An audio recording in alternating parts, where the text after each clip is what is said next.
And I begin with our call to order and throw it over to the clerk to advise of how the virtual meeting is to be conducted. Thank you, Mr. Chair, and good morning, everyone. I'm going to provide a very shortened review of the protocols for electronic participation in this council meeting. This meeting is being live streamed. In order to ensure that the meeting remains accessible to the public, the meeting will be recessed for 10 minutes if the live stream is interrupted or fails. Staff will work to get the live stream up and running as soon as possible and will keep council advised. If you wish to speak, please raise your hand by clicking on the hand icon located to the right of your name in the participant list. Speakers will be determined based on members who have raised their hand using the icon. Voting for this meeting will be conducted verbally. For procedural votes that do not require a recorded vote, the chair or I will call for any objections. If you have an objection, please indicate your name and objection. If no objections are stated, the motion will be deemed to be adopted. For recorded votes, I will call upon each member and will confirm the vote for each member. If you do not respond when called upon to vote, I will call your name a second time. If you do not respond to the second call, you will be recorded as abstaining from the vote, and your vote will count in the negative as a nay vote. If you're participating electronically and are leaving the meeting, please send an email to council@peelregion.ca to indicate that you are leaving the meeting. If you leave the meeting for any votes thereafter, you will be marked absent. We'll now commence the meeting with roll call. Mayor Brown? Present. Thank you. Councillor Carlson? Present. Thank you. Mayor Crombie? Mayor Crombie? Councillor Demerla? Councillor Demerla? Councillor Dasco? Present. Thank you. Councillor Dillon advised that he would be absent for the meeting today. Councillor Downey? Present. Thank you. Councillor Fonseca? Councillor Fonseca? Councillor Fortini? Good morning, everyone present. Thank you. Councillor Groves? Present. Thank you. Councillor Innes? Good morning, present. Thank you. Councillor Kovac? Good morning, I'm here. Thank you. Councillor Mahoney? Good morning, I'm present. Thank you. Councillor McFadden? Good morning, everyone. Thank you. Councillor Medeiros? Here. Thank you. Councillor Palashi? Thank you. Councillor Parrish? Here. Thank you. Councillor Raz? Present. Thank you. Councillor Sato? Here. Thank you. Councillor Santos? Present. Thank you. Councillor Sinclair? Here. Thank you. Councillor Starr? Good morning, present. Thank you. Mayor Thompson? Morning, present. Thank you. Councillor Vicente? Present. Thank you. And I turn it back over to you, Mr. Chair. Oh, sorry, Council- Madam Clerk. I apologize. I am here. It's Chris Fonseca. Thank you, Councillor Good morning, Fonseca. This is Councillor Damerla. Good morning. I'm here as well. Sorry, I missed when you called my name. Thank you, Councillor Demerla. And Mr. Chair, turn it back over to you. Thank you. Thank you. And that brings us to our Indigenous land acknowledgement. We would like to begin by acknowledging that the land on which we gather and which the region of Peel operates is part of the treaty lands and territory of the Mississaugas of the Credit. For thousands of years, Indigenous peoples inhabited and cared for this land. In particular, we acknowledge the territory of the Anishinaabe, Wendat, Haudenosaunee, and Ojibwe Chippewa peoples, the land that is home to the Métis, and most recently, the territory of the Mississaugas of the Credit First Nation, who are direct descendants of the Mississaugas of the Credit. We are grateful to have this opportunity to work on this land, and by doing so, give our respect to its first inhabitants. That brings me to declarations of conflict of interest. Are there any declarations of conflict? Hearing none, that brings us to the approval of the minutes for May 27, 2021. Madam Clerk, do you have a motion on the minutes? Yes, Mr. Chair, I've got a motion moved by Councillor McFadden, seconded by Councillor Sinclair, that the minutes of the May 27th, 2021 Regional Council meeting be approved. Asked if you could All those in confirm. favor, is anyone opposed? That is carried. Thank you. Thank you.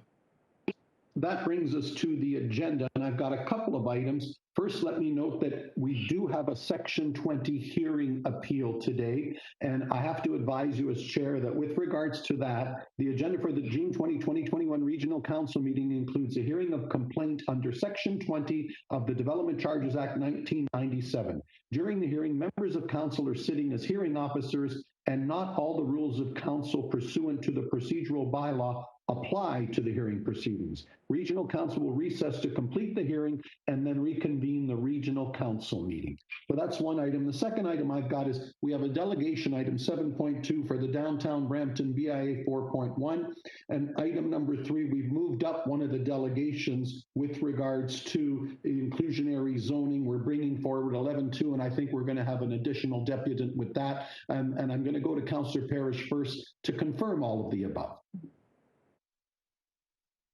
Thank you, Mr. Chair. As I mentioned to you a couple of days ago, one of the presenters, staff presenters from 11.2, actually the consultant, has a LPAT hearing. So I would like you to move 11.2, and I leave it to your discretion where you put it.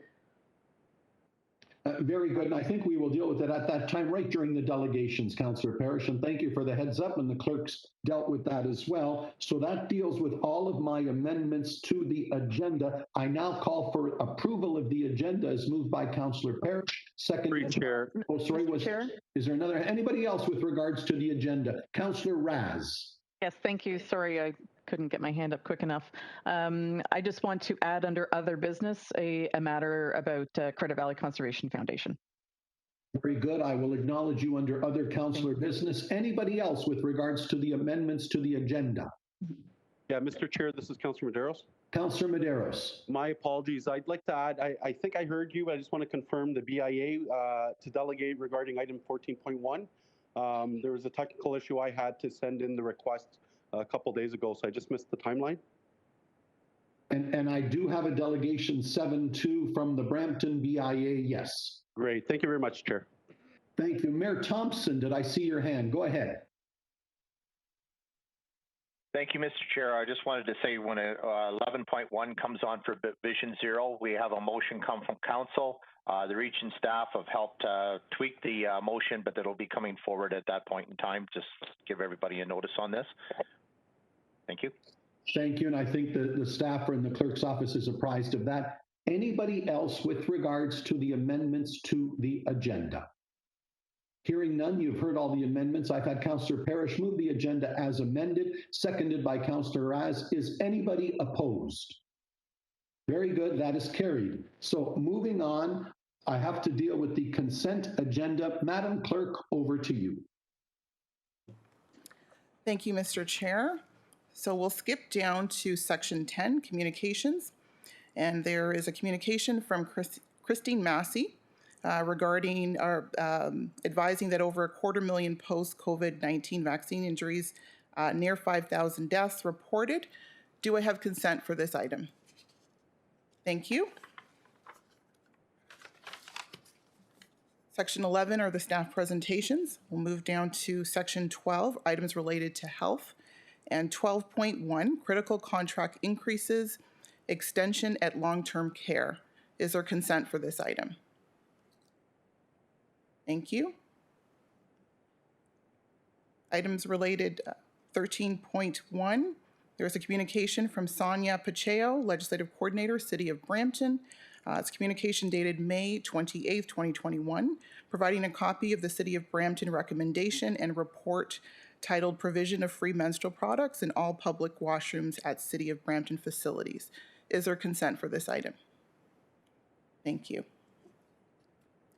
Items related to human services, 14.1, creating a welcoming streets pilot program for Brampton. Is there consent for this item?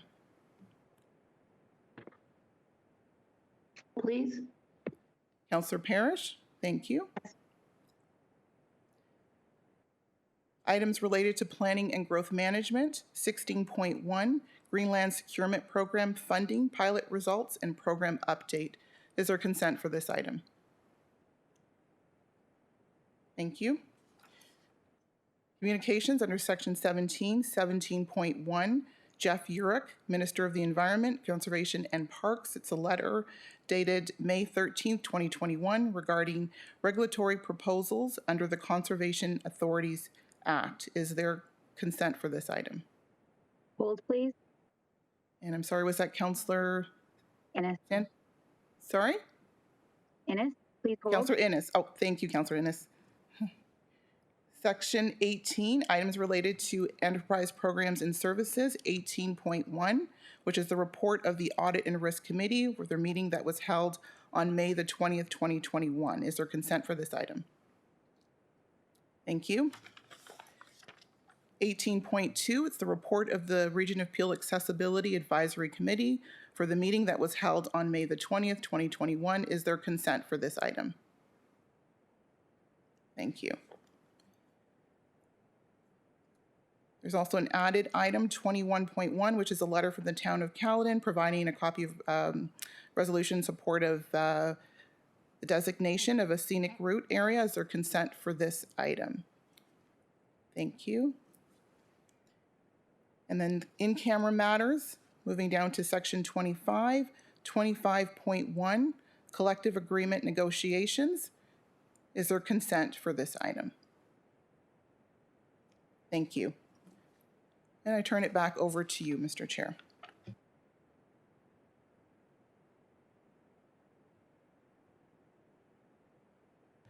Mr. Chair, I believe that you're on mute. Sorry, my apologies. With that, I need a recorded vote on the consent agenda as moved by Councillor Raz, seconded by Councillor Sinclair. Madam Clerk, the recorded vote over to you. Thank you, Mr. Chair. I'll begin with Mayor Brown. Yes.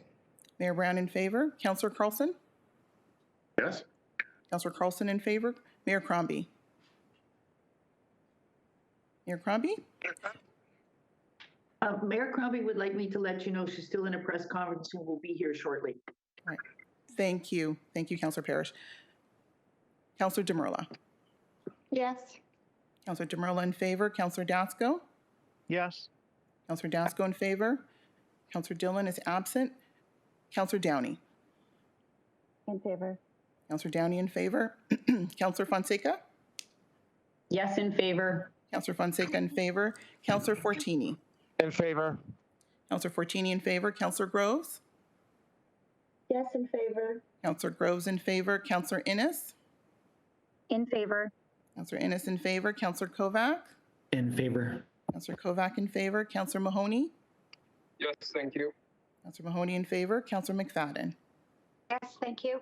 Councillor McFadden in favor. Councillor Medeiros? In favor. Councillor Medeiros in favor. Councillor Paleshi? Councillor Paleshi in favor. Councillor Parrish? Yes. Councillor Parrish in favor. Councillor Raz? Yes. Councillor Raz in favor. Councillor Sato? Yes. Councillor Sato in favor. Councillor Santos? Yes. Councillor Santos in favor. Councillor Sinclair? Yes. Councillor Sinclair in favor. Councillor Starr? Favor. Councillor Starr in favor. Mayor Thompson? In favor.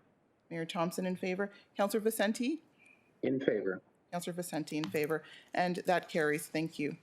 Thank you. So that brings us to our first delegation, item 7.1, Sylvia Roberts, resident of Brampton, regarding inclusionary zoning. We are bringing forward related item 11.2 at this time. And note we have the additional delegate that was also approved that we will hear from later. So Ms. Roberts, Ms. Roberts, please, my apologies. You're up and you have 5 minutes. Good morning. My name is Sylvia Roberts. I'm a resident of Brampton. I've helped a number of newcomers to Peel Region try to find a permanent accommodation. And what we've found when I'm helping them is that more than the lack of affordable housing, there's simply a hard housing shortage. In a variety of stocks and a variety of locations, I have significant concerns that the Region of Peel pursues inclusionary zoning as considered in the report. It's going to make the housing shortage even worse. Next slide. In 2016, Portland passed inclusionary zoning. They believed it would work fine, and for the first couple of years, it seemed to not be an issue. But then in 2020, the pipeline evaporated. Why? The reason is they made the rookie move in failing to account that multifamily development is a long pipeline. And what happens, the rules, under the rules, the items in the pipeline continued forward, but new items didn't go into the pipeline. One of the problems with inclusionary zoning is you don't know that you've screwed up until you've really screwed up, and then things are very bad, not really fixable. Next slide. Whether you do inclusionary zoning or not, you need to deal with the parking minimums in Brampton and Mississauga. In Minneapolis, they eliminated minimum parking requirements for buildings under 50 units and having it to 0.5 for units over 50 by frequent transit. And what this resulted in a market where the average market rent was $1,200 a month, new apartments were being put onto the market at $1,000 a month, which helped reduce prices overall. In San Diego, when they axed minimum parking requirements by good transit, just like Minneapolis, the number of affordable units using density bonusing exploded. Red is the number of market units in density bonus projects, and blue is the number of affordable units in density bonus projects. As I had said, the pipeline is long, and it's true. Here, the reason it was able to go up so quickly in a single year is that parking is extremely expensive, and it's generally fairly easy to remove a level of underground parking. In many cases, it would add in excess of $250 a month to each unit, so removing that is actually quite significant. Following the 30% rule, that changes the affordability threshold by $10,000. It's a lot of money. In San Diego, the planners had been concerned that if you remove this tool to extort developers to provide affordable housing, less affordable housing would get built, and here it actually exploded because they reduce the costs of building housing. Next slide. In Seattle, they publish their data for frequent transit as a PDF and update it regularly based on transit schedule changes. As you can see, a rather large section of the city has it apply. The central area is the downtown, has different parking rules because, well, it's the downtown, and this actually shows it down to the parcel level. It just doesn't need to be that complicated. The growth plan actually already specifies a definition for frequent transit, and related documents have distances for other types of transit, so those could be used. Those are actually industry standard in North America. It would proactively support and enable market rate housing. If more of the needs of residents are met by market rate housing, that's a lot less pressure on the region of Peel to provide affordable housing. How's that wait list going? Next slide. Another thing the region can look at is area rating development charges. Regional DCs, particularly water and wastewater, make a significant component of cost for the larger units, which the region says it wants. I've been to the affordable housing stuff. The parts of Brampton and Mississauga built in the 1950s and 70s are actually significantly below their design population, in some cases at half the population they're designed for. And because this was all built before low flow appliances, capacities for things like water and wastewater are vastly in excess of the population. And so in many cases, you could double or even triple the population. And the existing infrastructure is sufficient. This map shows empty bedrooms, which is basically the minimum number. And as you can see in some of these parts, the dark blue is a third of the bedroom, at least a third of the bedrooms are empty. If you don't build the housing, that doesn't mean the people don't come. It just means that they're living in rooming houses. And so you have the people, but no revenue. If you actually build the housing, then you still get the same people, but you actually get the revenue. Between the DC discounts for where there's existing services and parking, this could knock 10 to 20% off the cost of a unit. Next slide. The federal government has massively increased the number of international students and post-graduation work permits, as you can see from here. There's a one-year dip that's due to COVID, but COVID is going away. We actually still need housing for these people. Because they're coming from international sources, it's completely independent of how much housing we build. They'll still keep coming if we don't build housing. Next slide. The federal government has been actively recruiting international talent because they're great for our economy. The problem is at the municipal level, we haven't ensured enough housing is being built. And it's gone about as well as sticking a bar in the spokes of a bike that we are actively riding, and now we are on the ground in pain. And for some reason, we're blaming the foreigners, even though the government deliberately brought them in. And the only problem is we didn't bother to plan for them, and that's on us. So I'm seriously concerned about inclusionary zoning as proposed. There are a lot of better tools for improving housing affordability. Thank you. It's my delegation. Sylvia, thank you very much. And I'm going to ask you to stand by, not stand down, because I think it's appropriate to go to our second delegate. Then I'm going to open it up for questions of any of our delegates and deal with report 11.2 at that time. So this time, as approved on the agenda, we have an additional presenter from Barrie Lions. And I know some of those folks are at the LPAT. So Carolyn, and with respect to whomever may be here, I don't have your name, but you're up. So if I could have that presenter, first with my apologies, formally present yourself, and you have 5 minutes to speak to the matter.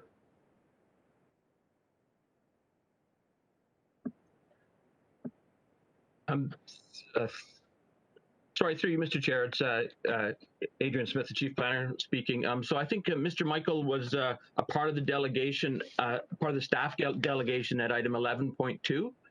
So with that, I think if it makes sense to provide the staff presentation regarding inclusionary zoning.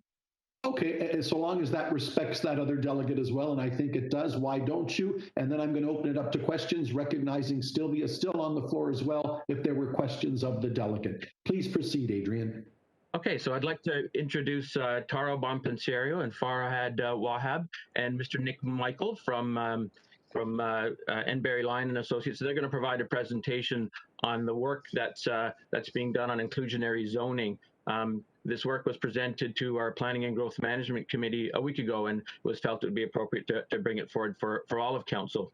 And I did also want to just point out, in response to the delegation from Ms. Roberts, that inclusionary zoning is one tool. It's an important tool in addressing some of the housing challenges and the affordable housing challenges that we have in Peel. But it is only one tool. We do have our work in terms of our housing master plan, our efforts to build thousands of units and fund those. We have our financial incentives. We have our general housing policies and planning policies that are encouraging a mix of uses of housing types, and also working to deliver on affordable housing through the planning process. Inclusionary zoning is a way to leverage other stakeholders to contribute to affordable housing, and particularly the private sector and the housing that they're developing. And it's also a way to realize a public benefit from the uplift that's provided by public investment in things like transit, the uplift that's provided through some of the proactive planning that we're doing in Peel in terms of allowing increased heights and densities. But it is only that one tool. So anyway, I'll pass it on to the team to go through the presentation. Okay, good morning. Thanks very much. My name is Tara Bonpensiero, and I will be providing a brief introduction to the inclusionary zoning item on the agenda today. The policy development team at the region is leading the inclusionary zoning work, but working very collaboratively with a number of internal housing and finance staff, as well as our local municipal partners.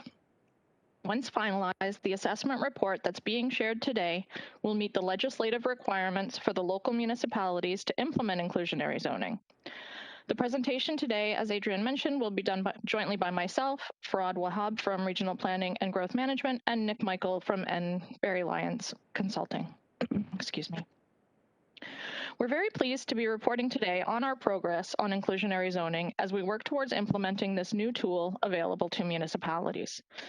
In addition to the initiatives and programs that the region is advancing related to provision of affordable housing targets to lower income residents, numerous strategic initiatives, including the Peel Housing and Homelessness Plan and implementing those, and now inclusionary zoning provides another tool to leverage the potential of the housing market and the housing development industry to contribute to the provision of housing for the medium income residents. I will now turn it over to Farhad to start our presentation. Next slide, please. Thanks, Tara. For today, we will first provide you with an overview and context of IZ and the demographic and housing affordability needs facing the region.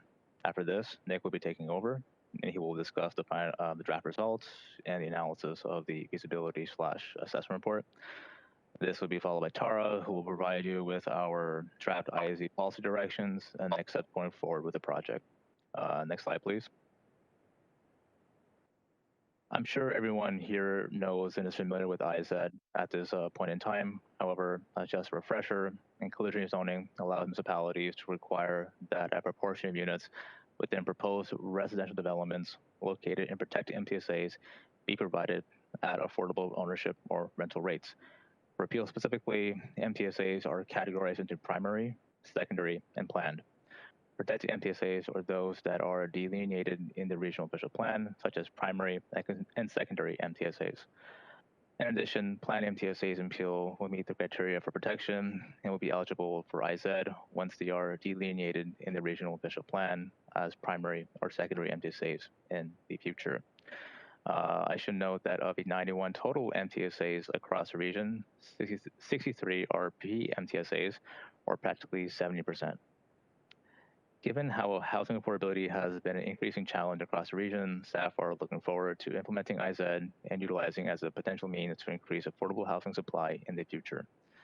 Next slide, please.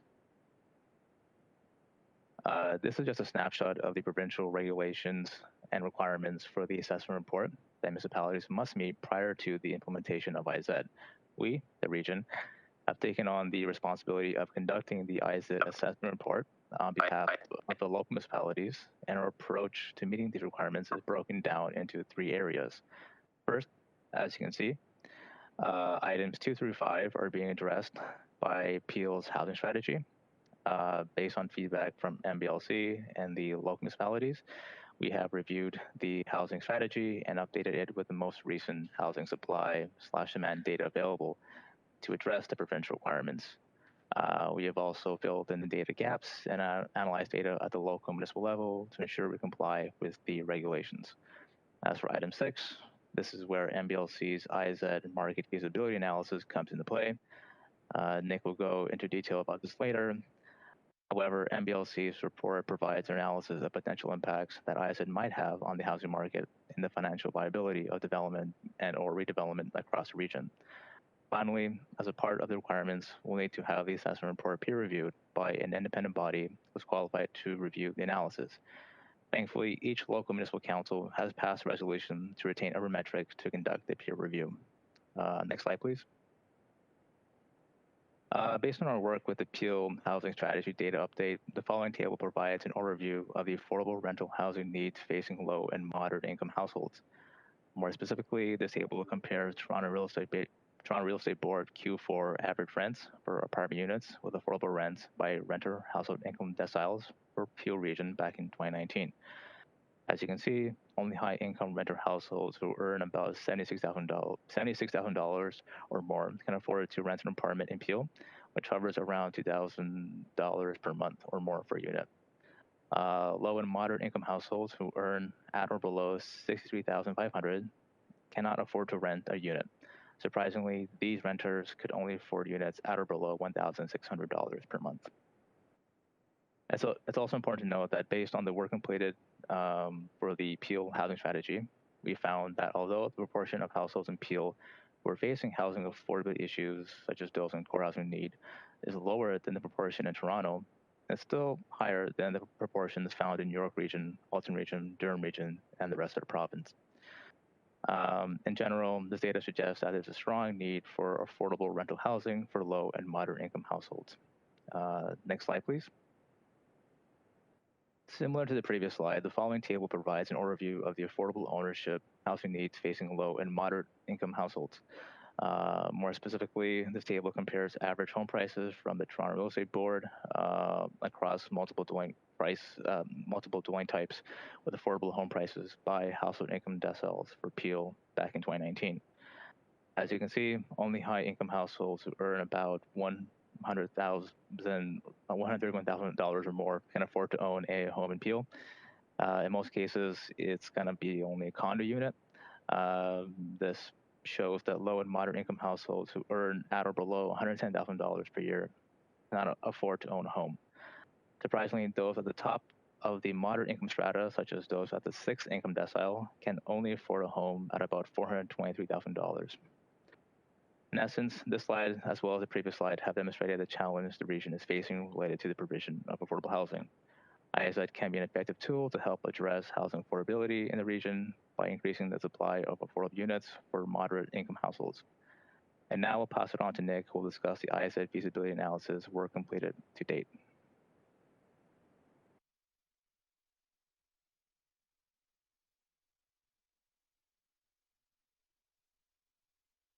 That's great. Thank you, Farhad. We can move on to the next slide, please. So exactly as stated at the beginning of this deck, my role as a market analyst and land economist is to assess the impact of a potential inclusionary zoning policy on the housing market. So to begin, we must first understand, of course, what inclusionary zoning is. So as we see on the screen, IZ is made up of several components. First, on the left side, there is the set-aside rate, which is very simply the percentage of units or gross floor area within a building that must be provided at affordable rates. And then on the other side of the equation, we have the affordability requirements or thresholds. This is where the municipality will determine what the affordable rate should be for ownership of rental housing based on need, as Farhad just went through, and the length of time for which those units must remain affordable. Next slide, please. And here's the conceptual inclusionary zoning policy that we assessed in our analysis, which was developed by the region and the local municipalities. So we have rental thresholds tied to 100% of the CMHC average market rent, tested for a period of 25 years, as well as affordability in perpetuity. The ownership rates are tied to income deciles, as shown on the screen. And I just want to note, and I think it probably is obvious, but both of these ownership and rental rates are well below market pricing, and of course they are. That's the point. Inclusionary zoning is supposed to be supplying units at prices below what the market is currently providing. In terms of how the IZ policy was applied in our analysis, we used a 10% set-aside rate, which is applied against the entire building. No financial incentives were included other than the existing development charge waivers in downtown Brampton that we were asked to carry in the analysis. But of course, we did account for some of the public sector initiatives occurring at these transit stations, everything from density increases, the transit investment, and others that I'll come back to later in this presentation. So, we consider the IZ policy in this way, and really depending on the results of the analysis, we recommend different approaches regarding set-aside rates, how the set-aside rate is applied, and offsets. Next slide, please. In terms of the MTSAs that we assessed, we looked at one in Caledon, 4 in Brampton, and 10 in Mississauga, including 5 right across the Huron-Ontario corridor from Port Credit to Uptown, just north of Mississauga City Centre. Local and regional planning staff developed a prototypical development form for us to assess in each area, which was based on recent and proposed development, or a view of the densities that might be permitted through a future planning exercise through the ongoing PMTSA work. And as you can see on the screen, the heights and densities vary across the region, as you would expect, everything from a 6-story building in Bolton to 40 stories in Mississauga City Centre. Next slide, please. Moving on to the actual analysis, our methodology is really centered on the premise that land will transact over time. It's a forward-looking analysis where developers will purchase land and build housing. And I think this is a really good time to highlight the primary objective of the analysis, which is to ensure that development remains feasible with the IZ policy. If the IZ policy makes development infeasible, this will have negative consequences. There's no doubts about that. Principle of which is the fact that both market and affordable housing would not be delivered, which of course would worsen affordability with supply failing to meet demand. So this is being discussed a lot in the city of Portland right now, where an overly aggressive IZ policy was introduced that certainly appears to be impacting development activity. But of course, there's lots of examples of successful IZ programs where local economics have been adequately assessed. For inclusionary zoning to be effective, development must remain feasible. Developers must remain motivated to build. Next slide, please. So we assess the impact of an IZ policy through a performa analysis, which is structured as a residual land value model. So the model first begins by determining the revenue a project will collect, the rents or sale values of units, the absorption, parking revenues, really any money that could be attributed to the project. And we do this just like we would for any of our developer clients when we're completing a market study for them, by assessing the conditions of supply and demand in the market. Just like a developer does, we're trying to pinpoint the maximum price and rents the market will bear. What might a purchaser or tenant be willing to pay for a home in this location? We then subtract from our project revenue all development costs. So this is going to include all your hard costs, which are the costs associated with actually building the project. These are your construction costs. But of course, we also do a full accounting of all relevant soft costs. These are all the other costs a developer is going to encounter when developing real estate. Everything from development charges, other city fees, HST, financing, consultants, and others. We then also subtract the developer's required profit from the equation. So, in summary, very simply, total revenue minus total cost minus profit. And what we're left with, or the residual amount, is the land value, which tells us the amount a developer could afford to pay for the land. If that amount is high enough to acquire land in the market, the developer can afford to purchase a site, build a project, and hit their target return. So within this context, we can see that IZ would reduce the revenue of the project, letter A on the screen, because you have to charge a lower amount for those IZ units than what the market would bear.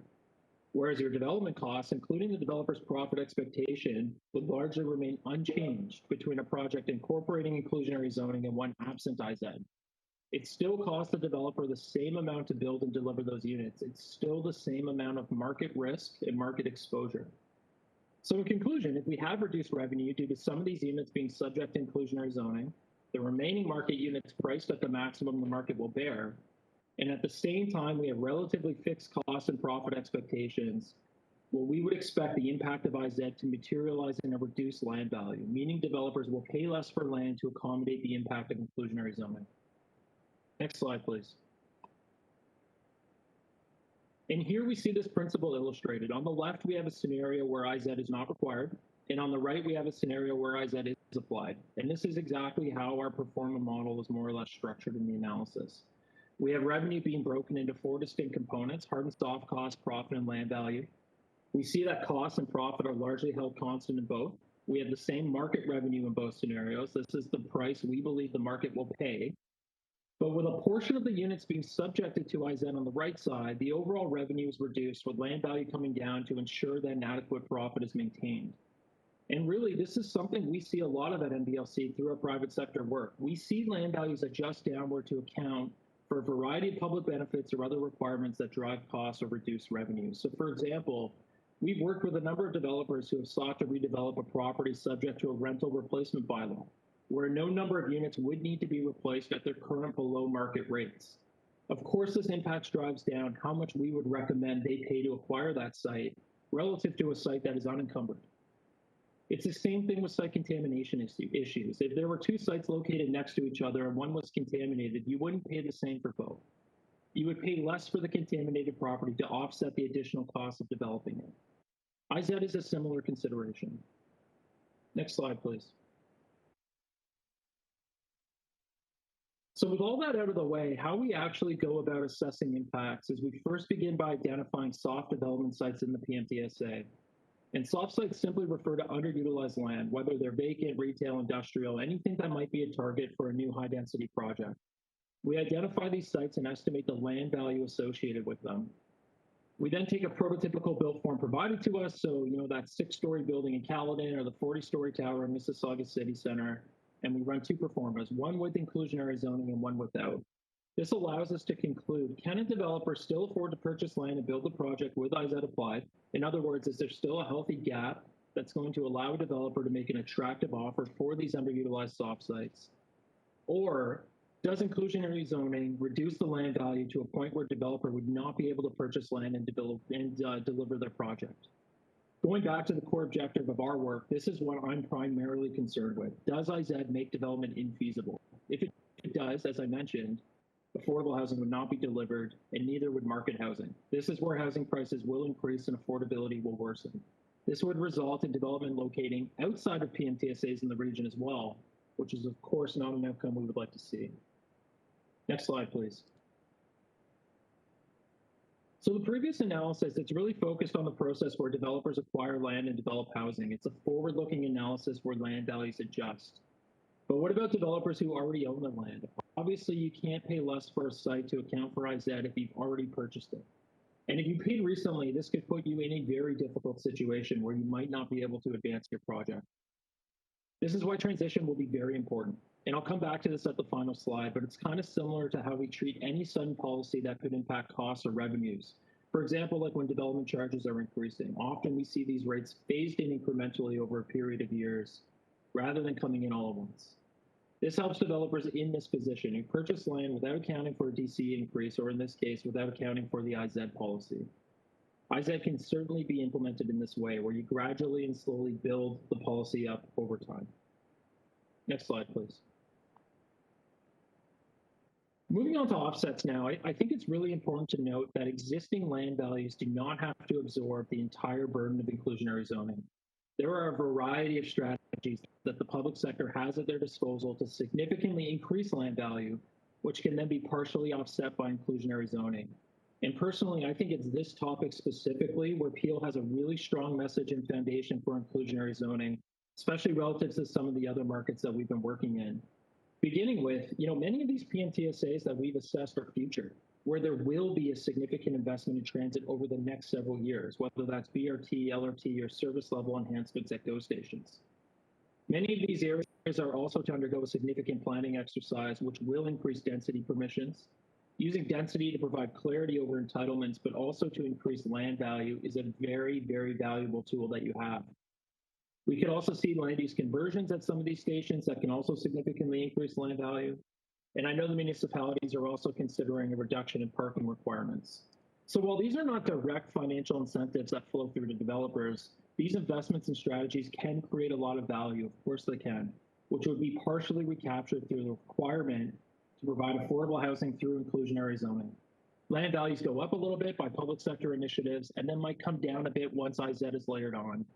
This is a really, really highly effective framework for introducing inclusionary zoning and really is a hallmark of the successful programs that we've observed across North America. Of course, increasing density at these strategic transit stations can also increase the supply of housing in the municipality more broadly, which can further alleviate housing affordability challenges. Next slide, please. So this is my final slide, and it brings us to just some of the high-level findings from the work. First and foremost, there has to be clear and transparent requirements so that developers know exactly what is required. Remove any guesswork from the equation. Another key message is that markets do need time to adjust, as I mentioned. From a land economics perspective, it's always best to implement a big change slowly if possible. This will be important for those who already own land, as I mentioned, but also just for land markets in general. If we can avoid a sudden drop in land value, negative market consequences can largely be avoided. Transition and increased density permissions as well as land use changes can certainly achieve this. We also see that purpose-built rental projects will have a difficult time absorbing inclusionary zoning. This has been a common finding in our work across the province. A response could be to exclude rental projects from IZ. Maybe you end up seeing more purpose-built rental housing as a result, or perhaps applying a lower set-aside rate for rental buildings. And of course, a one-size-fits-all approach to inclusionary zoning is not recommended. All market areas in Peel region, everything from pricing, density, land values are unique. Different approaches should therefore be considered to account for differences in market conditions. Which brings us to our strong condo markets. We see that these areas are able to absorb the impacts of IZ as tested in the analysis. This includes the Huron-Ontario corridor from Port Credit to Uptown. And this really just relates back to the discussion from earlier. The gap between underutilized land and residential development supporting condo pricing over $1,000 per square foot is large. With appropriate transition, these land values could adjust to accommodate IZ and still maintain a healthy land economic context, especially given the generous density permissions that are already available in those areas. Whereas in our modest market areas, we don't see that. Either retail or industrial is already the highest and best use, or the residential building is only slightly higher. The gap is modest. And really, this is why we see lots of condos in Mississauga City Centre, but lots of retail and limited residential development in other areas. The market is diverse. I'll just note that we also did identify downtown Brampton as a strong market area, just with the caveat being that we did assume that Riverwalk was implemented and therefore of no impact due to the floodplain, as well as carrying a 50% DC waiver, development charge waiver, to account for the city's in-place incentive program for that area. We also did identify Mount Pleasant as well, just again with the caveat being that that area within the PMTSA boundary didn't really contain any development sites. Since most of the development within close proximity of the station was new, It was really hard to call them soft sites, and the vacant lands were already subject to development applications that likely exempt them from inclusionary zoning.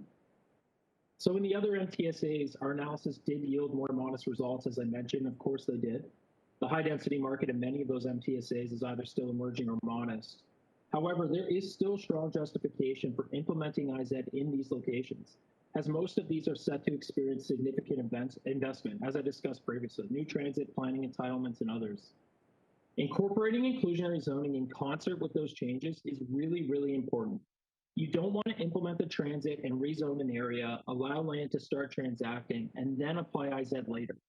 Otherwise, you're going to have a bunch of developers in the predicament I noted earlier who are purchasing land without accounting for inclusionary zoning. You want this policy to be part of the land price equation as soon as possible.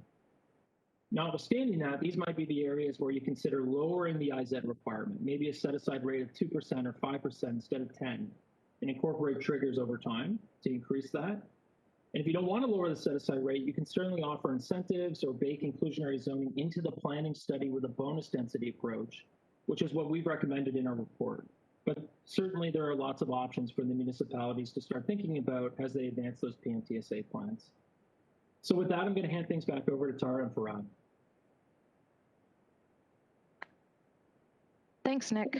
In the interest of time, I'm going to really briefly summarize the next few slides on draft policy direction, and we do actually have another report going to Planning and Growth Management Committee that outlines those policies in a bit more detail in the next week or so.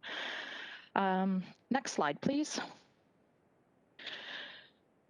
So the proposed policy directions that are being contemplated for the regional official plan really consider the requirements of the provincial regulation as well as the recommendations from the NBLC work. And lastly, we want to be supportive of the local municipalities in their implementation of inclusionary zoning and advance some of Peel's affordable housing objectives. So you'll see that the policy directions are really aimed at recognizing that not all of the MTSAs are the same and will require some phasing in and consideration of the unique characteristics of each of the MTSAs as well as the results of Nick's work. Next slide, please. These policies really are aimed at ensuring that we continue to collect information in the same manner that with the local municipalities in order to enable us to continue to monitor and report on the success of the program. And suggesting that on-site units be the priority through inclusionary zoning in order to ensure that we create complete and inclusive communities in these new developments. Next slide, please. Also, to advance some of the region's and local municipalities' objectives regarding needing larger units, we are proposing to include some policies that encourage those larger units through inclusionary zoning, and to continue to collaborate with local municipalities because there are some requirements for updating the market assessment, the work that Nick's done, the housing mark that Farad has worked on, and to ensure that our policies show that commitment to the local municipalities to continue to work with them as those to meet those provincial requirements in the future. And next slide, please. So just quickly on our next steps, as mentioned by Farad, each local municipality has already received endorsement from the respective local councils to retain urban metrics to undertake that peer review that's required in order to finalize our work. Should council approve the recommendations of the report today, the peer review would get started. We've had some initial meetings with Build, but we'll continue to meet with Build. We met with them previously before reports were made public through the council agenda. So now that the reports are public, we'll circle back to consult with Build again. And then for broader consultations on the draft policies and the draft assessment work, we propose to do that over the summer and into the fall. Another piece of the inclusionary zoning work that is underway is it's one thing to have the policies in place in the regional and local level to require these units, but we're in the process of working with our local municipal partners, internal partners at the region, legal staff, et cetera, to understand long-term administration of units that are received through inclusionary zoning and the region's potential role, the potential role of other partners in ensuring that units that are obtained through inclusionary zoning are maintained for long-term affordability in a manner that's as simple as possible for all of the partners that are involved in that administration of those units. And that concludes our presentation, and we would be happy to answer any questions. Thank you. Thank you. Thank you to all. So procedurally, here's how I want to move forward. As mentioned, we had our first presentation from Sylvia Roberts, and now we've had the benefit of the report and the other presentations. I asked Sylvia to stand by. If there were any questions specifically of Sylvia, otherwise we'll move receipt of that delegation, and then I do have a list of questions if they are in fact for staff. Does anybody have any questions for Sylvia and the presentation? If not, I'm going to ask for a receipt of that delegation moved by Councillor Parrish, seconded by Mayor Crombie. All those in favor, any opposed? Carried. Sylvia, thank you very much for your presentation. What remains is the staff delegation and their presentation. I have a list of questioners starting with Councillor Parrish. Councillor Parrish. Thank you very much. I have only one question, but first I want to compliment Adrian Smith and our new Commissioner Keely Dedman. They are working extremely well with the committee. The committee itself is working very hard and everything is going very smoothly. I want to thank the whole team, Tara, Farad, and Nick, for their presentation, and the excellent coordination of our staff and the 3 municipalities is showing. It's working very well.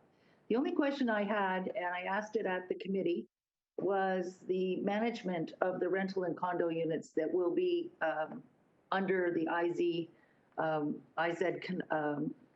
umbrella. And the city manager or the regional manager actually gave me an answer. I want to ask it again. Who is going to manage the rental and condo units? Oh, sorry, just having a little bit of trouble with my video here, but I think my audio is working. As I said, Councillor Parrish, yes, you and I did go back and forth after. So this is still under review and to be determined. However, I think the issue of the rental units and the ability to integrate those into our housing management, Peel Housing, is something that is certainly under active consideration. And in reality, we have distributed housing units now that we are managing, so that would be an easier situation. The issue of the home ownership, which I know is also being contemplated as part of the inclusionary zoning, is more challenging. And I think we are talking to partners and organizations that do that kind of work. So as an example, Habitat for Humanity, Options for Homes, there are organizations out there that do those kinds of things. And it's my understanding that we're in active conversation with them to look at models, but to be determined, and certainly reports will come back to council on that matter, but it is under active review.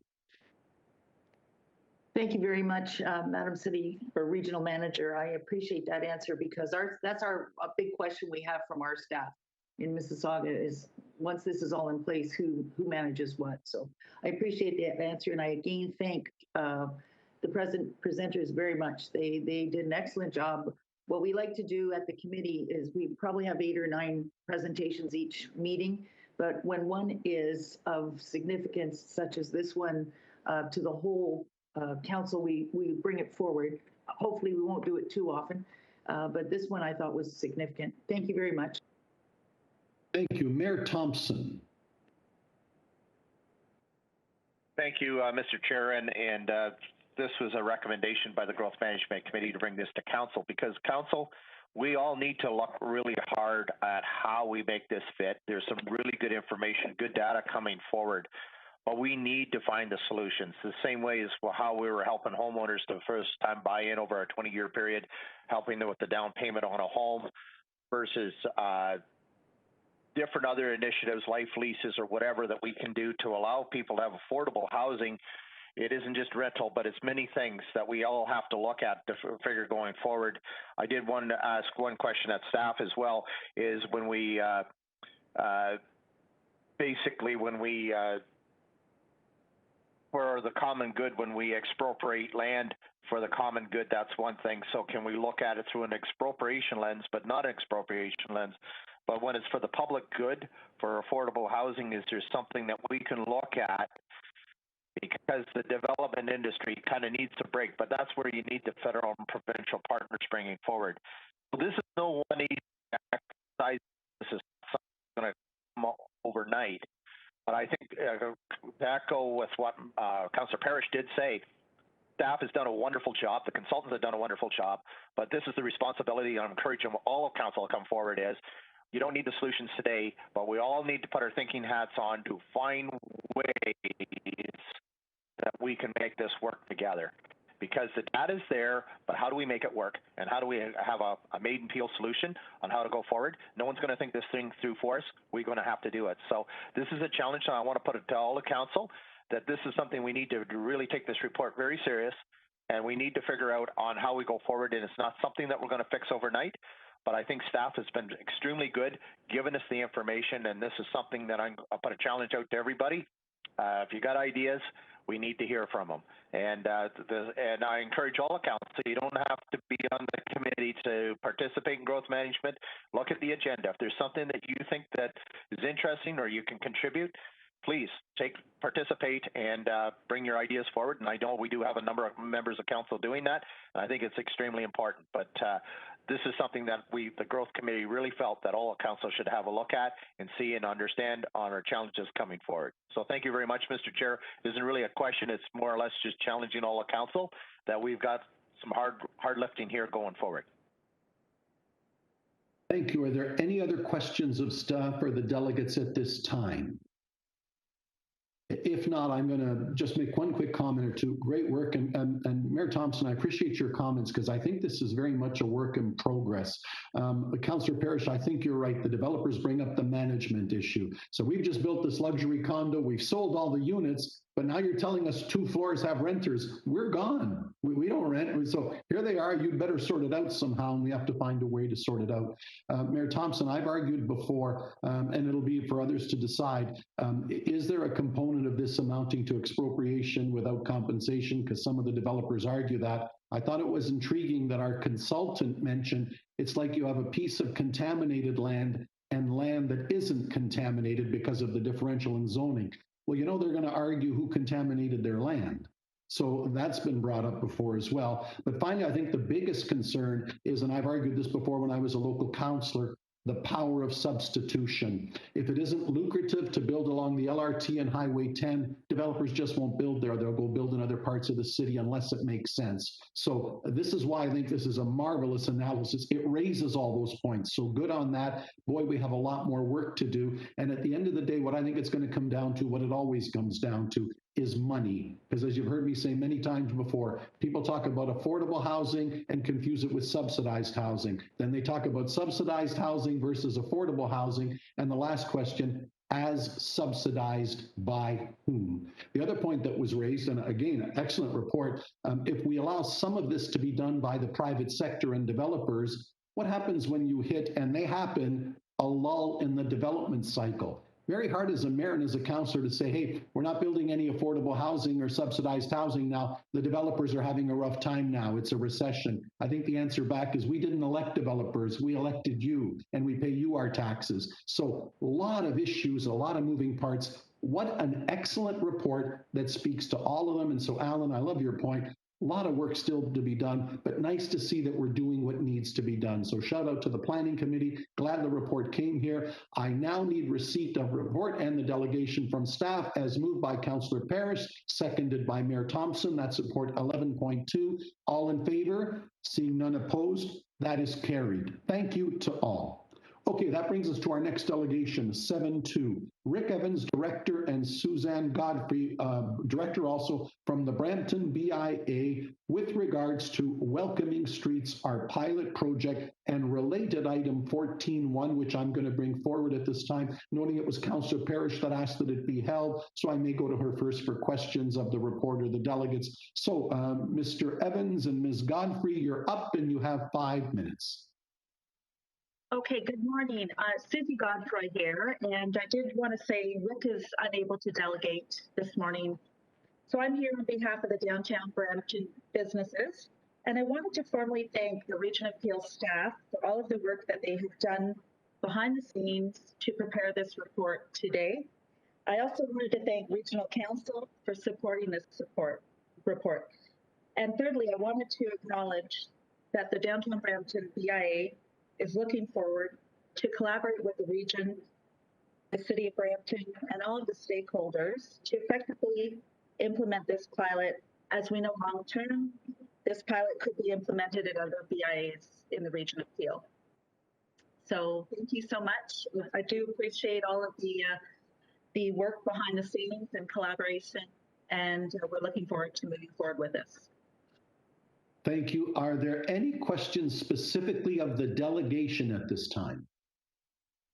If not, then I'll thank you for your delegation. And if Mayor Brown and Councillor Medeiros would move receipt of the delegation. Anybody opposed? That is carried. Thank you. That now brings me to what's before us, the staff report itself that we're bringing forward, 14.1. Questions with regards to the staff report. Councillor Parrish. Well, I actually don't have any questions. Well, maybe I do. As I was reading this report, I recall the original intent was to take the $550,000 that was given to us to assist some businesses during COVID. And I remember us very distinctly saying the BIA in Brampton was a perfect location. And I still agree with that 100%. What I'm concerned about is calling it a pilot project. If you call it a pilot project, it implies that it can continue on. And we have to do this with our eyes wide open because there are 7 designated BIAs in the Region of Peel. I would say, my own estimate, there's 4 of them that require more assistance than others. And so that's $1 million if we're doing 4 at $250,000 a year indefinitely. Or if the other BIAs say, yes, we'd like some extra money too, it's $1.75 million a year and it'll grow. What normally happens, and as you go through this carefully, because I have a BIA as well, and we're in the same difficulties Brampton's in, if you go through the report carefully, you realize that it's the only setup or the only program that's being funded by a regional government.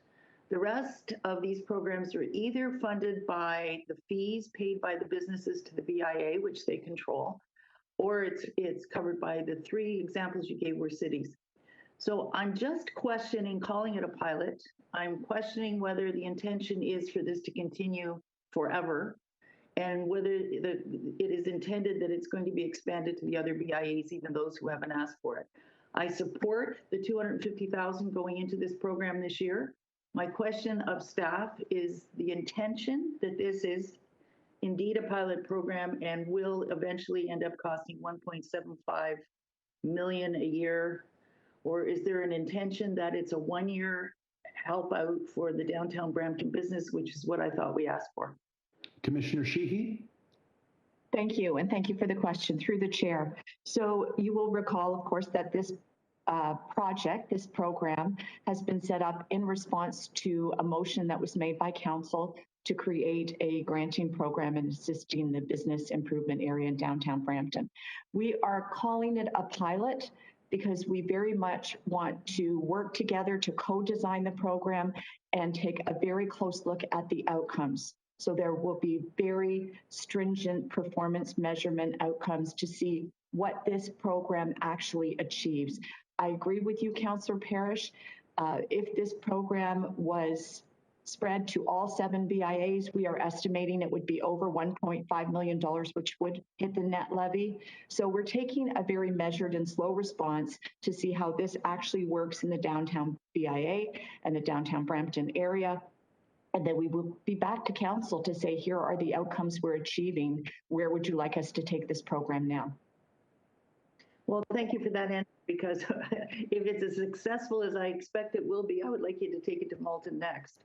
The funding, though, my question on the funding, would you be recommending that the BIAs increase their levies to cover this themselves? would you be suggesting that the cities, the 3 municipalities cover them? Or would you be offering to have the region cover them? So we are not there yet. We are actually in the process. If we receive council approval, we will be working with our partners, such as the city and the BIAs, to co-design the program and come up with the operational details. And then we would look at the accountabilities, where the program rests, and how it could be funded. Thank you. And the 2 staff hires will be on contract for 1 year? Yes, that's my understanding. Okay. Thank you very much for the answers. That cleared a few things up in my mind. Thank you. Thank you. My list of questioners, Deepika, Councillor Demerla, and Councillor Santos. Councillor Demerla. Thank you, Chair. And my only question to the Commissioner is, I know that last time I had asked for a pilot to take place in Cooksville as well, and that didn't quite work out. But I wanted to know, would it be possible, just a thought, to include in the recommendation that I know the plan is to perhaps, if it's successful, bring it to the other BIAs. But is there an opportunity still to do one in Mississauga, and staff picks which BIA or which area, it doesn't even have to be a BIA, which area in Mississauga you feel is best or most impacted and might be the best place for a pilot. So I'm just putting it to council. I'm very supportive of the Brampton one. I voted in support of it last time. But I'm just wondering, we'll have to wait an entire year in Mississauga to find out. And that's a year of still struggling. So to take it out of, my BIA versus somebody else's BIA, is there a possibility, would council support doing a similar one at the same time in Mississauga, and staff picks a location, and it could be a non-BIA location as well, perhaps, depending on where the problem is. So just wanted to know if anyone would support that. And so through the chair, I think the issue is that there will be a lag, even if council said to us today, go out and do another pilot project in Mississauga. We have spent the last few months since November working extensively, consulting with our partners, working with the city, with the BIA, to try to design a program that will be successful in downtown Brampton. So we would need to start that process again in Mississauga. Certainly, we can move forward if that's council's direction. We would need some additional funding of about $250,000. My recommendation would be that we let this program play out and see what outcomes we are achieving before we move on to another BIA, but that is only my recommendation. Thank you. So Janice, I guess based on what you're saying is it would take a year for the pilot to be completed in Brampton, then a couple months for the report. And then if it's successful, then you're going to decide as to where in Mississauga you should do the pilot, I guess. And then you'd have to design it. So now we're talking like an 18-month lag. So I hear you that there will be some scale-up time, but that scale-up time would be there regardless of whether you start today or a year from today. Would that be correct? Sorry, I can't hear you. Sorry, that is correct. Okay. To get that out, but yes, it is. So Chair, I don't know if there's any support for this, but I'd like to bring forward a motion that says that a similar pilot be conducted in Mississauga and the location is at the discretion of staff's best judgment. If I may, if I could suggest an alternative. Sure. So we could embark on this program and come back maybe in 6 months to start to give you some sort of preliminary feedback as to how things are going and shorten the time frame for another pilot. Commissioner, I think that's wise, that one is the motion before us today to be dealt with. The other one is direction to get started on that and come back in 6 months. And I would think as chair, that's an appropriate course of action to try and satisfy both horses in the race, so to speak. Councillor Demerla, would that be acceptable? Well, I need to understand better exactly what that entails. Are we talking about you're going to report back with the feasibility of starting a pilot in Mississauga in 6 months? Is that, if that's what it is, then I'm good with that, that it's a report that comes back and says, you know, how you could do one pilot in Mississauga. And I'm wondering if you could shorten the lead time from 6 months to 4 months. Yeah. Perhaps Commissioner Sheehy to respond, and then the CAO. Commissioner Sheehy? My recommendation or my proposal was that we come back in 6 months with some very preliminary data. It will be very preliminary, but there will be some sense of whether the program is working, whether it's helping us to achieve the outcomes that we're looking for. And if at that time council is happy with what they are seeing, then you could direct staff to begin to do the planning and the consultation for another pilot in Mississauga. Janice, CAO Baker, did you have a thought as well before I go back to Councillor DeMerla? Yes, and thank you. And I think Janice is going in the direction that I wanted to go. I mean, we can't assume that this is a new program, that it is, you know, it's going to work, and therefore we start rolling it out before we've tested it. And the whole purpose of doing this pilot program, because this is something new, and I think there is some debate and discussion around what the region's role should be in supporting some of these programs, and it is not inexpensive, as you can see. So while I appreciate you know, the interest and the concern of members of council who have BIAs, and that this is, you know, a potential remedy for some of the challenges that you're having. Each of those areas is potentially different, but I don't know that you can take a program that is being designed and road tested to determine if it in fact has a positive impact. You know, the speed and rolling it forward is kind of almost assuming that, well, this must work and therefore we should be doing more of them. So I think Janice's notion that we report back earlier, that we monitor and report back earlier on the success or potentially lack of success of a program like this, and then we would be in a better position to determine whether or not this is something that we want to grow and sustain.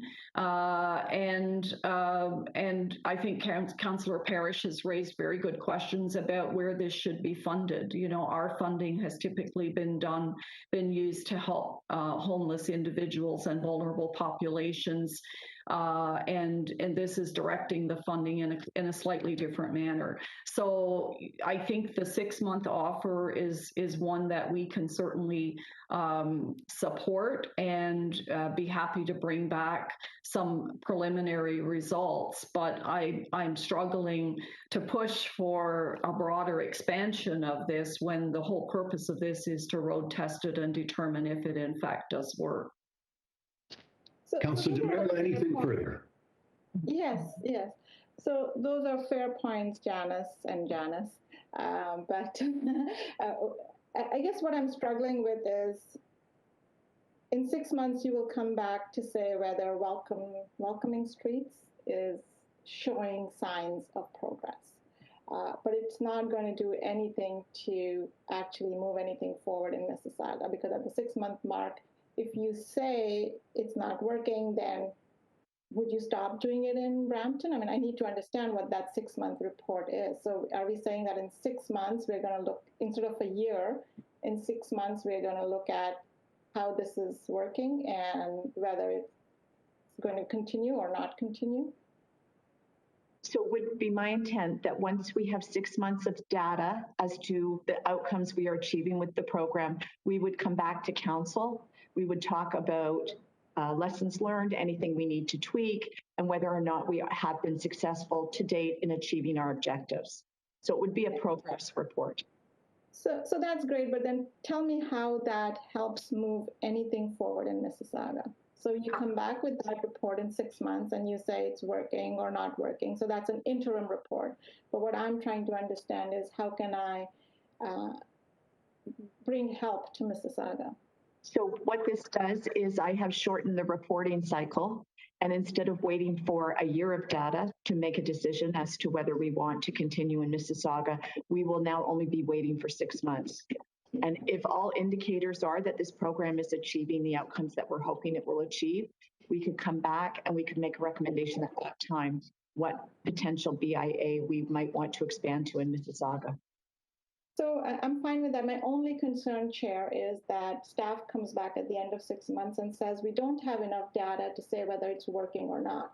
And at that point, the Mississauga timeline is again shifted back. So my ask really is not necessarily that what's happening in Brampton is exactly what Mississauga needs. My ask, maybe I need to reframe that ask is, and maybe I need to come back next council, but similar to what you're doing in Brampton, can someone at the region take a look at what needs to happen in Mississauga? Because some of the services that, as I understood that you're providing in the report, are services that are already being provided, right? In terms of reaching out to the homeless and working with them. And there's a mobile unit that comes to Cooksville. But what I feel is that this is, a lot of it is just more, I guess, a lot more resources. So it's not necessarily reinventing the wheel, but perhaps congregating resources. That's how I read the report. And so I'm just trying to understand, I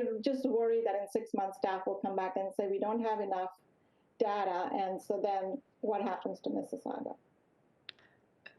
So that's why my ask would be that if you're going to come back in 6 months, then that there is a concrete line in there that says whatever happens, you know, a way to kickstart the process in Mississauga. Yeah, it doesn't have to be contingent on this report. Through you, Mr. Chair, if I can interject, because I think we're going down two different paths. If this is you know, billed as a pilot program and a new program, and we do want to assess its effectiveness, so we can't, to be asked to predetermine, I think, what a report will say 6 months from now is challenging. And my understanding is, I mean, based on the motions of council, and I defer to the clerk on this one, you know, there was a fulsome discussion and debate about whether this program should be piloted in multiple BIAs or just one. And council's direction at the time was just one.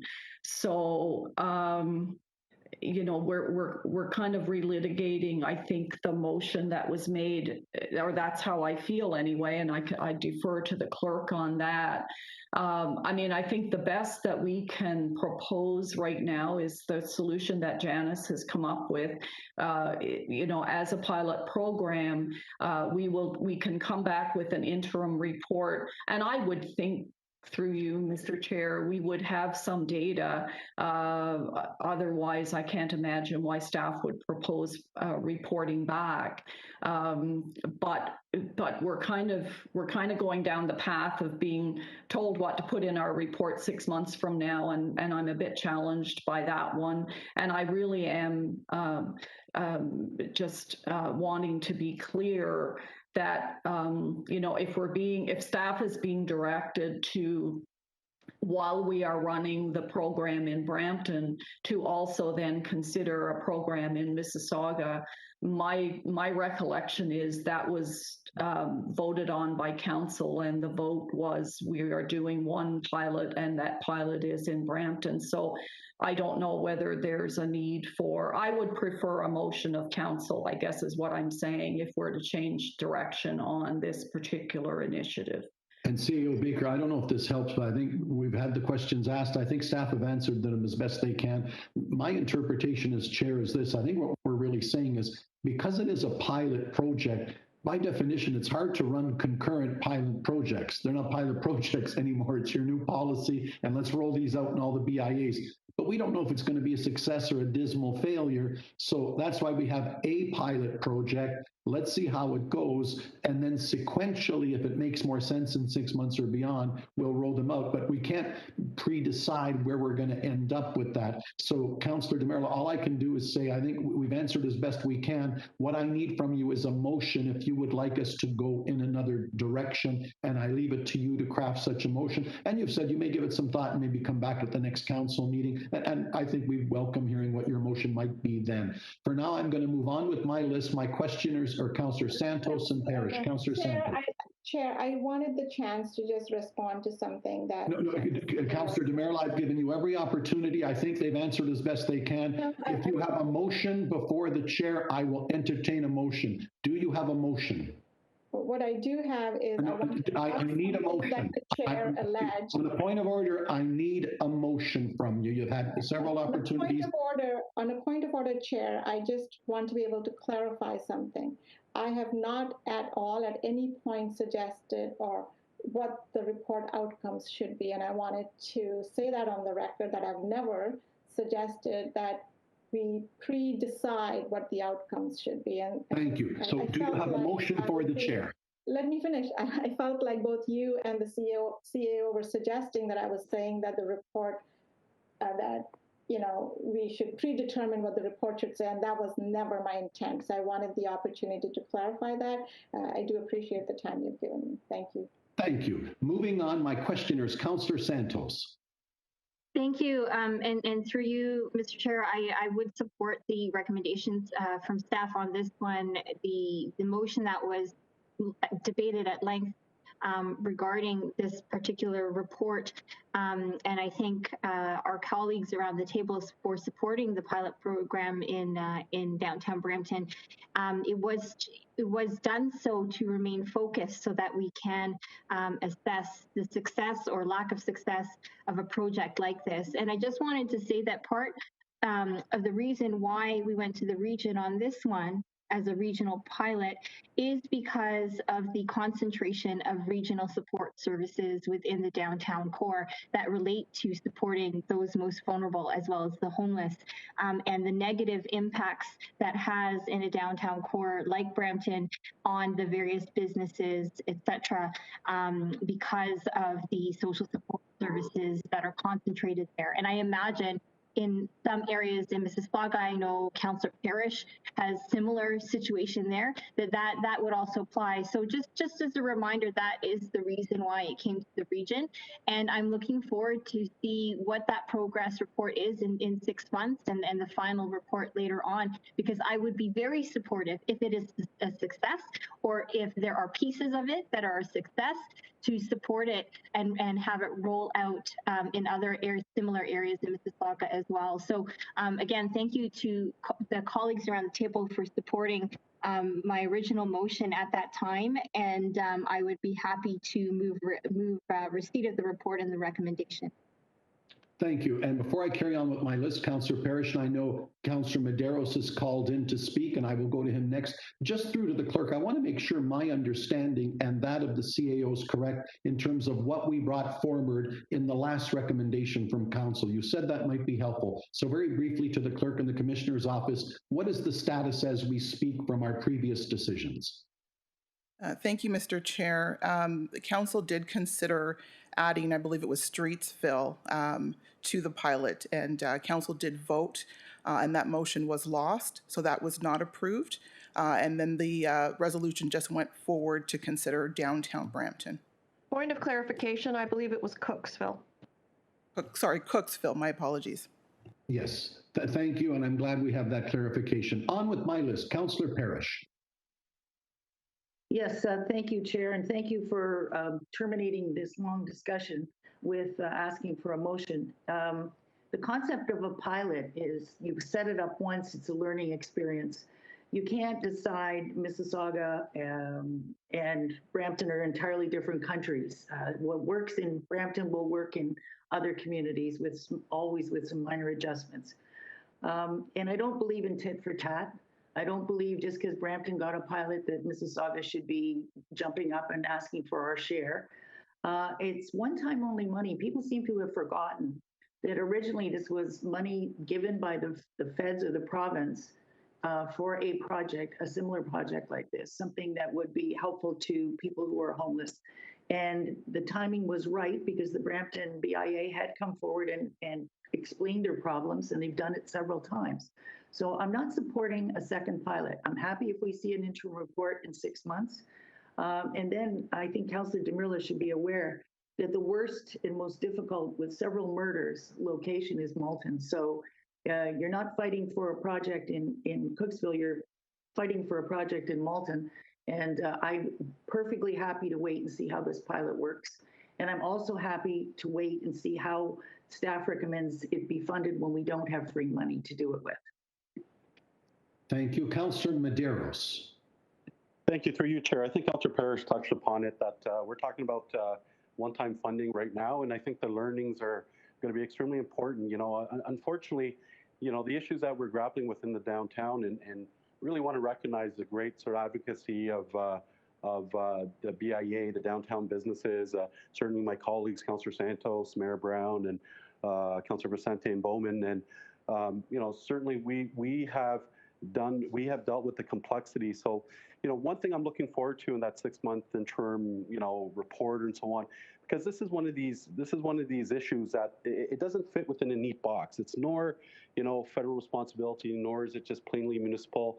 There's a lot of moving parts, and maybe the region is not the best place to be holding it. So I do want to thank my colleagues for at least supporting this pilot, or whatever you want to term, because I think the learnings are going to be just as valuable, even if we don't continue with this program. But that feedback will help us give more direction on what works, what doesn't. And just lastly, I just want to recognize the amazing work by staff. You know, this is one of these issues that it's just, there's no clarity on it. There's a lot of moving parts. There's a lot of impacts. You know, we talked about, I think one of my colleagues mentioned that there's a lot of services there, but usually you want services close to where the desired population wants access to those services.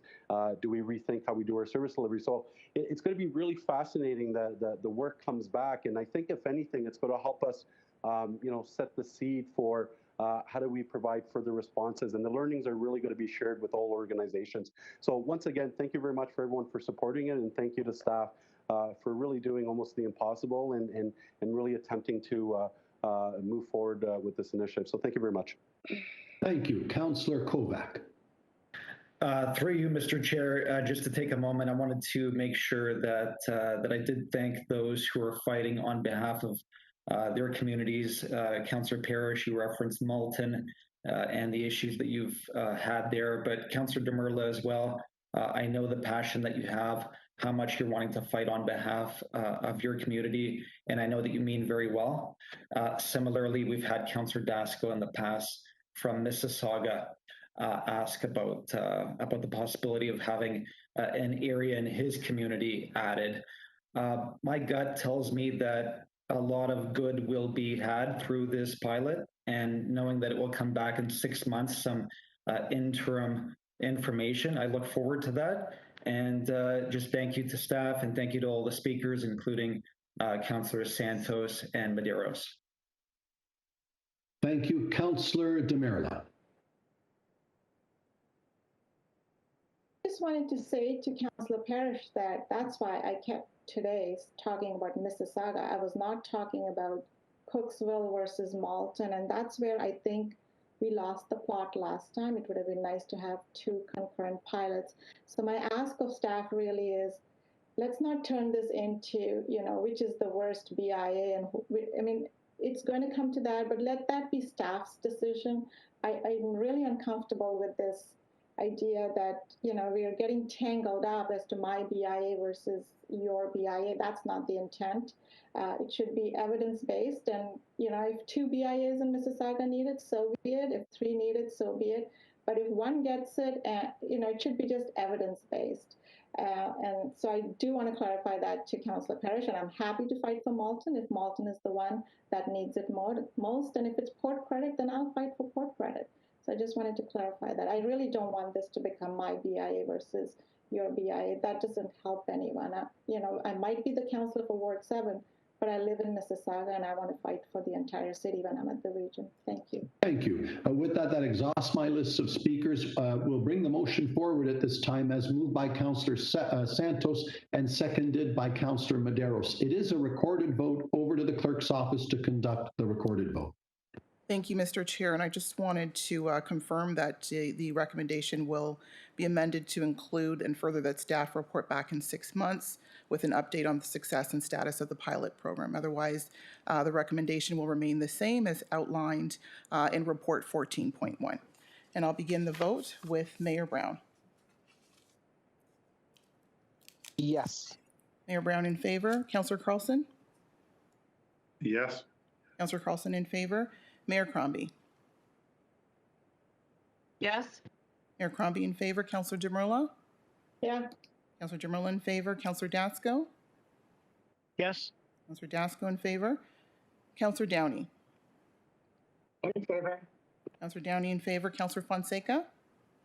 Yes, in favor. Councillor Fonseca in favor. Councillor Fortini? In favor. Councillor Fortini in favor. Councillor Groves? Yes. Councillor Groves in favor. Councillor Innes? In favor. Councillor Innes in favor. Councillor Kovac? In favor. Councillor Kovac in favor. Councillor Mahoney? Yes, thank you. Councillor Mahoney in favor. Councillor McFadden? Yes, in favor. Councillor McFadden in favor. Councillor Medeiros? Yes. Councillor Medeiros in favor. Councillor Paleshi? In favor. Councillor Paleshi in favor. Councillor Parrish? Yes. Councillor Parrish in favor. Councillor Raz? Yes. Councillor Raz in favor. Councillor Sato? Yes. Councillor Sato in favor. Councillor Santos? Yes. Councillor Santos in favor. Councillor Sinclair? In favor. Councillor Sinclair in favor. Councillor Starr? In favor. Councillor Starr in favor. Mayor Thompson? In favor? Mayor Thompson in favor. Councillor Vicente? In favor. Councillor Vicente in favor, and that's unanimous and it carries. Thank you. Thank you. With that, we're on to item 8, which is a hearing of Complaint Development Charges Act 1997, Section 20. And I have been reminded by the clerk that as such, this is not a continuation of our council meeting, nor are we governed by the Municipal Act. This is a standalone entity that proceeds as follows. The Regional Council meeting will now recess to complete the Section 20 hearing under the Development Charges Act 1997 as amended. I call this hearing to order. The complainant from Canada Properties Limited and the property referenced in the hearing is 202-206 Burnhamthorpe Road East, City of Mississauga, Ward 4. The format of the hearing will begin with submissions from Christina Caniff, Vice President and General Counsel for Caniff Properties Limited. Staff will then present their submission, and the complainant's legal counsel will have an opportunity to reply to any matters raised by staff but may not raise any new issues. Members of council may then ask questions on matters after hearing the evidence and submissions of the complainant and staff. As hearing officers, councillors' role is to hear the complaint and the submissions of the complainant and staff and make a determination to A, dismiss the complaint, or B, rectify any incorrect determination or error in either the calculation of the charge or the application of the region's development charge bylaw. So we now go to a presentation from the complainant. Through the chair, subsection 24 of the Development Charges Act states that the complainant shall be given an opportunity to make representation at this hearing. If the complainant wishes to make a presentation, please do so through the chair. I will now call upon Christina Caniff, Vice President and General Counsel of Caniff Properties Limited, to make their presentation. Ms. Caniff.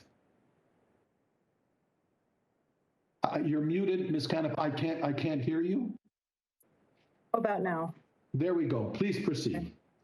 Thank you, Chair Yanika. Good morning, regional councillors, commissioners, and staff.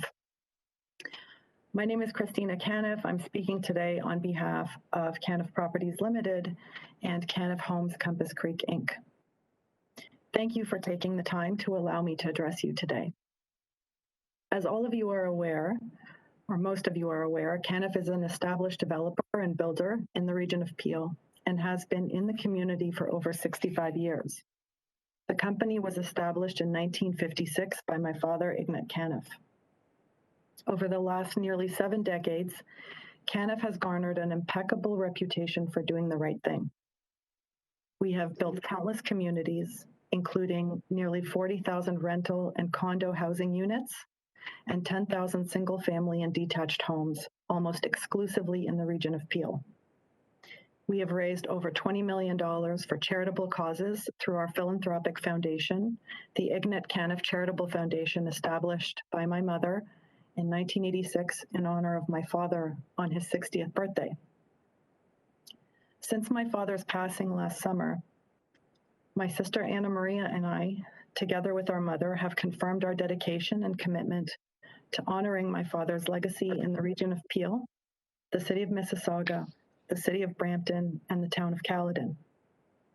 As many of you are aware, we are in the midst of planning tens of thousands of rental housing units in the region of Peel to be built over the next decade, which projects will include affordable housing units. While it is a pleasure to see all of you today, albeit virtually, we genuinely wish we did not have to appear before you today. I have divided my presentation in three parts. The first relates to the heart of CANF's position. For CANF, the issue at hand is one of a commitment made to us through the October 16th, 2020 invoice we received from staff, which without qualification advised that the total amount of regional development charges that would be payable for our development was $24,370,758.86. The invoice specifically stated in caps and bold font, quote, "The rates below are valid for building permits issued by January 31st, 2021. The region staff report circulated ahead of today's meeting is incorrect in a number of places. On page 8.2-3, in the second paragraph under B, Roman 1, the following is stated, quote, "On October 16th, 2020, an initial invoice of development charges was issued by city staff to CANF for the amounts that would have been payable had a building permit been issued at that time." It goes on to say, quote, "January 31st represented the last day before which the existing rates would have been indexed." That, with respect, is simply not what the invoice says. There is no mention of the invoice being an initial one, nor that the invoice would apply only to a building permit issued at that time. It also makes no mention of increases being tied to indexing. There is no suggestion that the development charges could increase for any reason whatsoever before January 31st, 2021. In fact, CANF was promised in the October 16th, 2020 invoice, in caps, in bold letters, something entirely different, that the rates would be valid for building permits issued by January 31st, 2021. CANF detrimentally relied on the clear and unequivocal language in the invoice. The staff report suggests that council's powers are limited to granting a reimbursement where DC rates are applied incorrectly or where there is an incorrect calculation of DCs payable. CANF argues that this is indeed the case in our situation. A commitment was made to CANF that its development charges would be a certain rate, and CANF relied on that commitment. It is our position that the rates that were set out in the October 2020 invoice were the rates that staff were bound to apply. Accordingly, staff incorrectly applied the higher rates to our development. While the arithmetic may be correct, the rates used to calculate the DCs payable were incorrect. The staff reports suggest, shockingly, in my view, that CANF would have to sue the region of Peel to recover the development charges that we overpaid. Such a narrow interpretation of Regional Council's jurisdiction cannot be correct. Regional Council must and does, in my submission, have the jurisdiction to remedy the situation where CANF was required to pay an additional nearly $2 million in development charges directly as a result of statements made in the October 2020 invoice. The second part of my deputation relates to delays. We are all under COVID-19 time pressures. The timelines in the staff report with respect are also inaccurate.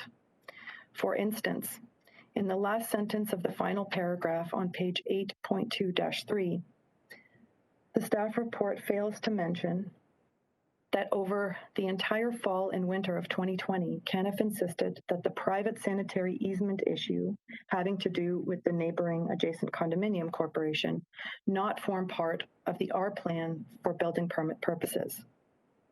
Instead of setting out the actual timeline in the correspondence, the staff report states, quote, on January 4th, 2021, CANF contacted regional staff to discuss their plan to revert back to the original servicing plan. And later on page 8.2-6, quote, on January 5th, upon the recommendation of regional staff, CANF decided to pursue the relocation of the private sanitary easement at another time, end quote. That narrative is not true. We had been insisting since November 4th, 2020, that the region abandon the notion that the relocation of the private sanitary easement had to be dealt with in the servicing permit for the development. That is an important point, and I'd like to briefly take you through a more detailed chronology. At 3:13 p.m. on November 4th, 2020, CANF surveyor sent an email to the region advising that it should, quote, disregard the issue relating to the relocation of the private sanitary easement. On November 10th, 2020, at 9:12 p.m., the region responds by bringing the easement back up. Quote, my understanding was that the updated draft reference plan will capture the new proposed easement for the private sanitary sewer easement. If my understanding is correct, the updated site servicing plan will be very helpful to understand the direction going forward, end quote. On November 11th, 2020 at 3:45 p.m., CANF surveyor repeats himself to the region by stating the relocation of the existing easement was a concept that is not in play right now. Between December 2nd, 2020 and January 4th, 2021, no responses were received to CANF's 6 follow-up emails and calls. At 5:09 p.m. on January 4th, 2021, the region begins its email acknowledging the delay. Quote, please accept my apologies for the delay in responding to this email, end quote. The email then again raises the relocation of the sanitary easement. Quote, please be advised that there are some important aspects that should be updated, including the proposed sanitary easement in favor of PCC 613, the adjacent condo corporation, end quote. It was at this critical moment that CANF requested a meeting with the region to reiterate that we were not pursuing the relocation of the private sanitary easement benefiting the adjacent property, and that it was not part of the servicing solution for this development. It was only during a phone conversation on January 5th, 2021 between CANF and the region that the region accepted, it seemed, the possible relocation of the existing sanitary easement needed to be dropped as a requirement to obtain the region's servicing permit. On the same day, January 5th, 2021, we received an email from the City of Mississauga advising that the increased rates were coming into effect on January 22nd, 2021. CANF complied with the invoice from October 2020, cleared all the hurdles, paid the increased fees on January 27th. Let me be clear. CANF was ready, willing, and able to pay the original October 2020 invoiced amount of $24,370,758.86 in development charges on January 5th, 2021, or on each one of the days between January 5th and January 27th. We were not allowed to because the region had not provided its clearance. Had CANF known that it could not rely on the October 2020 invoice, it could have taken other action to pay its development charge before the increase came into effect, but by that time it was advised by staff that the deadline to pay the development charges may not be honored as it was too late. It is our submission that CANF should not be required to pay an additional almost $2 million in circumstances where CANF relied on an unqualified promise that the October 16th, 2020 invoice represented, and based on the region's undue delays, especially when you consider that CANF would have been reinvesting that $1.8 million directly into the region of Peel. Where other developers are canceling condo projects, we are not. We fundamentally understand that our success is directly correlated to the success of our community, and our commitments to our home buyers, trades, and municipalities in which we do business. In nearly 70 years of building in the region of Peel, CANF has never once either disputed DCs payable, withheld, delayed, conditioned, or underpaid any DCs. The last paragraph of the staff report suggests that if council were to approve the reimbursement of the $1.8 million, it would somehow be precedent setting. It is our submission that this too is incorrect. The situation is unique in that CANF received an invoice, relied on that invoice, and it suffered a nearly $2 million loss as a result of doing so because of the incorrect DC rates being applied. And it has filed a complaint to council as a result. There are no other developers in this position to our knowledge. In sum, I respectfully request that the council reconsider this matter. It is unique, does not present a precedent issue for the region. More importantly, it comes down to fairness and who should be responsible for the statements made to CANF regarding the development charges that would be payable. We really wish we were not in this position, but we cannot simply walk away from almost $2 million, and I sincerely hope that there is some way that we can amicably resolve the issue. As my dad would say, and the expression sounds better in Bulgarian than in English, let's feed the wolf and spare the lamb. Thank you very much for your time. Ms. Caniff, thank you very much for your presentation. I now call upon John Zingaro, Senior Legal Counsel, Legal Services, to provide a brief presentation outlining staff's position on the merits of the complaint. John? Thank you, Mr. Chair, and thank you for pronouncing my name correctly. So, good morning, everyone. For those that don't know me, my name is John Zingaro. I'm Senior Legal Counsel and Manager with the Property Law Group. With me today are John Hardcastle, Director of Development Services, and Stephanie Nagel, the Regional Treasurer. I will be bringing them into the presentation at the appropriate times to provide some important background information.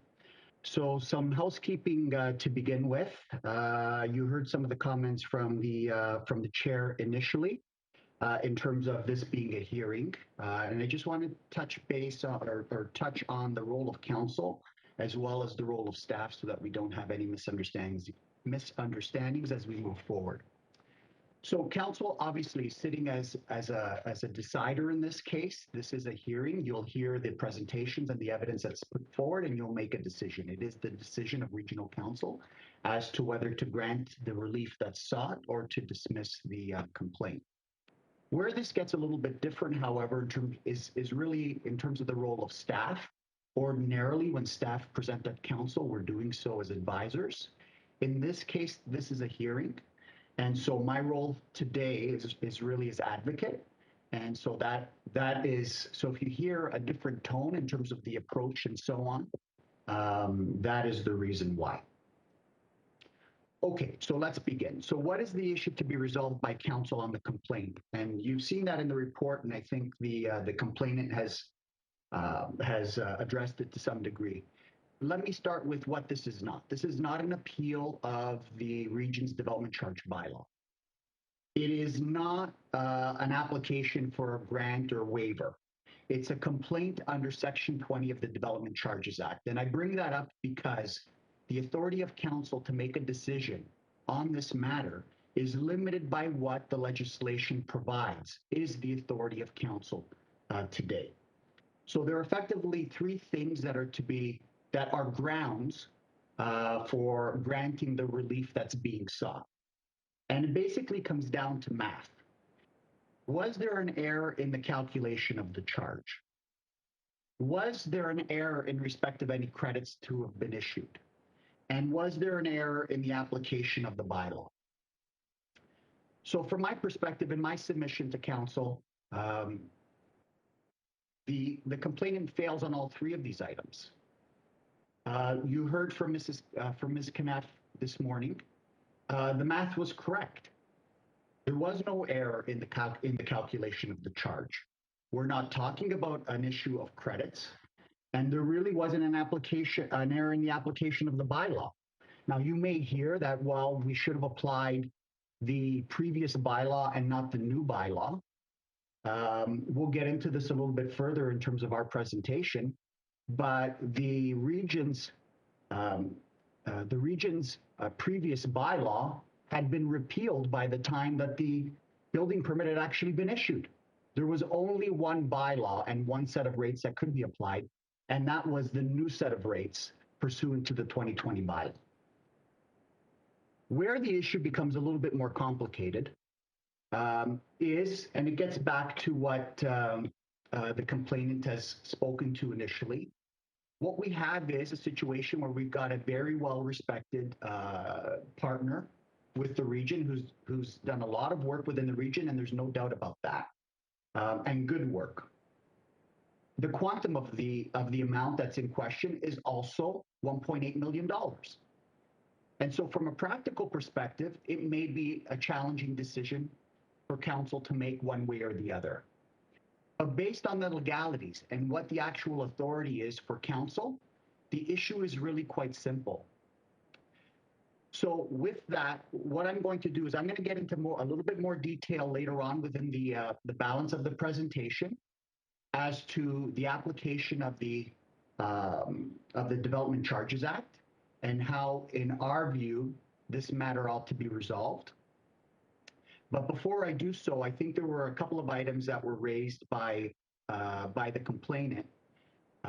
In my view, I'm going to treat them as peripheral issues, okay? And those are the two issues of the statement, the statement that was provided by the City of Mississauga in October of last year, okay? And then the second issue, which was the issue of some type of delay caused by regional staff in the review of a reference plan that was needed in order for clearances to be issued, okay? The reason I say those are peripheral is because those are not issues for which relief can be granted under the Development Charges Act, Section 20. They just aren't. But I do not want council to be left with the mistaken impression that somehow staff did less than what they otherwise should have done in terms of the notifications and so on as it relates to the new development charges bylaw, what was in place back in October when CanF received their initial statement and what occurred afterwards. And then the second one, which is I think even more important, is I don't want council to be left with the mistaken impression that somehow staff delayed the processing of this development application, which resulted in this loss to CanF. There may be some, I think there's going to be disagreement as between CanF and the region and regional staff as to what in fact occurred, but we'll go through the chronology as well, and council will make a decision thereafter. So with that, I'm going to turn it over to the regional treasurer to provide some background on some of the financial implications, the consultation, communication, and so on that occurred leading up to the enactment of the Region's 2020 bylaw. Stephanie? Great, thank you, John. So John has already introduced me. So the first piece I wanted to speak to really is the 2020 DC bylaw review engagement and kind of how we work through the process to identify the rates and the notification. So a large amount of work went into the development of the region's new DC background study and bylaw during 2020, which was passed by council on December 10th and took effect on January 22nd, 2021. Throughout 2020, extensive consultation and communication was undertaken with the developer community, the public, and local municipalities. The kickoff for the project occurred on January 27th, 2020, with representatives from Build Peel Chapter, that is the Building Industry and Land Development Association for the GTA. For January to December, there were many meetings with Build Peel Chapter members through forums such as our Development Industry Working Group, the Building Industry Liaison Team, and with intermunicipal working groups. On September 17th, public notice of the DC bylaw and public meeting appeared in 3 local newspapers, on the region's website, and through social media. And the release of the draft background study with draft rates was on September 18th on the region's website. The draft study and bylaw were addressed at Regional Council on September 24th. Build shared the DC draft rates with their members in their September 29th newsletter. Ongoing discussions occurred with the development industry. On October 8th, the region held a public meeting to discuss the 2020 DC bylaw rates, and again, this meeting was advertised as required in advance. Meetings were held and information was shared with Build and local municipalities to address the final council meeting on December 10th, where the DC bylaw and changes proposed by staff were accepted and the bylaw was passed. On December 15th, 2020, Build shared the final DC rates and the effective date with its members in its newsletter. It is our understanding that CNEF is a member of Build. Additionally, the region published information on the passing of our bylaw on December 17th in 3 local newspapers and on the region's website. Notification was also sent to area clerks and treasurers on December 18th. Can you put slide 1 up, please?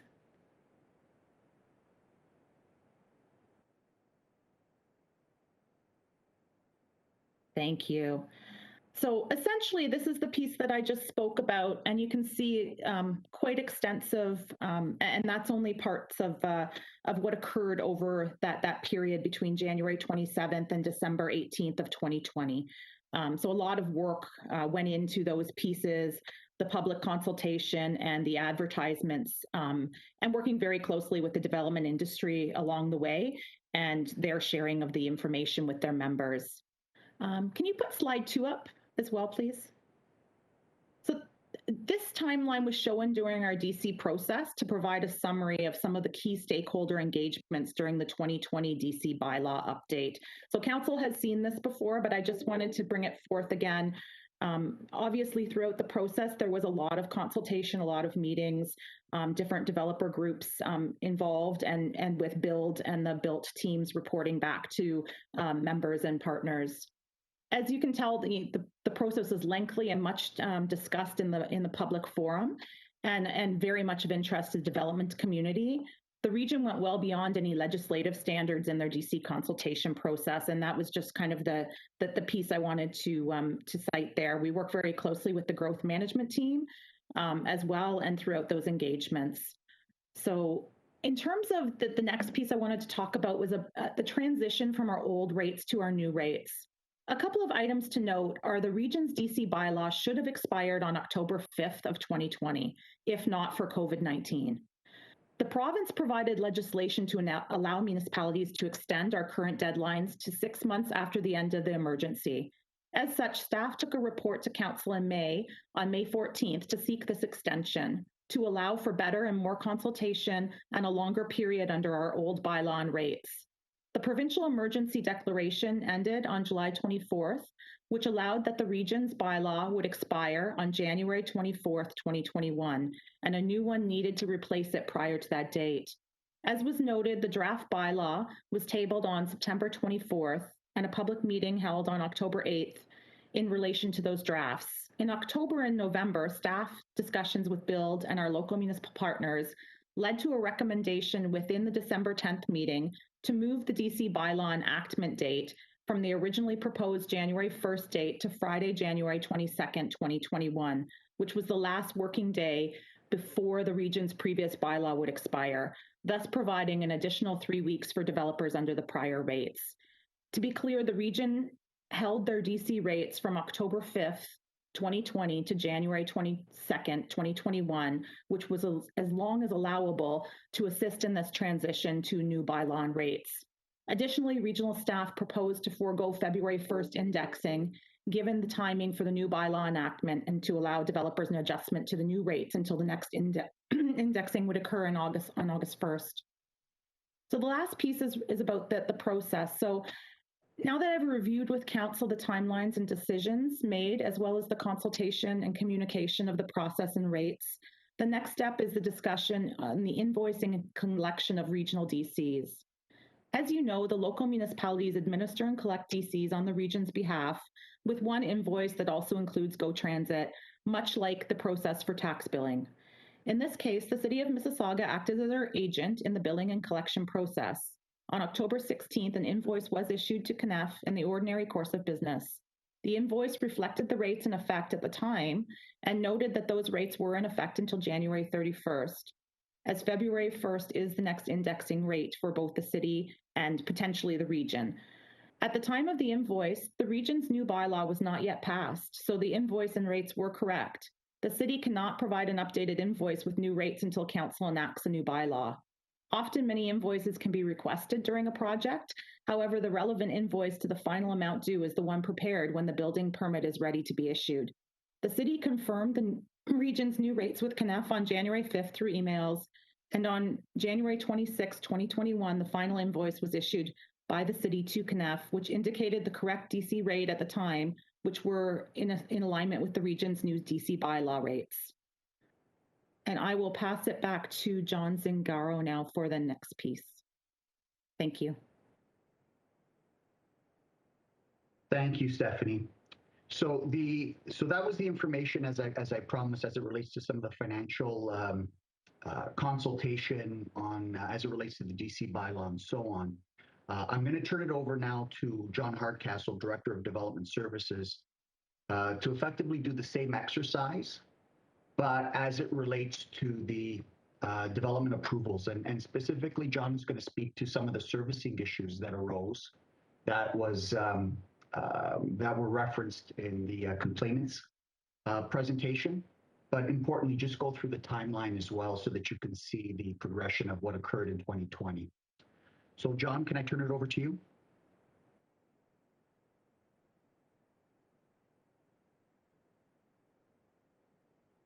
John, I don't think we can hear you. You may be muted if you can hear me. John, can you try to unmute and start again, please?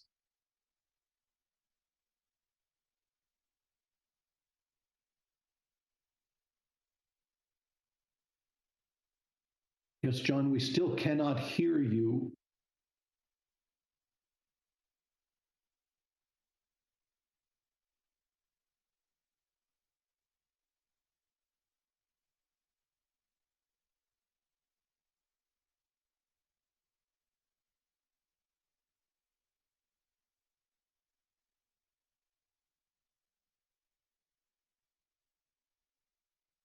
John, I think like I see your lips moving, but I'm not hearing anything. I'm assuming you can hear me. I don't know if our technical people are trying to have a go at it as we speak.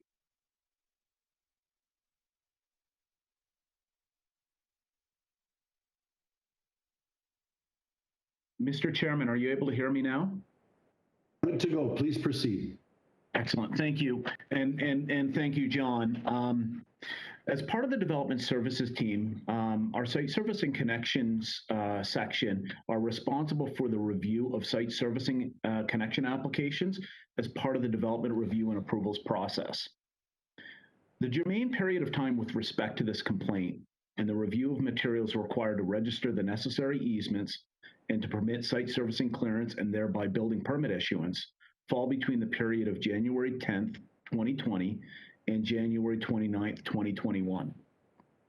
It is apparent through our detailed review of the timeline and the actions undertaken that decisions made by CANF and their consultants were significant in contributing to the timing of the issuance of the regional clearance. The chronology of events will highlight the key interactions and duration of review, demonstrating that staff were attentive, professional, responding quickly, and sought to prioritize the review to assist in the achievement of stated objectives by CANF staff. Regional staff advised CANF back on January 10th, 2020, that the required easement schedule and draft reference plans were satisfactory for the purposes of registration. The site servicing drawings had previously been cleared in principle in April of 2019. These materials did not include the relocation of the private sanitary sewer. Approximately 7 months following a regional clearance, on August 19th, 2020, new CANF staff reached out to introduce themselves and to determine the next steps for the site servicing review. Following a review of the file, regional staff advised in September 3rd, 2020, that legal had been provided with all of the necessary information to commence registration of the draft reference plan and that the servicing drawings required revisions to align with the draft reference plan. 2 months following, on November 4th, 2020, CANF surveyor reached out to advise that the draft reference plan will be amended to relocate an existing private sanitary easement in favor of an abutting condominium corporation. Later that same day, the surveyor further advised that the request to relocate the servicing was a concept only and that they do not wish to relocate the services. 6 days later, on November 10th, 2020, CANF staff confirmed that the services are proposed to be relocated, and Peel staff provided clear direction on details to be addressed to accommodate this change. A little less than a month later, on December 2nd, 2020, a revised draft reference plan is provided to Peel staff for formal review and comment. This draft reference plan included provisions for the relocation of the private sanitary services. Following up the next day, an email was received by CANF apologizing for the delay in receiving the materials and asking for the review to be expedited, noting the crunch with the DC bylaw. Following the return from holidays, detailed comments were provided by regional staff to CANF on January the 4th, 2021. This same date, upon receipt and review of the detailed Peel comments, CANF requested a meeting to discuss.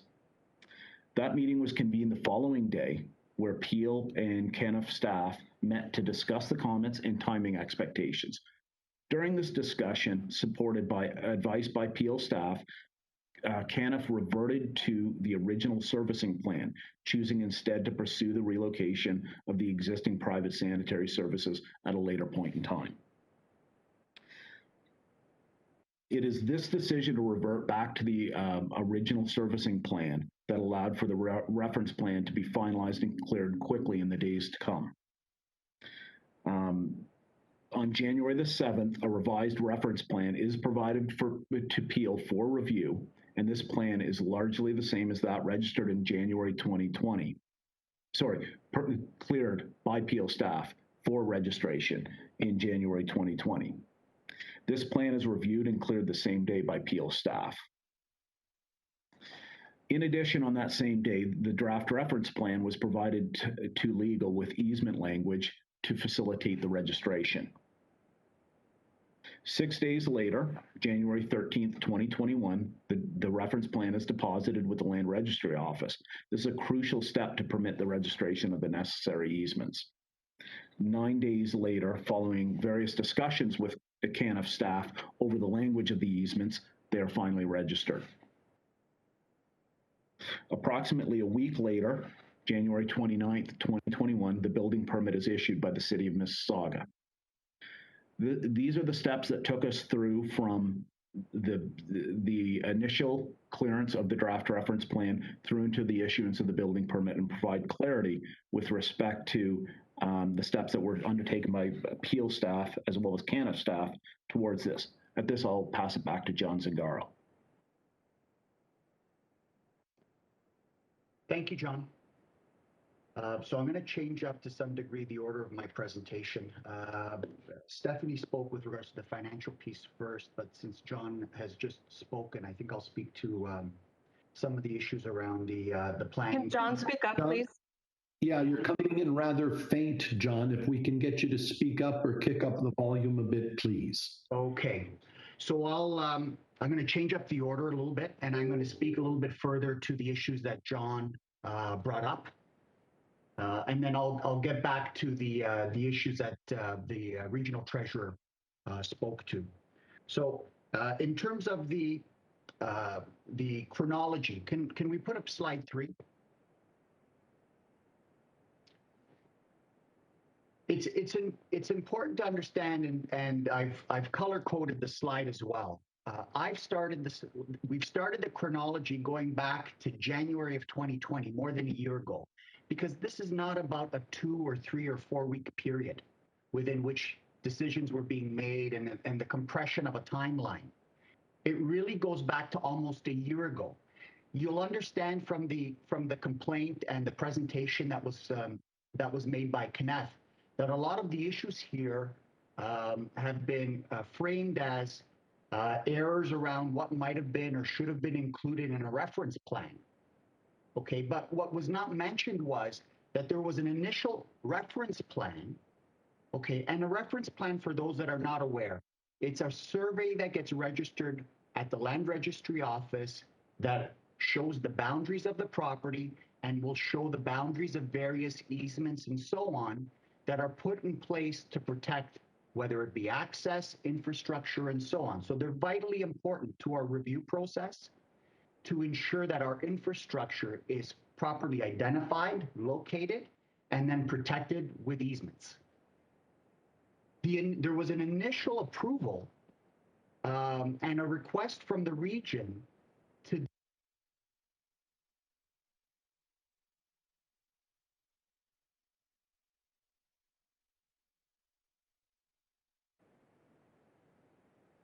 if we can, it's the pie chart. And if we can't, that's okay too. So I've aggregated all of the days for council so that you can understand what we're talking about. So I can see the slide up on the screen now. Okay.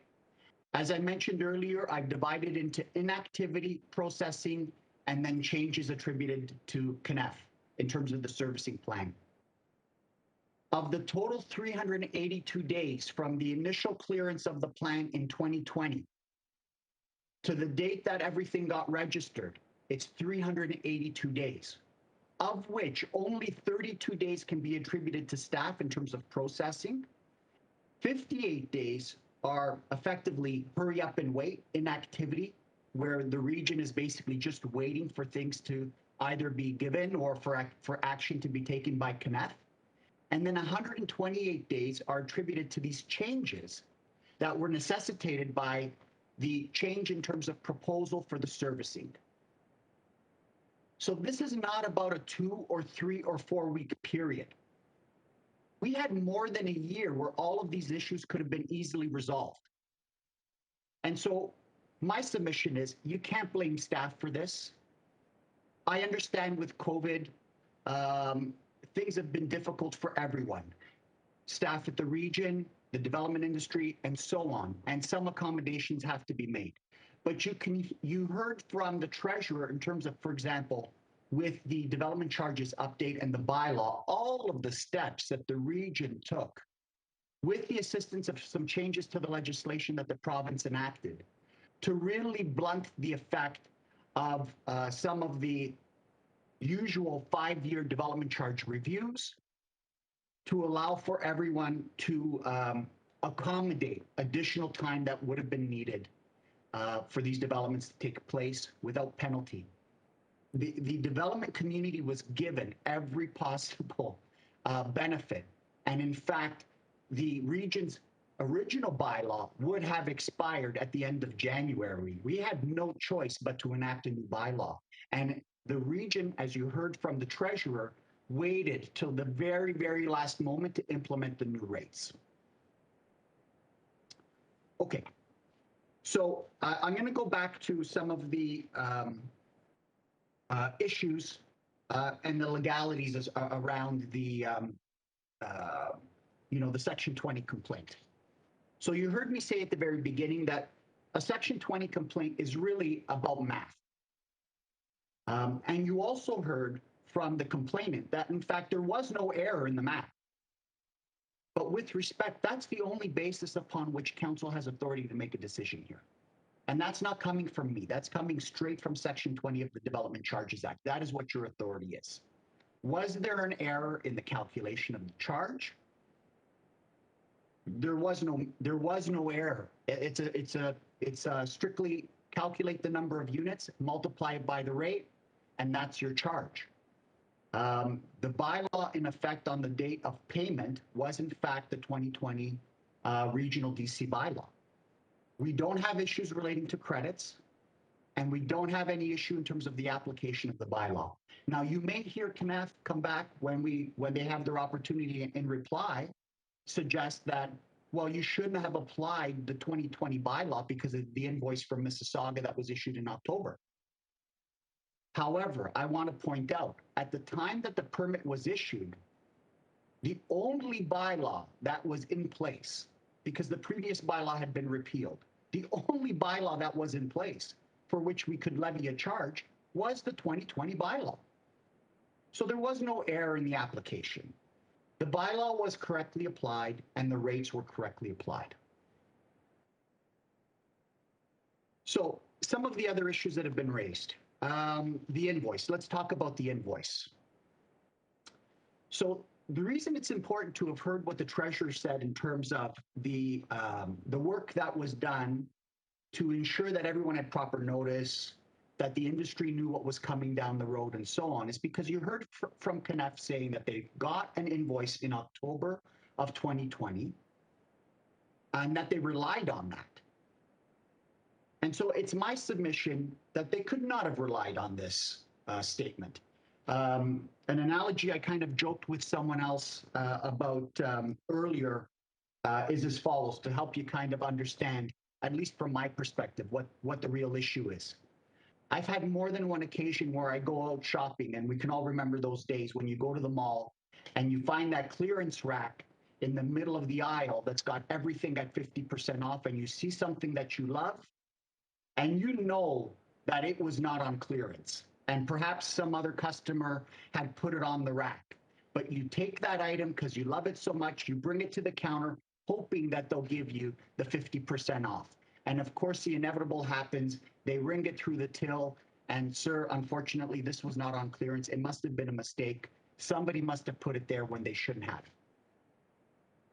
At the time that invoice was issued, we had done, as you could see from the chronology that the treasurer put up, a substantial amount of work in terms of advising the industry as to what was going on. The industry knew, or should have known, well, I shouldn't say should have known, the industry knew that these bylaws expire and must be renewed every 5 years.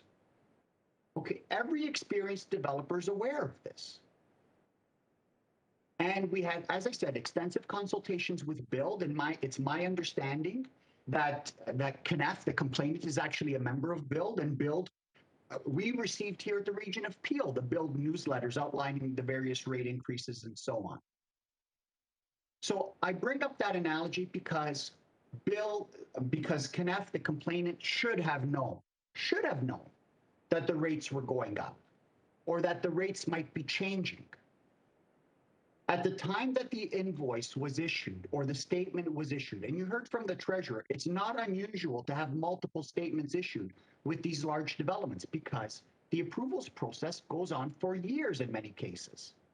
And so oftentimes these statements need to be updated because those dates, as you see were quoted in this particular statement, they come and go as development proceeds. Okay? So on the date that statement was issued, the region had not even passed the new 2020 bylaw. There was no other number for the region to provide or for the city of Mississauga to provide. It had not been approved by council yet. It hadn't even come to council for the purposes of a vote yet. So the statement was accurate. And CNEF, if it didn't know, it should have known that bylaw, that the region's existing bylaw was going to be updated shortly.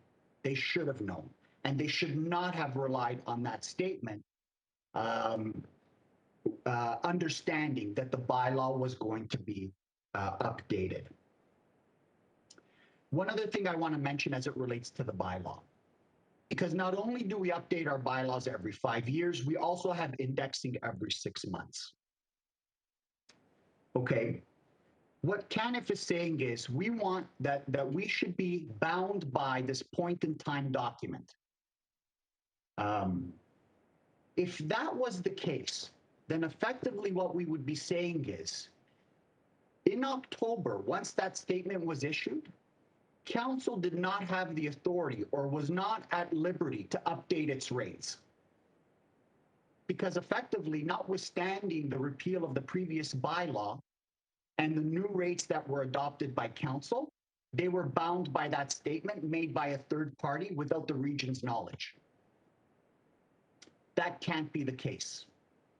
That's what we call fettering of council's discretion. Council holds the ultimate ability to enact bylaws and to make decisions in respect of those matters. Development charges is no different.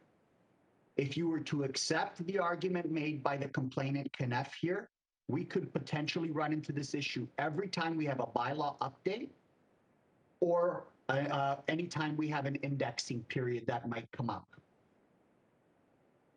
And that can't be the case.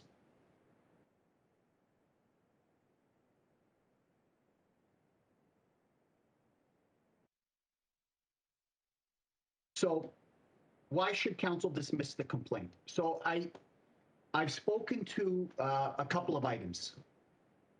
One, the issue really is simple. I've spent the bulk of my time addressing the issues that Kenneth raised because I think it's important. And I also, I echo the sentiments of Ms. Kenneth in that it's unfortunate that we're here because it looks like there's a lot of finger pointing back and forth with a very good partner for the region of Peel, which we also would have wished we could have avoided.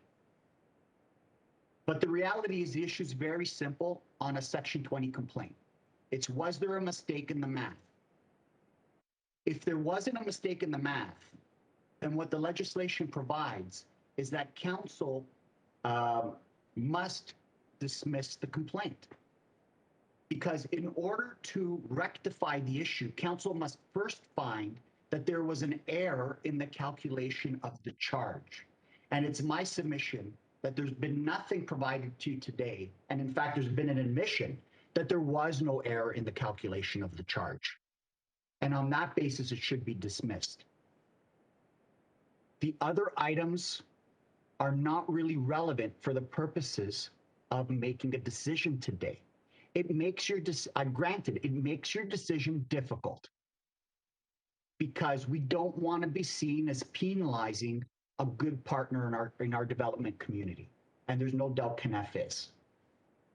But if you were to permit this complaint, you would be, one, potentially limiting your ability later on to update your bylaw, because any statement that would have been provided in advance of that issuance, you'd be bound by. And remember, while you may have the ability to decide a Section 20 complaint at the council table, acting as effectively as a tribunal, as part of this hearing, if Kenneth is not satisfied or any developer is not satisfied with the results of a Section 20 complaint, they have the ability to appeal that decision to the LPAC. And so the decision you make today, in my submission, if it's favorable to the developer in this case, it will be used as evidence of what council considers to be an error later. And it opens the door for every developer to complain about a delay that they perceive occurred and potentially a very long development process, or potentially old statements, point-in-time documents that might have been issued by third parties without the knowledge of the region. Granted, the lower tiers are responsible for issuing those statements, yes. But the ramifications financially for the region are enormous. We're paying the cost for that.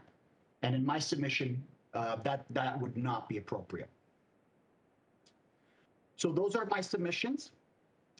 What I will do now is I'll turn it over to Commissioners Kent, Dedman, or the regional solicitors in the event that they have any further questions. This process will allow for the complainant to reply to some of the comments that I have made. And then both parties, I believe, will be available for any questions that council may have afterwards. Thank you. Thank you. So let me clarify the point, and thank you. Thank you for the staff presentation. Now, our solicitor and our senior staff can make any further comment if they wish. I will then go to the complainant for their rebuttal of any of the information they received, though it needs to be made clear without repeating what your previous presentation was. Then I will come to the tribunal where members of council may ask the complainant's representative and regional staff questions on the matter. Members of regional council may also speak to the matter. after which I have to conduct a vote. So back to the staff of the Region of Peel. Do any of the commissioners or the solicitor wish to make an additional comment? I see Gary Kent. Commissioner Kent. Yes, Mr. Chair, thank you so much. Just to reinforce that, we have got a lot of respect for CNEF as a developer, as a community contributor, and in no way do we, not have respect for that. And we know going forward, they'll continue to be that community partner. So just to re-emphasize, we believe that the rate date change were clearly communicated and that there was no undue delay on the processing of the paperwork. So with that, I'll leave it over. I just did want to highlight the respect that we have for the developer once more. Thank you. Thank you. Regional Solicitor O'Connor. Yes, thank you, Mr. Chair. I'll be very brief, and at the risk of oversimplifying, I would just like to sort of state the principle that I think is the gist of the matter here. I would echo the fact we're not unsympathetic to CANF's circumstances, but the reality of the fact that the business situation is along these lines. If the taxman quotes you a rate of 10%, and the Income Tax Act imposes a rate of 15%, and the correct rate is 15%. The complaint here is that the taxman quoted the wrong rate. Staff don't necessarily agree with that. You've heard the detail, but let's put it at its highest, that the taxman quoted the wrong rate. It is the development charges bylaw that imposes the correct rate. The DC bylaw trumps any quote, and the development charge bylaw has been correctly applied. In those circumstances, the correct decision of council is the one that's been advocated to you by staff, that the complaint should be dismissed. And that's it in a nutshell. Thank you. Thank you. That concludes the staff presentation. I now call on the complainant's representative to address in reply matters raised in the staff presentation without repetition of the complainant's own original submissions. Back to you, Ms. Caniff, and your team. Thank you, Chair. I would like to clarify a few points that Mr. Zingaro in particular made. The first has to do with the language, the clear and unequivocal language of Section 20. It says that CANF can complain where the process for making a complaint, where a DC paid, was incorrectly determined. So it does not say that there needs to be a mistake in the math. It was incorrectly determined in our submission because the wrong DC rates were applied. That is the crux of the argument we're making. The operative words are not what Mr. Zingaro suggested. They are quote unquote incorrectly determined. And it is again our submission that the rates were incorrectly determined. Also, I would like to note that it is council members that have the ultimate authority in implementing the bylaw, not staff. I'd also like to make a couple more points. Mr. Zingaro raised the question early in his presentation as to what the intervening events were between January 2020 and January of 2021. I can think of one that is the most important one, which is, well, to the population at large, which is COVID. COVID hit on March 23rd. The other intervening event for CANF was Mr. CANF's passing on July 12th.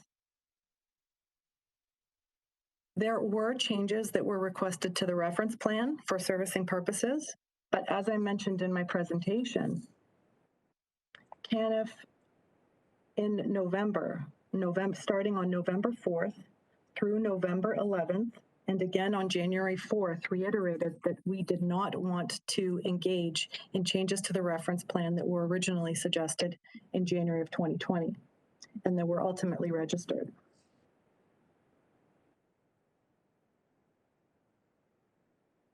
Also, the change, I think, is important to comment on. It was a change to accommodate a neighbor. We have always tried to do the right thing, And this was just one example, which is now ultimately potentially going to cost us nearly $2 million. We were accommodating a neighbor for better access to a private sanitary sewer. Caniff was in no way going to benefit from this change. And ultimately, we abandoned it in November.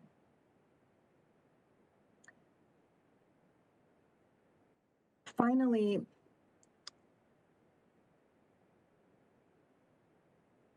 Mr. Zingaro raised the notion that Caniff ought to have been aware of the changes in the DC rates because of a notice that was sent out through mass emails from Build, inter alia. So with respect, I think given the invoice that was originally sent out in October of 2020, and given the fact that it was completely unqualified, without provisos, and that we relied on it to the tune of nearly $2 million, I think that we expected better from the region. And I think that a proper notice, if we couldn't have relied on that invoice, should have been sent to us. So again, our submission is going back to the legislation that Section 20 allows us to complain where the DC rates were incorrectly determined. And that decision is solely regional councils. Thank you. Okay, with thanks to both our presenters, members of council, that now brings us to our question and debate period.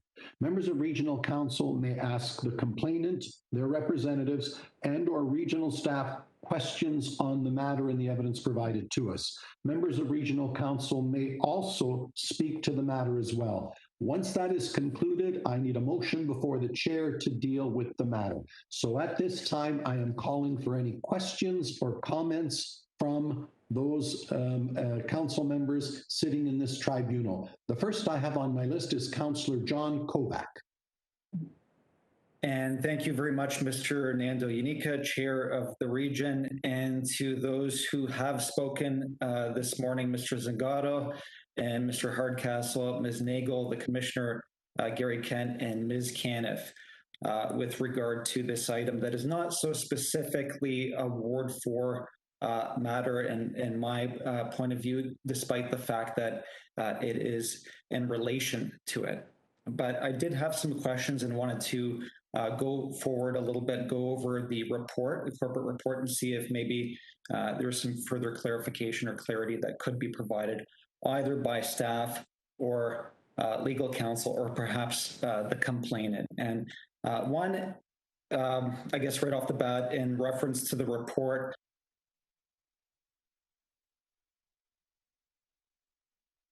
a signal right now that's saying that I'm lagging. You were for a moment. You're good to go. Carry on, John.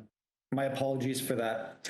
So within the report, it's stated subsequently on January 5th, 2021, the city provided an email communication to CANF forewarning, that's an important word, of the then forthcoming January 22nd, 2021 DC rate increase. But when I went through the report, I guess it towards the back end of the section in relation to the report, it shares an email exchange between Dominic Charone on behalf of the CANF group and City of Mississauga Building Services, which again in follow-up on behalf of the region of Peel.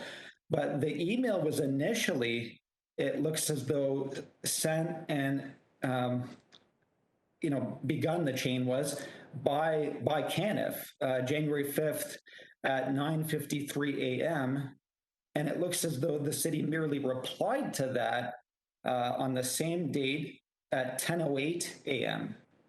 So in my own view, I was grappling with that. So if the city and the region are forewarning and they keep making reference of this January 5th date, why did they wait for a email to come in from CANF before they provided that notification and reminder of the DC rate change? That's my first question. through to the appropriate staff. So I'll speak to that through the chair. I really can't answer why the correspondence occurred in the way that it did. We understand from our own staff that there was a conversation as between CANF and our staff on January 4th, followed by a meeting with our staff that was then scheduled for the following day. For the purposes of moving forward with the development on an urgent basis. And it was communicated to our staff on the 4th that CANF anticipated rate increases at the end of the month. I don't have information beyond that, and perhaps CANF can perhaps shed some light on when they first became aware that the new bylaw was in fact coming into effect at the end of January. So the long story short, I can't really speak for why the city of Mississauga responded in the way that they did or weren't more proactive immediately after the region's enactment of the bylaw. And keep in mind, the region's bylaw was enacted at the 10th of December. The 10th of December, and notice would have gone out shortly thereafter. So with the holidays and so on in between, you do have a bit of a gap. But there's no question that on the 5th, CANF was aware that the rates were going up and that a permit would have needed to have been issued by the 21st. Ms. CANF, would you like to add something to that? I would just like to thank Councillor Kovac for the question. It is an important one, and it is in fact CANF that had started looking for answers on December 2nd. And it wasn't until we sent out the 7th email to regional staff on January 4th that we finally got confirmation for a meeting to occur on January 5th. And it was our prompting the city of Mississauga to issue the revised or the notice of that the invoice from that the invoice from October 2020 would no longer be valid until January 31st, 2021. Thank you. Thank you, Councillor Kovacs. Back to you. Thank you very much, Mr. Unica. And so in thinking about the city and the region's role within this type of, I guess, with respect to the process and applicants and those deemed maybe like a live applicant, I would, let's say, look at it in that way. To what degree should we be proactively informing applicants in the event that there is a change? So maybe that's more food for thought, and maybe there's no real need to respond back to that.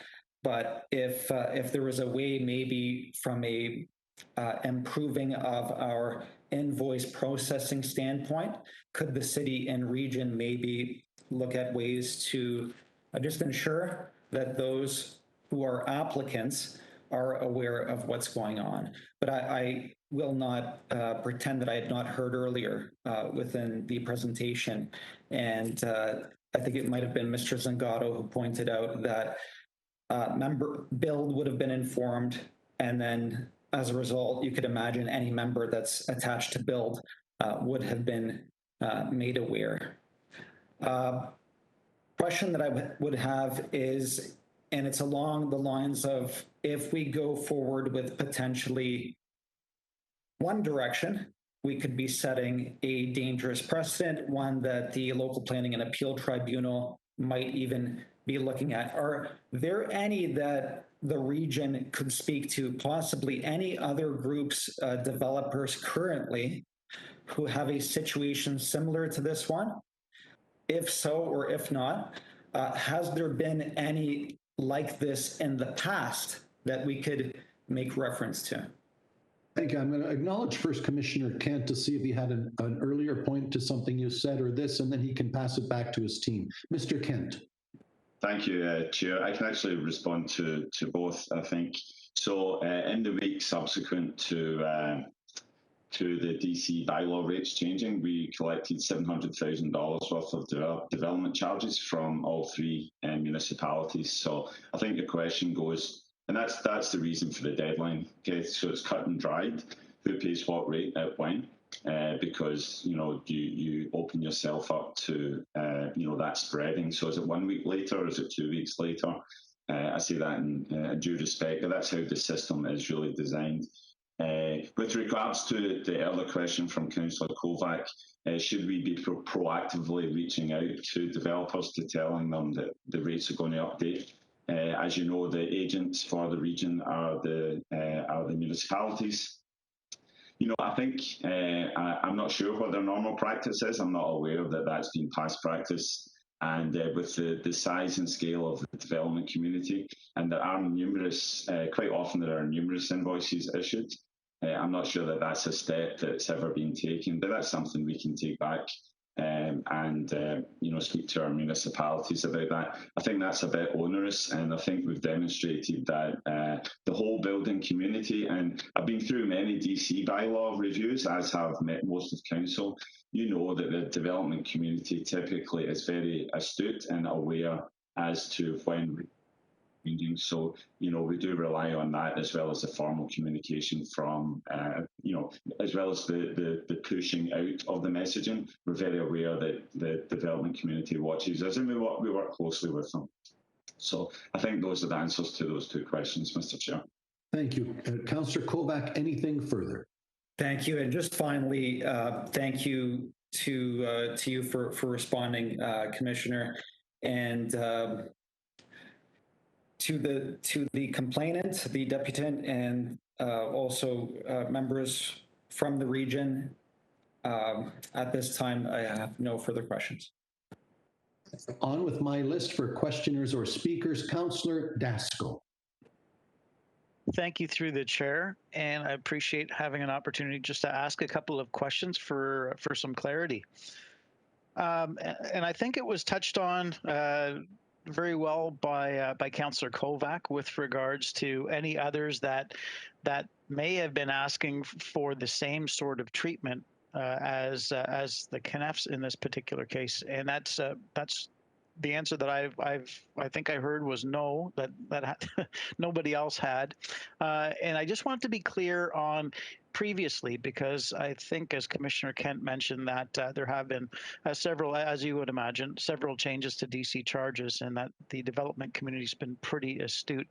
And I just wanted to know if there's ever been a situation like this in the past where somebody has come forward saying, that there has been an error here. So through you, Mr. Chair, sorry, if I can speak. Go ahead, please. Through you, Mr. Chair, we have had people come forward with Section 20 appeals before, and sometimes we've worked with them and they've withdrawn it, and other times they've come forward. There hasn't been one recently for a Section 20 because the standard for this is so high that the error has to be made, and I know you understand that. As for the past, I really can't speak to that at the region of Peel, as this is only week 5 for me. But if Stephanie Nago is still on the call, or if John is on the call, perhaps they can reference that. And Councillor Daskal, through the chair, nobody has actively requested, an amendment to the rates so far. So I think I would maybe use those words, and we are very aware. And I know that the delegate in CNF has said that this is unique, but we're really concerned that it won't be viewed that way in the development community. Thank you, Councillor Daskal. Yeah, well, I think from my understanding, Commissioner Kent deferred over to Ms. Nagel or John to see if they had some insight for us. Yes, through the chair. We haven't had a Section 20 within this last bylaw timeline. Prior to that, I wasn't in this role, and I was somewhere else. So to that point, under the 2015 bylaw, in the last 5 years, we haven't had a Section 20 complaint. So that being said, prior to that, I am aware of one, and I don't have the exact timing with me, but I think there was one on the previous bylaw that was dealt with at council from another group, I think on the industrial sector side. All right, thank you very much. And I guess just my last question is for Ms. Knaff. Is this common practice for the organization to do to challenge DC charges? Thank you, Councillor Dasco. Absolutely not. This is an incredibly uncomfortable position that we face at the moment. And if there is any other place I could be, I would be if I could, but we simply cannot turn away from nearly $2 million. And if I may use the opportunity, Chair and Councillor Dasco, just to respond to a couple of points that the Commissioner Kent made. Can I?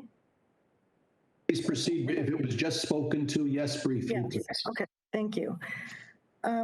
So 2 points. One is I believe that the interpretation of Section 20 in the complaint is, with respect, being too narrowly viewed. It should be much more broadly viewed in our submission, because the words incorrectly determined don't just refer to a mathematical calculation. The second point is Councillor Kent, Commissioner Kent, I appreciate the kind comments you made about us.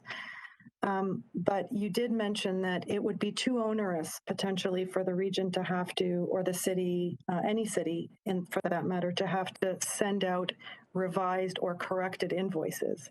In our submission, $2 million is too onerous in this particular circumstance, where the city of Mississauga, the region, had plenty of opportunities, let's say between December 10th and when we paid the increased DCs on January 27th, I believe it was, to send a revised invoice that was qualified, pointing out the higher amounts. It was not until January 26th that we received that revised invoice. And also, I hope, for the sake of all the other customers of the region of Peel, the city of Mississauga, the town of Caledon, the city of Brampton, that the invoice process will change, and that the invoices that developers like Caniff, who continue to want to reinvest in the region of Peel, will be able to rely on. Thank you. Thank you. Councillor Dasco, anything further? No, thank you through the chair. That's all my questions. Thank you. Now, the chair needs a little bit of help. I want to be very careful so that I'm not stepping out of this role as opposed to being chair, but there is one point I want to follow up on, and I need the solicitor to determine whether it's appropriately put. The staff did mention, is there any recent history? The chair is aware, and out of procedural fairness, I think there was within 5 years, and it was Amicon in Mississauga where they challenged the levies, were found to be correct in Mississauga. The appeal came to the region of Peel. We stood by the staff determination, and I believe it went to the LPAT, and we were overruled in Amicon 1. I'm just going to leave that at that. So if I've been around long and I may remember the history, I'm just going to stop at that. I'm not drawing any conclusion, but if we are aware of something, I think it needs to be said. If staff could speak to that and clarify perhaps my understanding, but it should be part of the record with respect to all. Through to staff. Through you, Mr. Chair, it's Stephanie Nagel here. What you are speaking to is an appeal of our 2015 bylaw and rates, so not a Section 20 appeal. So a Section 20 is a complaint appeal in a different manner, as was described, where there's an incorrect determination of an existing bylaw and rate. So the LPAT appeal was on our bylaw, on pieces of our bylaw. So, and you are correct, that was on our 2015 bylaw and was resolved just prior to our 2020 bylaw coming into effect. Stephanie, thank you very much. In the interest of transparency, I'm glad we got that out. Okay, carrying Councillor Dasco, thank you. If there's nothing further from your end, I carry on with my list. Mayor Crombie. Thank you, Mr. Chair, and I think that was a good clarification to make. From my perspective, if I have an invoice in my hand, unless I'm sent a revised invoice, I'm going to count that notwithstanding rates are increasing, I have mine in hand and I'm about to apply, so that rate's not going to apply to me. That would have been my personal interpretation, and perhaps that's what the Canefs have felt. And I do want to ask Gary about the too onerous to send out revised invoices, and how many would that have required him to send out? Because it sounds like one was sent out about 4 days before the deadline on the January 26th. So from my perspective, rates are going up. I heard about it's being advertised everywhere. Price is going up, buy now. But I've got my invoice that says the rate at which I'm going to be charged, so I feel pretty comfortable. Right? And I can understand that perspective because these are people we've been in business with for 50 years. They know the rules. They've never challenged the rules. And they're great partners, as we've all said. So, Gary, why was it how many invoices would the city of Mississauga have had to send, given that it was back in your other hat, in your other role back at my city, at our city, that the city of Mississauga didn't issue revised invoices to anyone who had an outstanding DC invoice? Commissioner? Yeah, so through you, Mr. Chair, to Mayor Crombie, happy to address that. I think, and maybe I could tackle both of your points at the same time. I think you as an individual consumer, I think that's one scenario. I think common practice in the industry is an invoice goes out, and I don't believe there's subsequent invoices issued with even DC rates going up.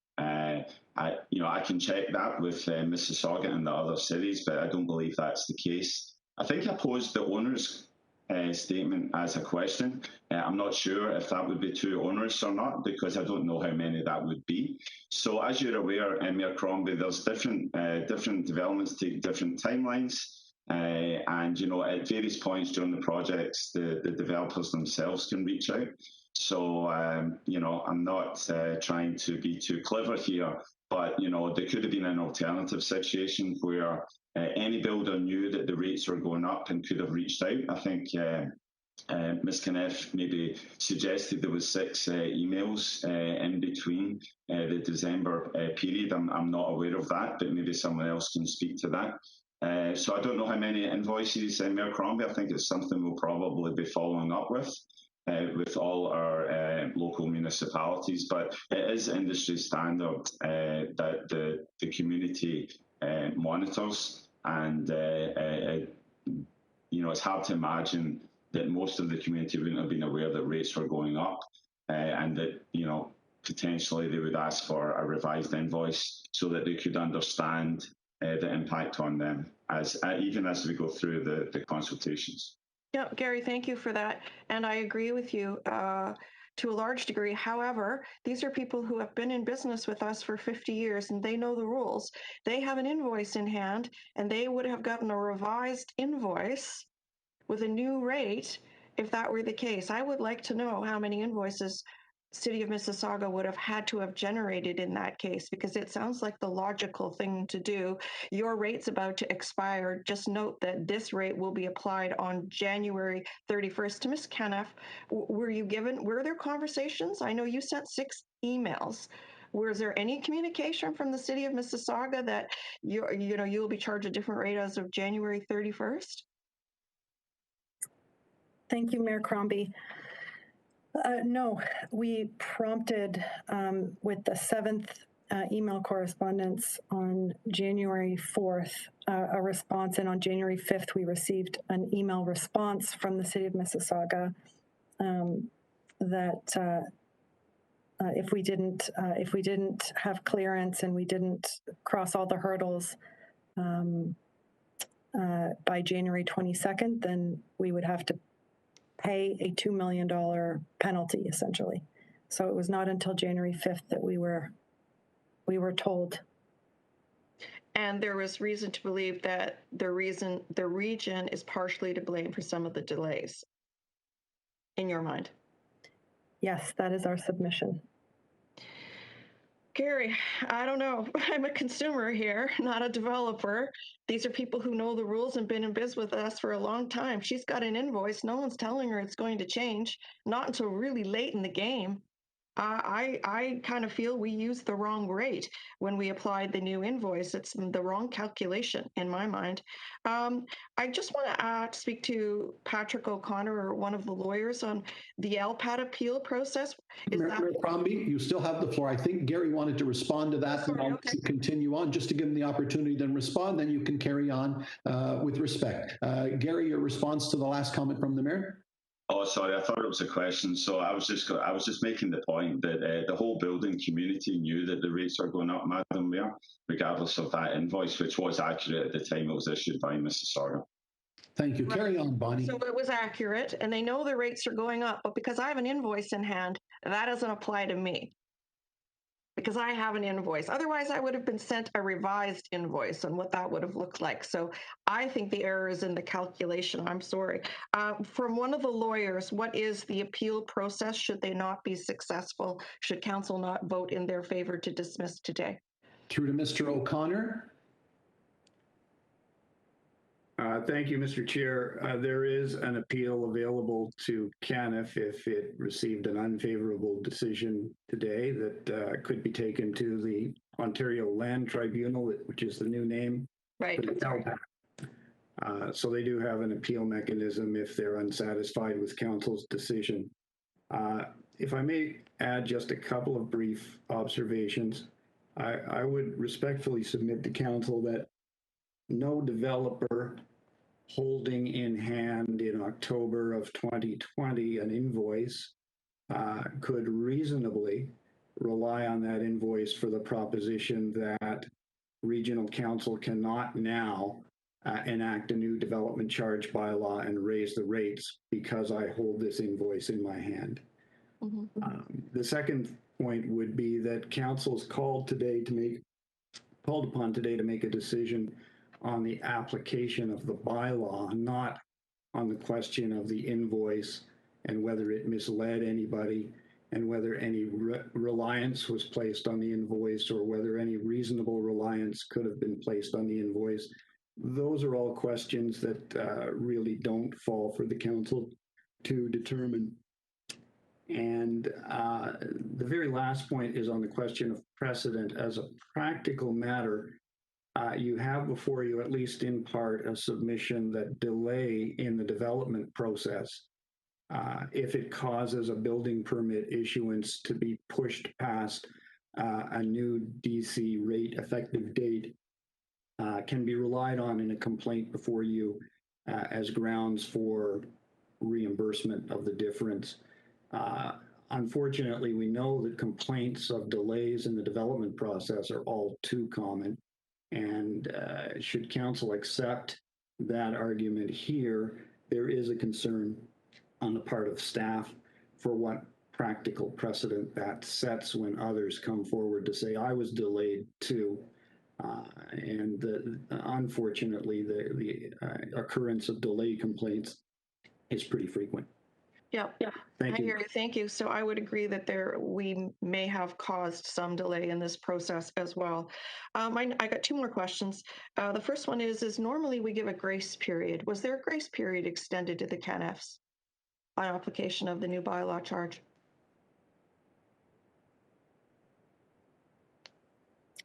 If I may, Mayor Crombie, no, there was not.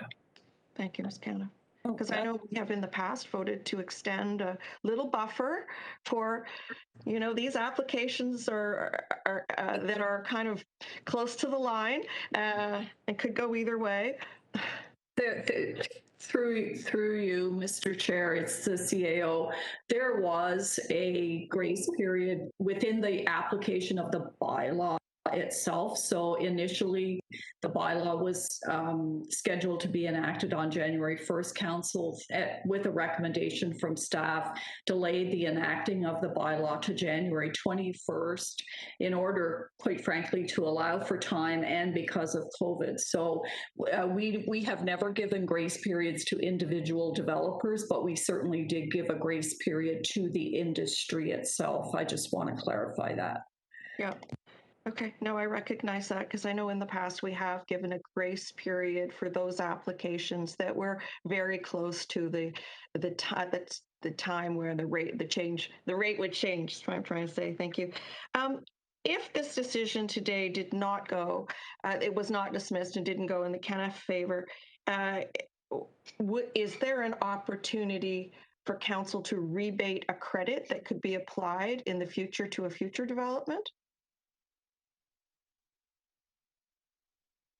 I don't know who wants to take a stab at that. Sure, I'll take that. It's somewhat challenging with doing this all remotely. So I believe the short answer would be no.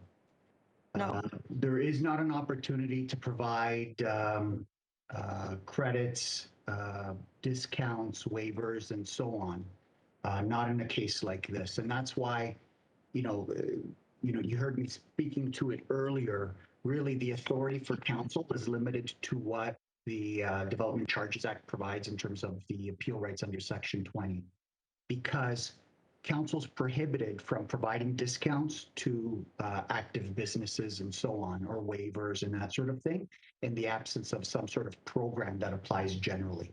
So we call it bonusing. I know that many of members of council have heard us speak to that sort of issue before, but that's what would effectively prohibit that.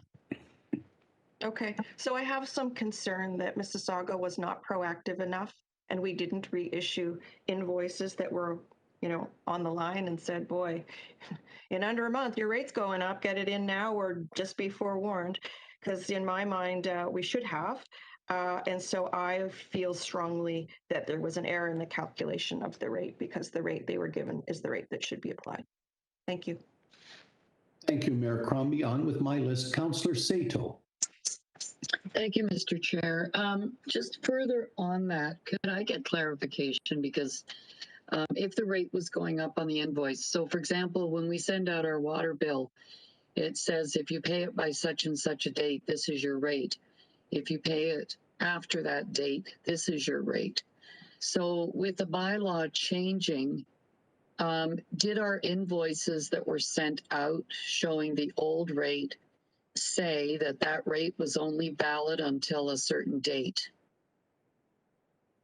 which would have been the date of the bylaw change? So through the chair, it's John Zingaro again. The dates are kind of important in this case because the date that the invoice was issued preceded the date that the region's new bylaw was enacted. So there was no possibility for the invoice to have a warning as it relates to rates that were not yet in effect and hadn't even been passed by council. Okay. Yeah. Okay, I understand that. So just, I realize that this is a different situation because it's an appeal, but there was some discussion about, I think Councillor Kovac asked about precedents. Have we done it before? And in the past, and I realize that this was before the bylaw, the development charges bylaw came into effect, but in the past here at the region, we have given developers, we have exempted specific developers and developments actually from the increase in the new bylaw due to extenuating circumstances. And one of them actually was in my ward, so I'm very familiar with it, where there were delays in the development processing that was beyond their control.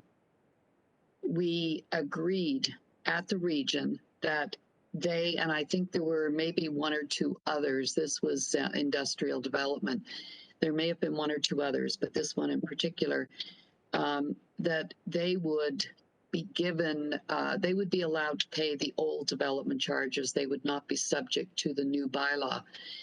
And, we didn't get a whole rush of people coming forward saying, us. We were very specific in the criteria that those applications had to meet. So, I think there is some precedent, even though it was not as part of an appeal process. you know, I don't recall us having very many of these, dealing with very many of these, Mr. Chair. So and I know for some members of council, it's probably the first time that they're hearing this type of thing. But I just wanted to point out that, you know, we have in the past exempted certain developments, specific developments from increases in development charges for specific reasons. And, you know, I thank our lawyer for your answer to me, John, that you couldn't put it on the invoice, which is too bad. But, you know, I mean, I think I agree with Mayor Crombie that if I receive an invoice for something and there's a certain date that it has to be paid by, my assumption is as long as I pay it by that specific date, that's the amount I need to pay, and that it's not going to change in between.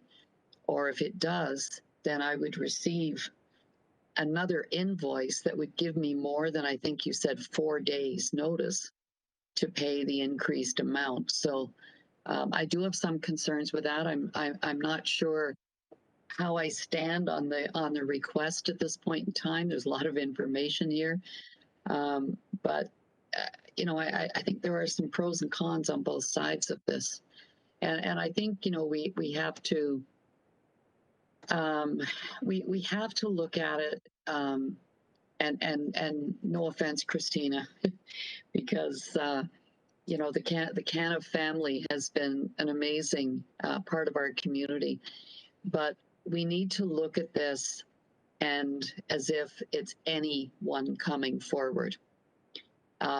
Because we need to treat everyone equally. So anyone, I'm trying to, you know, move away from the fact of who you are, and the fact that, you know, anyone coming forward should be receiving the same treatment from council. So, yeah, I'm really uncertain how I'm gonna go on this one, but thank you. Thank you. Mayor Brown. Thank you, Chair Unica. First question is, it was suggested that the real appeal mechanism is to go to LPAT, and I was sort of surprised by those remarks, because then why does this mechanism exist? If we're simply expected to defer an appeal like this, or say that the LPAT is the mechanism, what is the basis for having this mechanism? There has to be logic by having the ability to have this appeal to council. It wouldn't simply be for show. And so maybe Patrick O'Connor, if you could explain why this process exists, why we have this right to offer fairness if deemed necessary. Thank you, Patrick. Thank you, Mr. Chair, through you.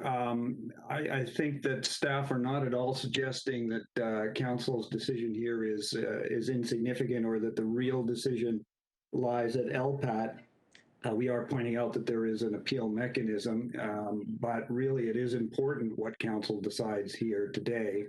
It is council's decision in the first instance, and the fact that there's an appeal route, in my respectful submission, does not downplay the importance of council's decision making here.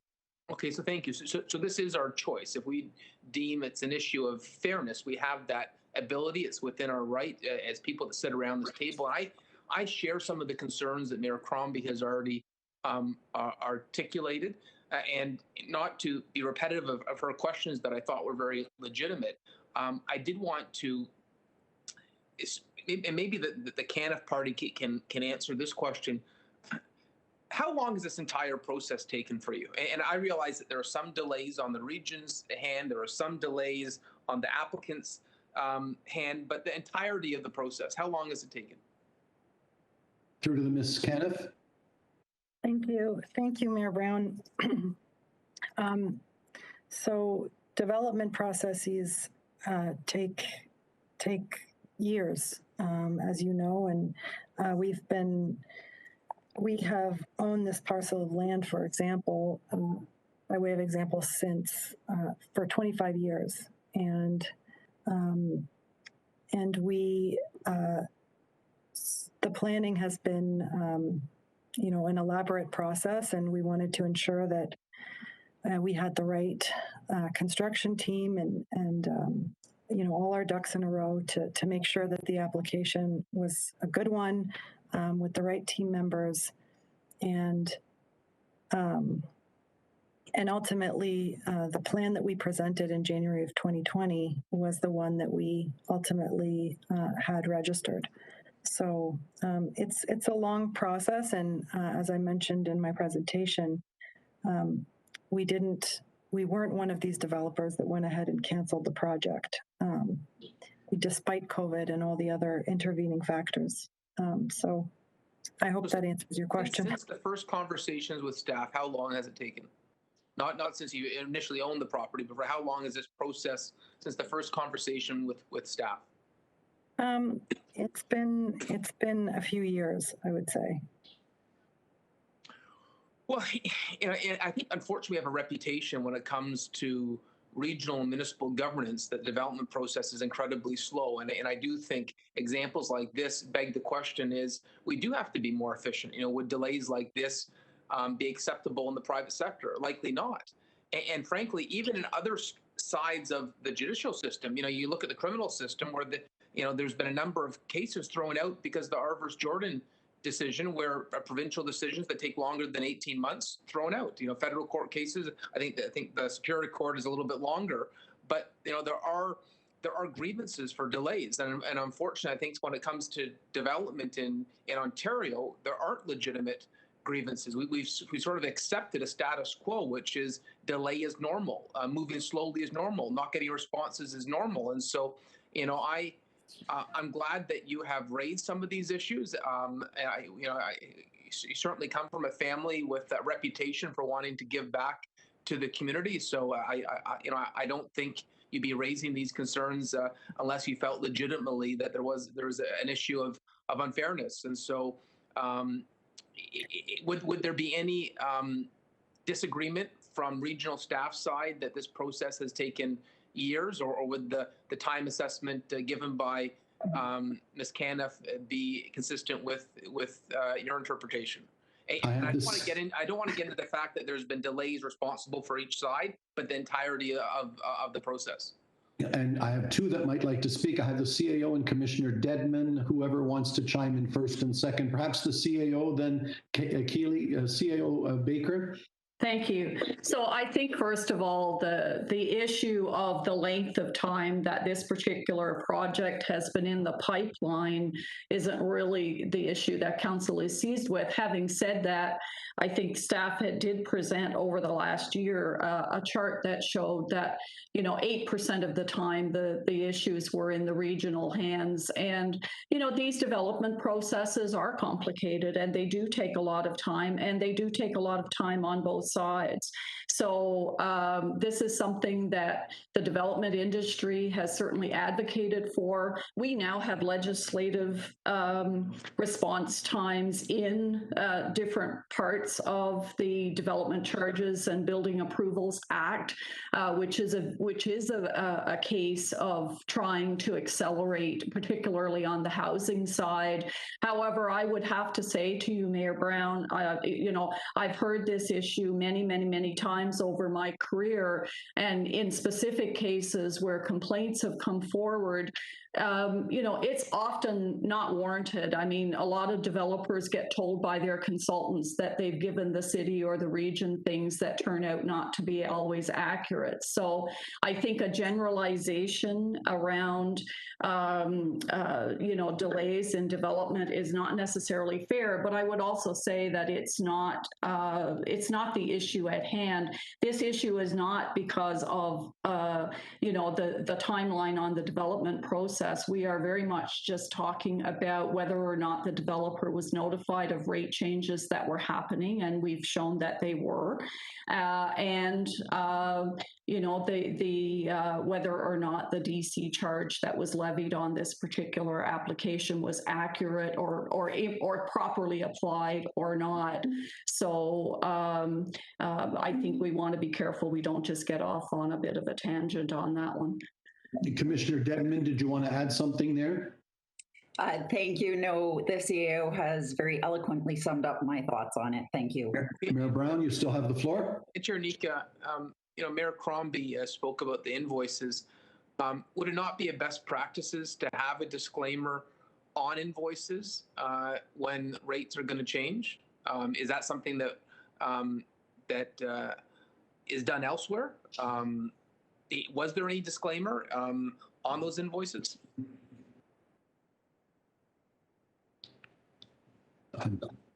So to the appropriate staff. Yeah, I'm just going to jump in for a second because I think what the point that's been made throughout this is the region is 100% reliant on the local municipalities who administer the development charges on our behalf. So they establish the processes, and I think Gary or Patrick, our solicitor, can confirm that. So we don't actually have, other than establishing the rates through the development charges bylaw, which we did through regional council, we do not actually have a role in the process of providing invoices or documentation to developers. That is done by our partner local municipalities. So these are questions that I think are good questions, and certainly we as the region can go back and convey them to the local municipalities, but it is the local municipal process that would have to be amended in order to accommodate a change like that. And I think it may sound like a technical point, but it is nonetheless the process that we have. It's no different than property taxes. Property taxes are levied, the bills are sent out, the collections are done by the local municipalities, and then they send the region the money that they've collected on our behalf. DCs work in very much the same way, Mayor Brown. Well, and I appreciate that that answer, but I would say, and I know Mayor Crombie's not one of the people who are answering questions today, but I think her questions were very informative in the sense when she referenced the fact that maybe a better job could have been done on a local level when it comes to those invoices. And maybe that's a process we all need to look at in each of our municipalities, and that in itself is instructive. If we were saying if the local municipality was providing evidence, that disclaimer was provided, that guidance was provided, that may be a different story. And so really not a question, but thank you for answering the ones I did have. Mayor Brown, thank you. Councillor Demerla. Thank you, Chair. My first question is to John. John, you gave an example of sale, I guess, a clothing sale, and if everything's 15% off, but the item that I picked up wasn't really 15% off, so tough luck. I wasn't sure if that was the best way. So I was wondering, in terms of property taxes, if this was a property tax at a retail level, can you provide a similar example of what's going on? So through the chair, property taxes are somewhat similar from this perspective. Even if, I'm probably getting into too much inside baseball, but you did ask the question. But there's a provision of the Municipal Act that provides that even if there is negligence on the part of the lower tier when they're billing property taxes, that is not an issue that is a defense to not paying your taxes. It kind of gets back to what the regional solicitor had spoken to earlier, which is it's the legislation that really governs what is payable. So in this case, it's the bylaw. Now, in this case, we're not suggesting that there was an error made by the city of Mississauga when they issued their initial invoice. I think I've mentioned it a few times now. That invoice was issued in the middle of October. At that time, the regional bylaw had not even been enacted yet. So in terms of providing a warning and so on, the city, if it were to have done so, would have been warning about something that might occur in future, but that in fact had not yet occurred. And that wouldn't have been any different than all of the warnings and so on and notices that would have been sent out by Build and by the region in terms of the consultation and so on that was done vis-a-vis the rate increases. So, okay, let me re-ask the question. I guess the difference between the property tax situation and the DC situation here is the payment time. So the way I'm thinking is when I get my property tax, I initially get one, I guess, based on the old tax rate. And then when the new tax rate comes in, then I get a revised invoice. And so I can't say that because I got the old invoice, I won't pay the revised invoice. But the difference is, what if it had said, if you had paid by such a date, this is your property tax. But if you don't pay, then it's the higher tax. I guess that's the difference. Would that be correct? So the property tax example may not be entirely applicable? So through the chair, so so your analogy isn't really applicable. You're kind of almost like a utility bill when it's got a due date, and then it's got a provision that says if you don't pay by the due date, here's the penalty and so on that you end up having to pay. That's not really how it works vis-a-vis the DCs and so on. And as I said before, we really, the lower tier Mississauga didn't have the ability to do that because of the because of the dates and the fact that the bylaw hadn't yet been enacted. I know you've kind of hinted at it, and I think Councillor Sato mentioned it as well in terms of early payments, late payments, and so on. And I know that the complainant's got her hand up. It's somewhat difficult with this whole virtual thing, so I just want to bring that to the chair's attention once I'm done to give her an opportunity to speak to this. But the one of the things to keep in mind in terms of early payments, late payments, and so on, those are things that are permitted. And that allows you to, in some cases, lock in rates and so on. Those permissions are specifically allowed within the Development Charges Act and the Development Charges Bylaw. And so oftentimes you'll see developers and you'll see reports on the council agenda, whether it's here at the region or at the lower tier, authorizing an early payment agreement or a deferral agreement and that sort of thing. Those are all taken care of in advance of the charge actually being levied. Okay, so those are items that we'll make a decision on at the council table in advance. It's not something that you manage after the fact. And so I think those are really the only issues I wanted to speak to in response to your question. Deepika, you still have the floor, but I do want to acknowledge Ms. Caniff if she wants to speak to the very point that you've raised. Ms. Caniff? You can see how often I've participated in these kinds of meetings when I was waving my hand instead of actually clicking on the button. I apologize for that. Thank you, Chair Yanika. Thank you, Councillor Demerla. Wanted to raise 2 points that were raised, or address 2 points that were raised. One is we've received many a tax bill in our lifetimes at Caniff, and they all have the appropriate disclaimers on them. The October invoice had no disclaimers, none whatsoever. And in fact, a promise to that we could rely on it until January 31st. And there were, to address Mr. Zingaro's point that he just raised, there were multiple opportunities between December 10th and when Caniff ultimately received the revised invoice, which also was unqualified, to send a revised invoice that contained appropriate qualifications. Thank you. Thank you. Councillor Demerla, you still have the floor. Thank you. Christina, a question to you then. Is there a scenario in which, given that the rates did increase, you would agree that Caniff should pay the higher rate? Because I think a lot of it is coming down to the second invoice and how late it came, and it didn't come in a timely fashion. So I'm just trying to understand, when you got the invoice, it was a certain rate. Subsequently, council increased the rate. So I'm just trying to understand it, in your world or in your thing, what would have been the fair way for us to have invoiced you so you would have thought it's okay to pay the higher rate? Thank you, Councillor Demerla. The fair way to have dealt with this would have been to qualify the original invoice. And had it still not been qualified on January 5th, when we had the original invoiced amount ready to be paid, we should have received a revised invoice with qualifications. You know, it all comes down to a matter of fairness. You're right. We feel like this is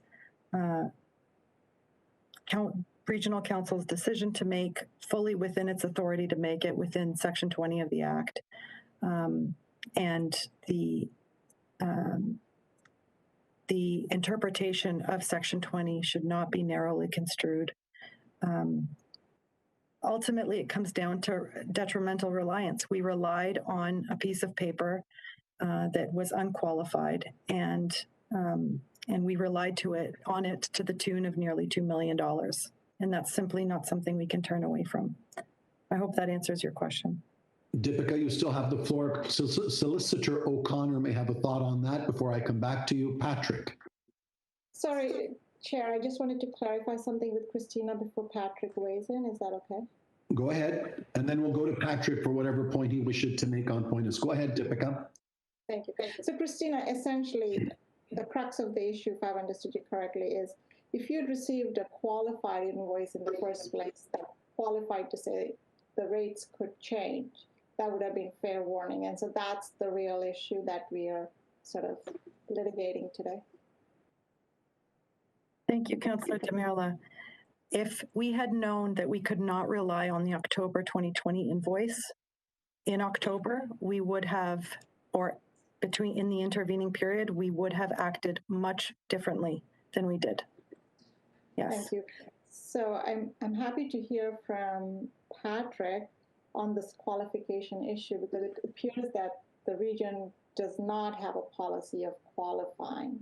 And that seems to be the crux of the Kenneth case. So Patrick, could you just, because I know, could you just weigh in on that particular point and your opinion on the merits of that? Patrick? I'm going to say very frankly, Mr. Chair, that, you know, if we had it to do over again, we would change the invoice and what it says, with the benefit of what we've learned from this exercise. Having said that, if the proposition is that Kenneth, having the invoice in hand, reasonably believed that it created a Kenneth-specific development charge freeze that would prevent any regional development charge bylaw from creating a new rate, then that belief is not sufficient with respect to create a development charge bylaw freeze. And that's the proposition you're being faced with today, is that the development charge bylaw rate was frozen because of the invoice having been issued. The belief in that, if there was such a belief, and staff have presented, I think, good reason why such a belief would not be reasonable. The existence of such a belief could not create a development charge bylaw freeze that was Kenneth specific. And that's really the question before you today.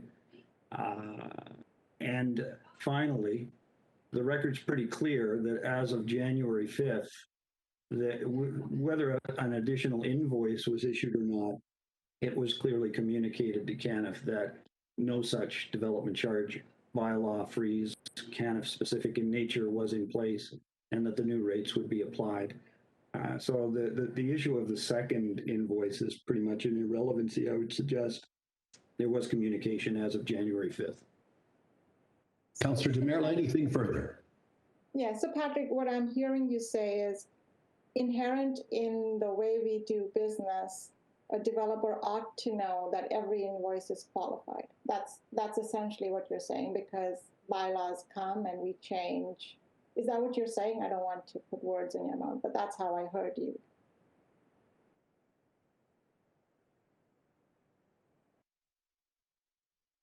I can't hear you. Yeah, Patrick, you're muted. Perhaps if you could respond.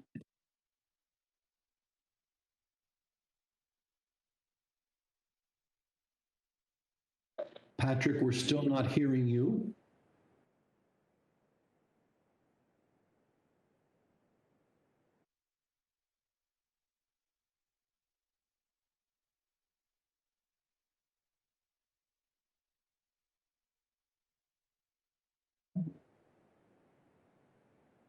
Gary, in the interim, did you wish to make a comment? Then I'll go back to Patrick, Commissioner Kent.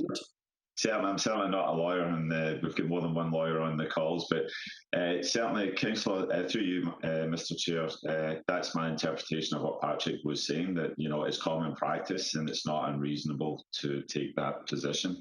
But certainly when Patrick comes back on, I'm sure he'll answer your question. Thank you. And in the interim, I see we do have another lawyer in the room. Mr. Zingaro, did you have a thought on that? Yes, thank you, Mr. Chair. So, and I mentioned this in the presentation as well, and we refer to it as fettering of discretion. And again, I need you to speak up, please, John. Apologies. Yeah. So, through you, Mr. Chair, and I mentioned it in the presentation, we call it fettering of discretion. Council retains the right to enact these bylaws, DC bylaw and so on. And I think what Patrick was referring to was you couldn't have a situation where somebody issues. Mr. Chair, I'm really struggling to hear him. I'll have to yell into the microphone. My apologies. Can you hear me now? Yes. Okay. So, I mean, I referred to it in the presentation through you, Mr. Chair, and that's the fettering of discretion. And many members of council will have heard of this principle before. But effectively, at the staff level, we can't bind the hands of council in terms of its authority to enact bylaws and to undertake its responsibility under various pieces of legislation.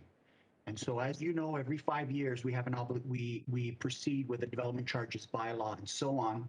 Council, when I say we, I mean council. Council sets the rates, council sets the rules, transition, and so on. You know, through the issuance of an invoice and so on, the development industry is pretty sophisticated. And they would know, and that's kind of evidenced by the fact that we don't get very many of these Section 20 complaints, except that we did have one, if you'll recall, there was one on the agenda, I think at the previous council meeting, that was withdrawn after some discussion with staff for very, very similar reasons. The complaint was made. And so, but ultimately it's council that decides what rates it wants to adopt and the rules and transition and so on. There are not specific rules or rates on a per developer basis. It's something that is done holistically as it relates to the bylaw across the municipality. So John, can I just ask, you said that a case was sort of withdrawn. So if council were to be supportive of CANF's application today, do you think that case would come back? The one that was withdrawn? Is there a possibility? So through you, Mr. Chair, I don't think that case that was withdrawn could not come back in the form that was filed initially. If you'll recall, that appeal or that complaint was filed as it related to some model homes by a pretty prominent developer who's very sophisticated as well, claiming that there was some delays in the approvals and that there was an error in some of the invoicing and notifications that they received as well. So very similar circumstances. But staff were able to demonstrate to them that in fact that wasn't the case and they withdrew. Now, that developer, just like other developers, had all kinds of other projects and permits in the pipe. And so you've heard our submissions. This would open, if one were to decide in favor of CANF, that the argument that was used today, I fully expect will be used by others in similar circumstances tomorrow. And the CAO very eloquently described the process. You can point, you know, these processes on the development side take years. And you can find any number of different points or issues where you can, you know, each party can point fingers at the other. If all that is required is to find some evidence of some delay along the line to have a complaint filed and then to have the rates adjusted, I think it, in my submission at least, it sets a very dangerous precedent, and you'll see a lot more of these complaints going forward.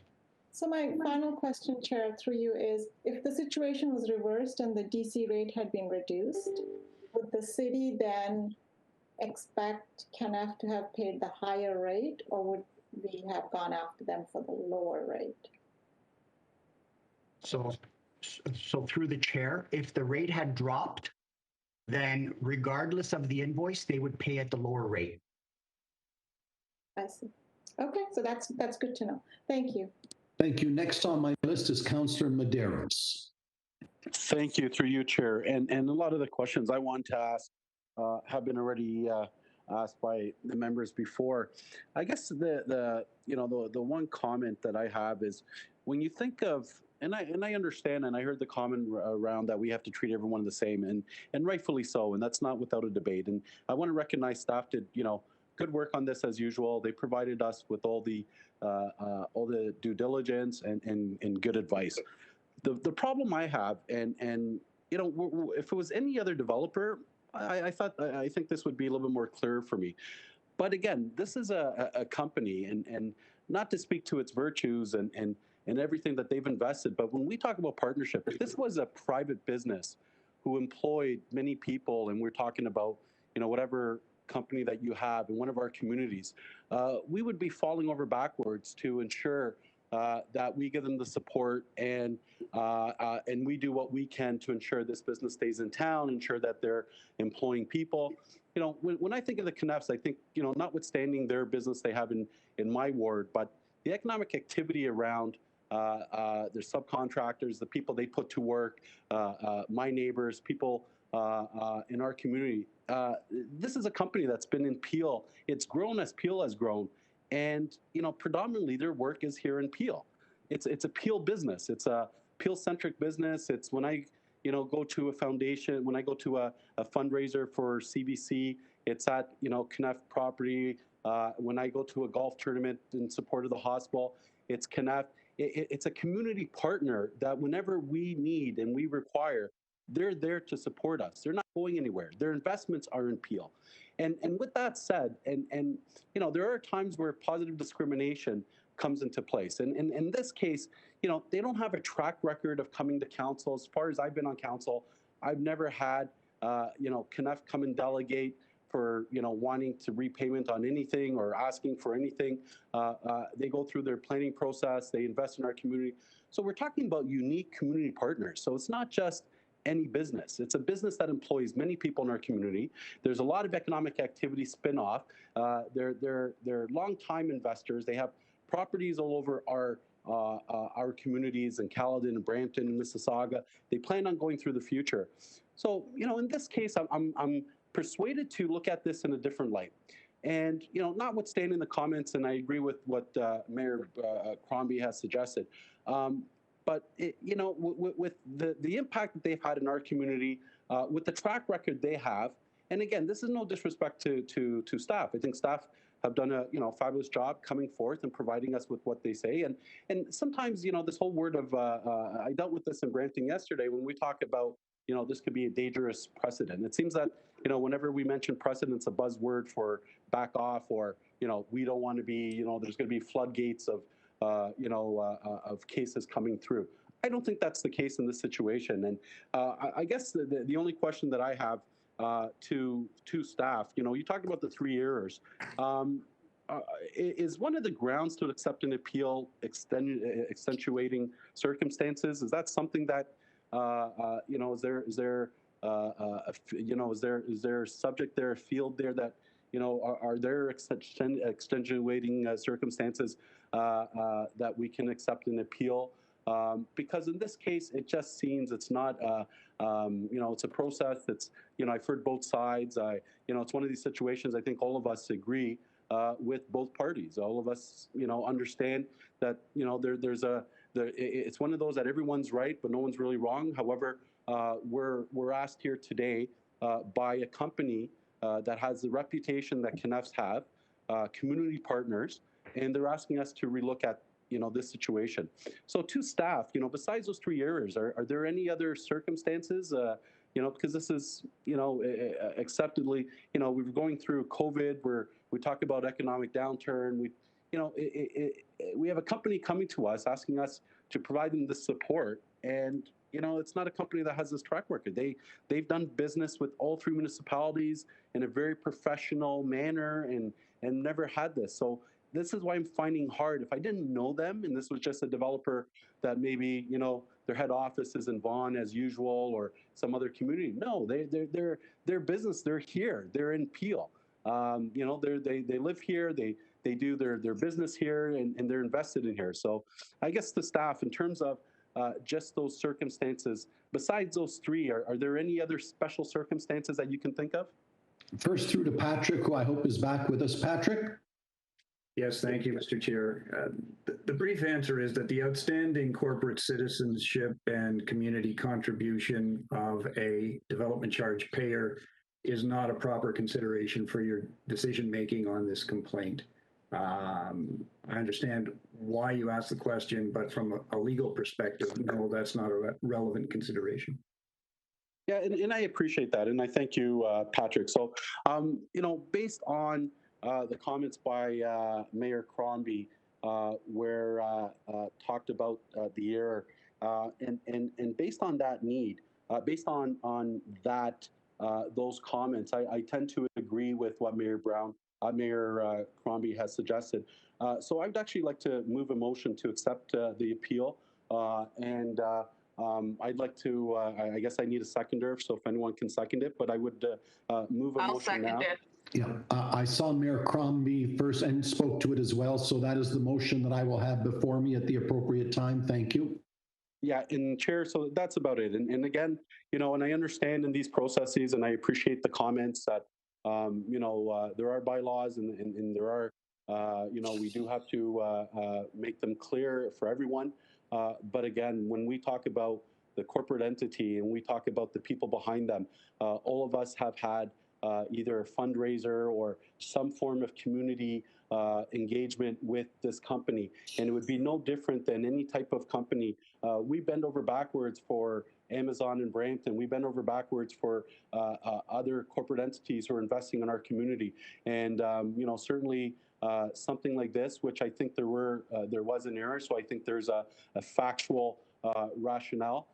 In this case, you know, without a doubt, I think that the benefit in terms of, you know, a company like Kenneth, who is synonymous with Peel, synonymous with everything that many of us are involved in terms of their support and their relationship and community partner. I will support and move the motion, Mr. Chair. Thank you. Thank you. Duly before me now, moved and seconded. Mayor Thompson. Thank you, Mr. Chair. I've got one. I need some clarification. When the registration came through for this development, it was after the new DC bylaw stepped in when it was approved, right? Through to staff. So through you, Mr. Chair, it's John again. So when the developer came in for their permit, the new DC bylaw had taken effect. No, that's not my question. My question was the registration. When the registration was done, the bylaw had already. When you told me that the registration was deemed complete, the day that the bylaws had the DC bylaws already gone up, correct? So if I could, through you, Mr. Chair, if I could just ask for some clarification. When you refer to registration, what are you referring to? Right. You can't pick up a permit. You can't get anything cleared until the registration is registered, right? And my understanding when I was listening was the 22nd, the day of the bylaw went up, right? Okay. So through the chair. So what registered on the 22nd were the easements and so on in favor of the region for the various servicing and so on. Clearance was then provided shortly thereafter. And the permits were pulled, I believe, on the 29th. Okay, so I guess where I was trying to go was, when my understanding and way I know how we've done it here is once it's registered, whatever the clearances are done all the same day, you can pick up the permit the same day, and that's what I was just trying to get to. Is this was none of this was cleared then till after the new bylaw was in place, correct? Correct. Thank you. That's all I wanted a clarification on. Thank you. Thank you. Councillor Parrish. Wow, this has been a dog's back. I'm not particularly thrilled with the staff presentation on this. It's been going around in circles. There's too many players jumping into it. It should have been short, crisp, and to the point, and very businesslike. I also don't believe in granting an appeal based on how good the company is, how nice they are, or their charities. That's a very bad precedent, because you can get mad at me or any other number of folks coming in here tomorrow and just telling us how great they are in the community. That's not a reason to grant it. What I can't find, I've looked carefully at the Section 20 layout from the province, and I don't find those three grounds that was mentioned to us at the beginning. It says that there are very limited reasons that you could grant this, but it doesn't say what they are in the actual bylaw. Can somebody explain that to me, or tell me if there are more than the three that were laid out for us? So yes, through to staff, Patrick or Mr. Zingaro? I could perhaps, Mr. Chair, if you would like. Section 20 does provide the three heads, one of which is really not applicable, whether a credit is available. So it's a question of, was the amount of the development charge incorrectly determined? Was there an error in the application of the development charge bylaw? Those are the two relevant heads set out in the legislation. And through you, Mr. Chair, Patrick, because I was like listening to you, Patrick, you are short and sweet. If those are the only two that any of these procedures, and other municipalities have had applications for relief, if those are the only two, if you look through the history of all of those, will they have all applied to one of those two? Oh, you're referring to other municipalities' decision-making? Yeah. I'm sure that one would find at the municipal council level on the Section 20 complaint a huge range of decisions, many of which would not have properly applied the act. Okay, and there's no way of overturning those. Once those are made based on whatever decision the council based it on, there's no way the region can appeal it or have it overturned? As a practical matter, the region would not appeal council's decision. CANF would not appeal a favorable decision. I mean, it would be theoretically open to a third party aggrieved by the decision to seek a judicial review of council's decision on the basis that it exceeded its jurisdiction, applied improper considerations. But that would seem to me to be unlikely. So there are cases where there are decisions, sorry, through you, Mr. Chair, there are cases where decisions have been made to grant an appeal that don't fit those two very precise reasons for appeal. I'm quite confident that that's the case. That doesn't make it right, but I'm sure it's happened. No, and I agree with you. Listening to all this, there have been sloppy clerical errors made. There probably have been staff mess up at the city of Mississauga. It's just, to me, it's comes down to fair play. And the CANF presentation was crisp, clear. The whole staff one's been very confusing for me. I'm going to listen to what everybody else has to say, but I'm leaning. Thank you. Very good. Now, I saw Councillor Starr come on and off, but Councillor Starr, I'll come to you first, and then I'll ask if there are any other speakers from council to the motion. Councillor Starr, did you wish to say something? Yeah, I've listened very, very carefully to all the arguments and for the last couple hours, and I think the point's been made in several times. There's too many inconsistencies what's happened from the documentation, etc. And it's always the case. I think you give the leniency to the applicant or whatever else. So I'm favorably disposed to say that we support the CANF application. It's just too many open-ended areas, and now I'm hearing, well, we'll do it differently next time. That, to me, that was the clincher, and so that's my comments, Chair. Thank you very much for being short and concise. Councillor Paleshi. Mr. Chair.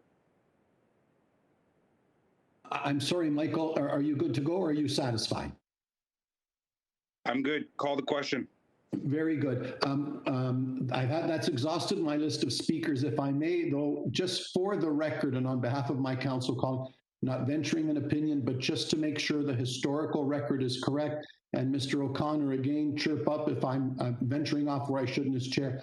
But for the record and out of honesty, integrity, and in clarity to our taxpayers and our colleagues, and in fairness to Ms. Caniff, back in the day when I was a local councillor and the Ward 4 councillor, and it's not this councillor, it was Councillor Dale. So that's a minimum of 7 years ago, as he and I would do regularly as the downtown councillors and include Hazel regularly. We would talk about all applications and proposals in the downtown. The fact of the matter is this one, I was called into a meeting. It has to be 8 years ago because Chairman Dale hasn't been around for 7 as the Ward 4 councillor, where the project was discussed and especially the servicing. And I remember distinctly, they had so much density instead of a big blob. That was when we wanted to build fewer, taller buildings. What do we do with the pipes underground? And how do we make sure we're being fair to the people around us? No question, maybe that application died and a new iteration came, but this servicing's been discussed for a minimum of 8 years, because I was in the room 8 years ago when it was being discussed as well. For whatever that's worth, I want to clear my conscience and get the right information on the floor for your deliberations. Everybody's been heard. Everybody's given their position. The chair has a motion before me, moved by Councillor Medeiros, seconded by Mayor Crombie, and I believe it would simply read that the complaint be upheld, or however appropriate wording the clerk would like to present. So I turn it over to the clerk, duly moved and seconded for the appropriate wording and to call the recorded vote. Thank you, Mr. Chair. The wording that I have in front of me would be the following. Whereas Regional Council has reviewed the submissions for And Aretha, if you're speaking, I can't hear you. Oh, that's interesting. Can you hear me now, Mr. Chair? Oh.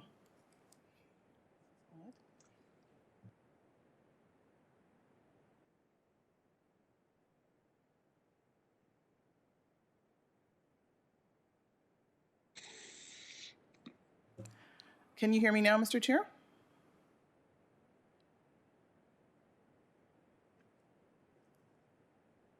Can you hear me?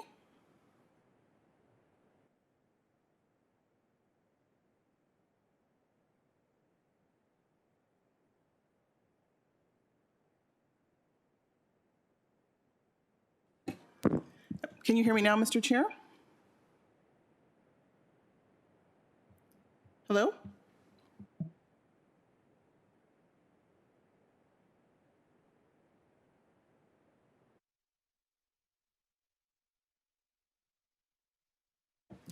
Can you hear me now, Mr. Chair?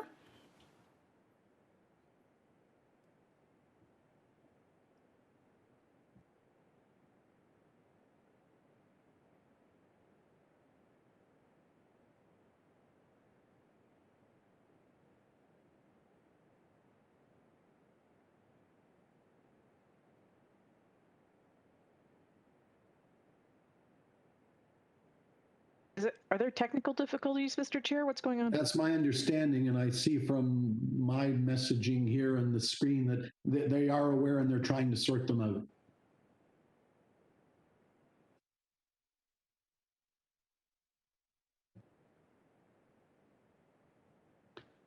Mr. Chair, could you call the vote when we vote? Carolyn, I was just thinking the same thing, the situation I have, but I think we'll work through it. Thank you, Councillor Parrish. I have the staff recommendation motion, so I don't have the appropriate motion, but with Patrick's help and anybody else listening in and the clerk, I think the motion is one that, simply put, that the complaint be upheld. We grant the appeal? Is somebody back? No, it's Mayor Crombie. I said that we grant the appeal. that we grant the appeal. It's what the appropriate, I think it's clear what the intention is. I think something as simple as that, that the appeal be granted. I think that's all the clarity we need. I have a mover and I have a second, but now I need a formal recorded vote. And I believe they are able to do that back at the home office. So if we can have perhaps Catherine Locke here, from who I believe is listening in now, perhaps I'm mistaken, if she wanted to go through the registrar of all the recorded votes. I'm not sure that you can hear me either. I'm in chambers as well. Chair, can you hear me? Actually, thank you, Catherine. Catherine just reached out to me. As always, staff one step ahead. They did provide the appropriate wording on the outcome that we have. So let me just read that. If the motion is to dismiss the complaint, it should read as follows, and this is the motion before you. Regional Council hereby dismisses the Section 20 Development Charges Act complaint submitted. Oh, sorry. This is the motion's on the floor.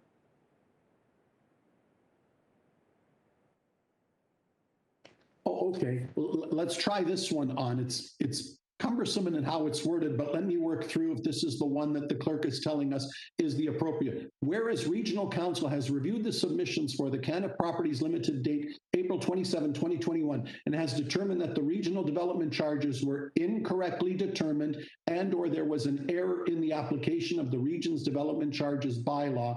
Therefore, be it resolved that the incorrect determination of the charge be rectified and that a development charge refund in the amount of, and it's blank, but I trust that is $1.8 million. That is the number that we have referred to, and perhaps they are trying to send it to me now, but I accept that it's 1.8 million to the complainant Caniff Properties Limited be issued forthwith.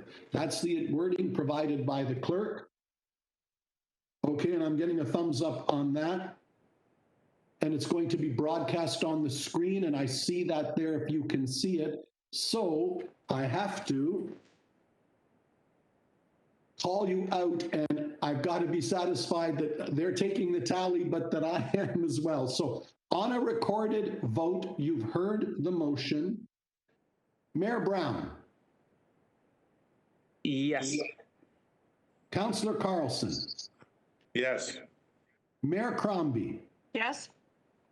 Councillor DeMerla. Yeah. Councillor Dasco. Yes. Councillor Dillon is not with us. Councillor Downey. In favor. Thank you. Councillor Fonseca. Yes, in favor. Councillor Fortini. In favor. Councillor Groves. Yes. Councillor Innes. In favor. Councillor Kovac.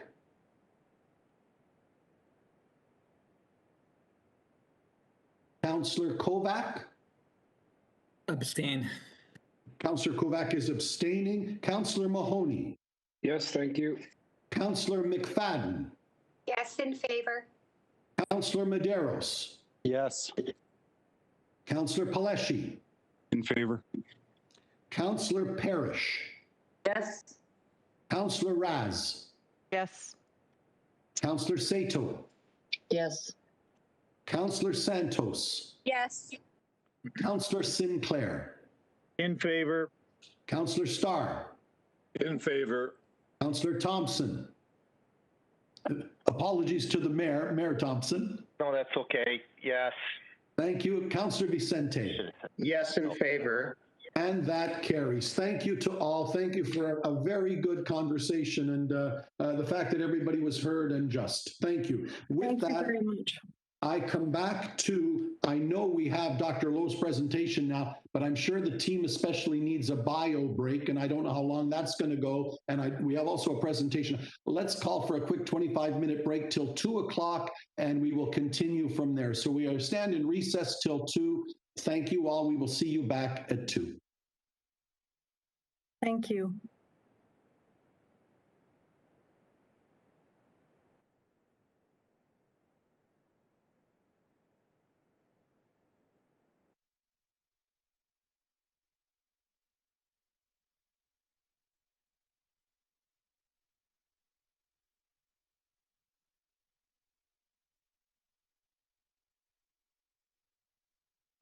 Okay, everyone, trusting you can hear me. We're at the appointed hour, 2 o'clock. And so we've reached item 9 on our agenda, COVID-related matters. Our update on the Region of Peel's response to COVID-19, oral presentation from Dr. Lawrence Loh, Medical Officer of Health. Lawrence. Thank you, Chair Yanika and Regional Council. It's a pleasure to be here as per previous occasions with Manali Varya and Brian Laundrie, who will be presenting some of the slides today around our current status and our ongoing mass vaccination efforts. Next slide, please. So this is a brief agenda as to what we'll be covering in our presentation today. We'll go to the next slide to talk a little bit about an overview and to provide some milestones, rather, as a bit of an overview. Most of our indicators are showing improvement, which is really the result of strong public health measures, as well as significant growth in our vaccination coverage. Together, we are seeing cases decrease in Peel, as well as our hospital situation starting to resolve. Of note, we do continue to monitor, based on science table advice, cases that are being driven by what is called the Delta variant of concern, formerly B1617. These Delta variant cases have been increasing in Peel since mid-April, and the concern around this variant is that one dose of coverage is only approximately 33 to 50% effective based on data that has been obtained overseas. So really, I think it's welcome news that the province has just announced that additional allocation will be made available to 7 Delta areas of concern in the province of Ontario, of which Peel was named as one. This is basically to accelerate second dose coverage here, and it comes also with expanded eligibility, whereby starting from Monday, for those in the second tranche of the province's 2-dose strategy, i.e. receive their first dose between April 19th and May 9th, they will be able to start booking their appointments. We actually had anticipated that there would be a focus on the Delta variant in response to the Ontario Science Table, and started ramping up capacity this week to meet increased administration targets. We had ramped down capacity, as you all know, in response to the reduced allocations in the back half of May and ministry direction to meet those allocations. However, we really are going to be trying to bring online again all that capacity and the momentum that we had built that saw us deliver 170,000 doses in a single week in mid-May. We need your help to really message to all of our residents as they are becoming eligible to book their appointments, that they be able to do so without delay, and to continue to make use of all this capacity to ensure that we get to 2-dose coverage broadly across our community, and giving us the confidence to continue to support the reopening plan that the province has here, and also keep not just Peel, but the rest of the province on track to exit the acute phase of the pandemic. So it's really important for us to continue to proceed closely with close monitoring, and also with a gradual reopening, and ensuring that vaccinations continue effectively apace. Really want to highlight some progress that has been made through Public Health's COVID-19 response. We have now case and contact managed over 110,000 COVID-19 cases. And that's not a celebratory milestone, but it is a milestone that really just speaks to the hard work of our COVID-19 response team, our case managers, our contact tracers, our outbreak investigators, infection and prevention and control specialists, et cetera. And of course, as per we've reached our first milestone of our vaccination program, with 75% of Peel adults 18 plus now vaccinated with 1 dose, and now the opportunity to do the race to second doses. So things are certainly looking up, lots of milestones as we get closer to what I hope will be a confident exit exit from the acute phase of the pandemic. And now I'll pass it to Manali to go through the data as to our current situation in Peel. Manali? Thank you, Dr. Loh. Good afternoon, Chair Ainika and Council. So we'll just start again with our COVID-19 situational update, just to expand on Dr. Loh's remarks. Next slide. So just beginning on our graph that shows the rate of new cases by week for Peel as a whole in that thicker black line. Our current weekly rate, you can see from the graph, is at 61.5 per 100,000 population. We were at this rate in October, and you can see that those trends are in the right direction. Yesterday, we had our third consecutive day with less than 100 cases, and the last time we were at this level was in September. So as Dr. Loh has mentioned, this rapid decline is certainly the result of actions of Peel residents, both the public health measures combined with the action to be vaccinated. And from our hospital system, the number of new hospitalizations for COVID-19 and ICU patients has also decreased and transfers have been reduced. Next slide. So as always in this pandemic, we continue to monitor the SARS-CoV virus, its mutations, as well as the variants of concern. So through the third wave, we did see the introduction of 3 new variants of concern in Ontario and in Peel. This slide describes the new nomenclature for variants of concern from the World Health Organization, as well as their transmissibility, ability to escape natural or vaccine immunity, and vaccine effectiveness relative to the early variant strain that was circulating in 2020. So during wave 3, the B117, or now known as Alpha, became the dominant strain, and in January we all know that we quickly saw a resurgence in cases because of this strain after we emerged from the provincial shutdown. While Beta and Gamma have remained largely contained in Peel, at the May 26th council meeting, we presented preliminary lab data that signified that there may be other variants starting to circulate, like the B1617, now known as Delta. So as shown on this slide, Delta is more transmissible than Alpha, so 50% more. There is a possibility that the strain has mutations that can evade immunity, but we do know that there are real-world data from the UK that have shown that the mRNA vaccines and AstraZeneca have good effectiveness against Delta after 2 doses. And there is some protection against severe disease with 1 dose, but diminished overall. Next slide. So we'll just show some of the analysis of Delta in Peel. So the province is not currently screening SARS-CoV-2 positive samples specific for Delta. However, in accordance with methods used by the Ontario Science Table, specimens that don't carry specific mutations that are common to Alpha, Beta, or Gamma are presumed to be Delta or non-variant strains. So on this slide, we show trends in laboratory screening data for Peel cases and for each municipality. The darker blue lines represent on the top the number, and then on the bottom, the proportion of COVID specimens that were positive for Alpha. And the solid yellow lines represent presumed Delta, which were samples negative for both mutations. So just starting on the left-hand side with overall Peel data, since mid-April, we've seen a decline in the number and proportion of Alpha specimens, where at the same time, you can see there was an increase in Delta cases, which indicates potentially that Alpha is being replaced by Delta.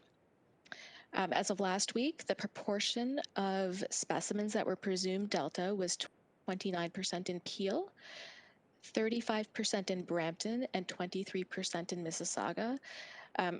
The overall numbers in Caledon are small, so while there have been Delta cases, there's no stable trend. Next slide.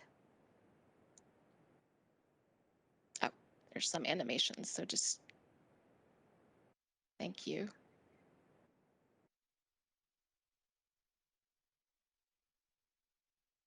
Okay. So overall case numbers are low, but there is that increasing proportion of Delta and Peel. And so we know that higher first dose vaccination and 2 doses of vaccine, in addition to continued adherence to public health measures, will help prevent that 4th wave as we reopen.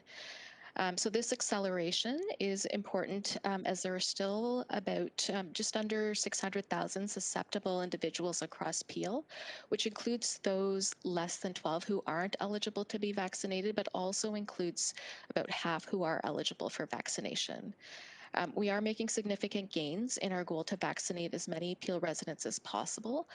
On this slide, it's a screenshot of Peel's vaccine uptake by the 3-digit forward sortation area.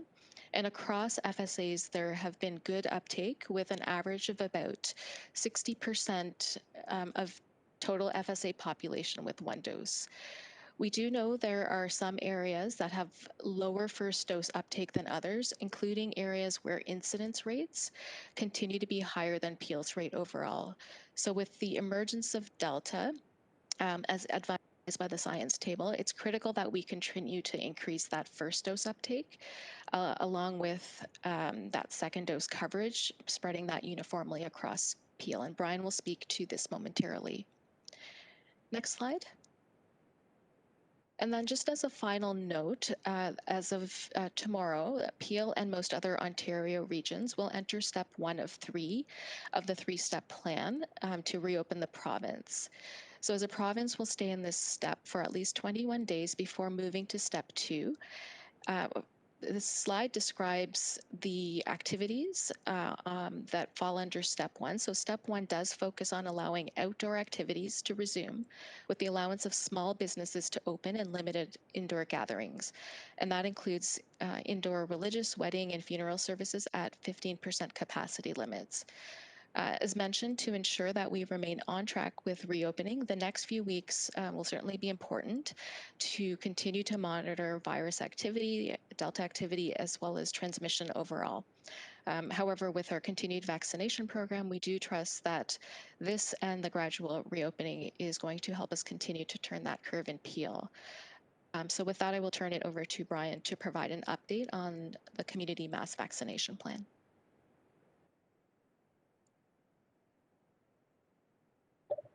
Thank you, Manali, and good afternoon, Chair Anika and members of council. Next slide, please. Thank you. As Dr. Loh mentioned earlier, the success in our vaccine coverage so far, which was promoted by the additional allocations with the hotspot strategy during early May, contributed to these fairly substantial coverage rates. This is the familiar vaccine coverage slide by age group, but this time we've split out the distribution of first and second dose coverage. Of note, a few key points: 78% of Peel residents aged 50 plus and 70% aged 18 to 49 have received at least 1 dose of COVID-19 vaccine. Second doses are most common among those 80 plus, which is at 44% at this time, and 10% of those aged 50 plus have received both doses. Only 6% of the 18 plus population have received a second dose, however, but 77% of those living in a high priority FSA have received at least 1 dose, and those are our high priority areas. As Manali mentioned, although we've reached a 75% 1 dose coverage, that still leaves 25% unprotected. So while we have seen substantial gains and met many milestones, there's still important work to do. Next slide, please. Thank you. The bars in this graph demonstrate the total system capacity for Peel for the month of May and what started in June and planned for the rest of June. The red dashed lines indicate our known or expected allocation as of yesterday. Hopefully that's going to bump up shortly. You can see where we built capacity across the system in early May, responded to that hotspot strategies and the allocations that came with it. We ramped down in late May and early June, and now we are ramping back up, as Dr. Loh has said.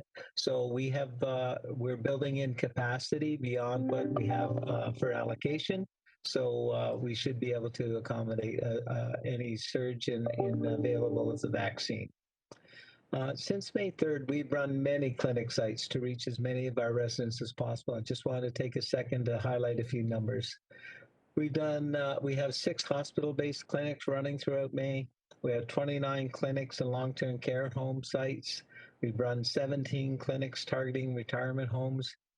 Of course, our 8 fixed clinics, which hold the majority of our capacity, 78 mobile community and workplace clinics, which target specific populations that experience barriers to vaccination, 232 pharmacy sites that have been involved in the program, and 41 primary care sites.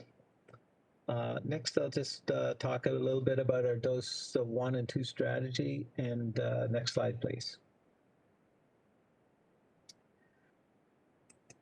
This slide summarizes second dose options given different first dose vaccine products. So the grouping on the left is for first dose AstraZeneca, and on the right, if you got a first dose Pfizer or Moderna.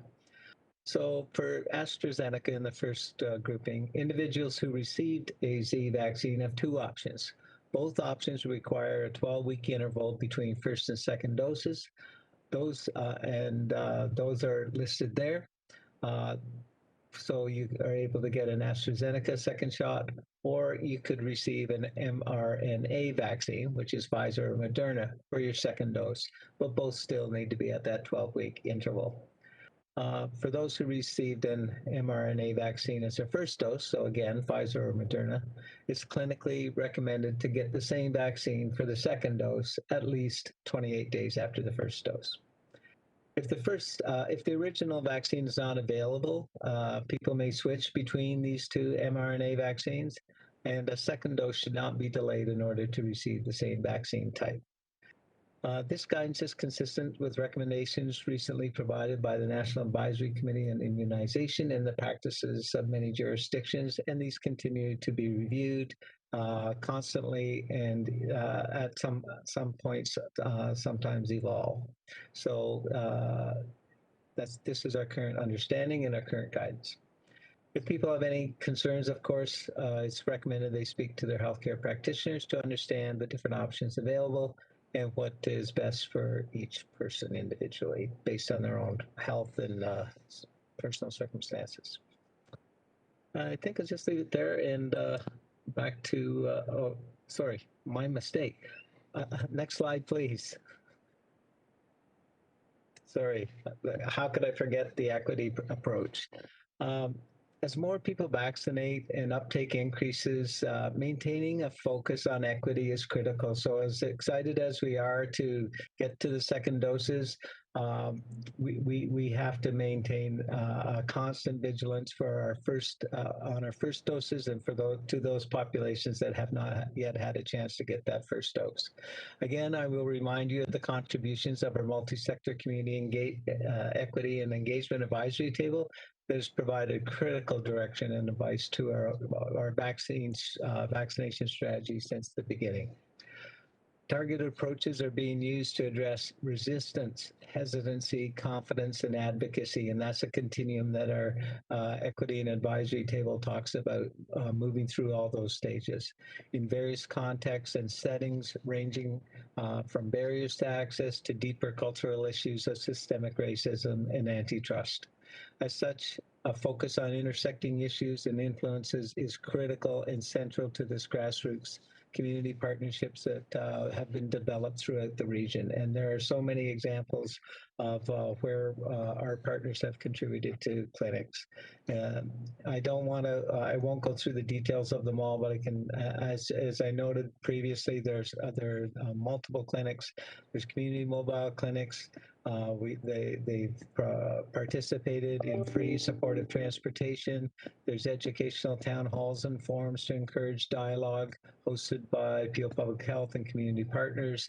There's extensive community outreach efforts, including even door-to-door canvassing by community ambassadors to improve uptake and promote vaccine confidence.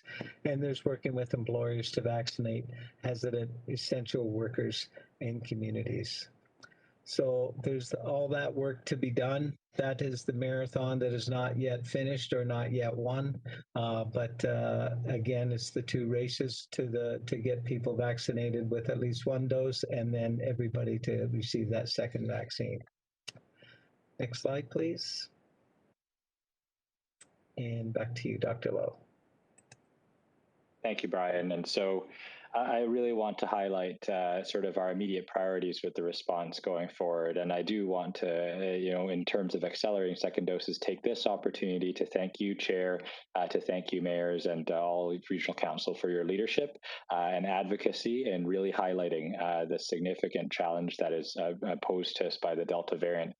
It seems a bit like Groundhog Day, unfortunately. We have a receding wave with a previously driven by a previous variant, but the emergence of a more transmissible variant with partial vaccine escape that appears to be on the growth in our community.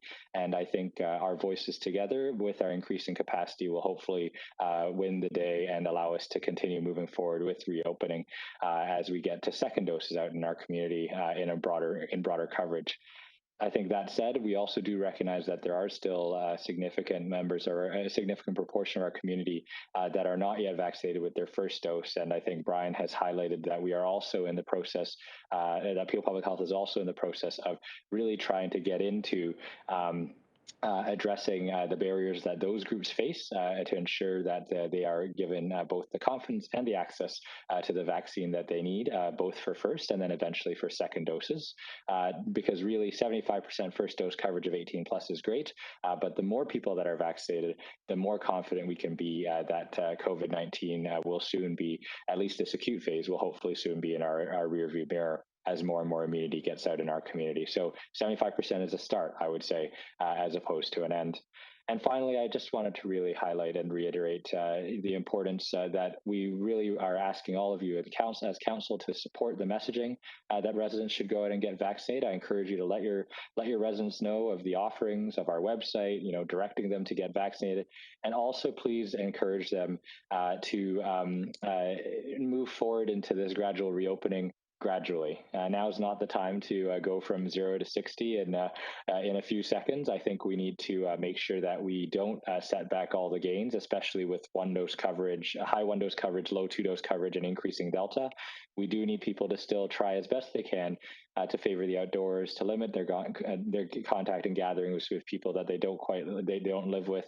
It's not quite open season yet, but at least it is a step forward, and people can start to loosen a little bit, but not loosen all the way up, I'd say, and really stick to the distancing, the masking, the precautions, keeping gatherings slow and keeping gatherings small rather, and keeping them outside. So with that, I will thank all of you, Council, for your continued support of our efforts. I am very optimistic that we will be able to get through second doses in short order and hopefully continue to keep our reopening on track. And at this time, myself, Manali, and Brian are happy to take any questions you may have. Thank you, Dr. Loh. But on behalf of council, first, let me say, we thought this was a marathon at first. Then it became a triathlon. But we're out of the water, we're off the bike, and we're running the marathon now. And that's thanks to you, your team, Peel Public Health, the frontline workers. One other analogy I'll give you, it's been tough, but late in the second period, we got a couple of goals by Carey Price. So now we're going to win this thing in the third period. And we're going into the third period, want to pat the whole team on the back. We still have a ways to go. But boy, we're through the thick of it, and we can see us turning the tide. Let's stick to it. But a real shout out to the frontline people, starting with you, Dr. Loh, Nancy, and the whole team that have gotten us to where we are, and good times ahead. Okay, with that, we have a list of questioners. Councillor Kovac. Thanks very much, Mr. Chair, and through you, thank you to Dr. Loh and Brian Laundrie and Manali for your presentation. I just wanted to ask, but maybe just before that, I really do appreciate your support throughout this time, and I know how many families throughout Peel Region do, and they look to you and they look to our council for that support and the best that we can do on that front.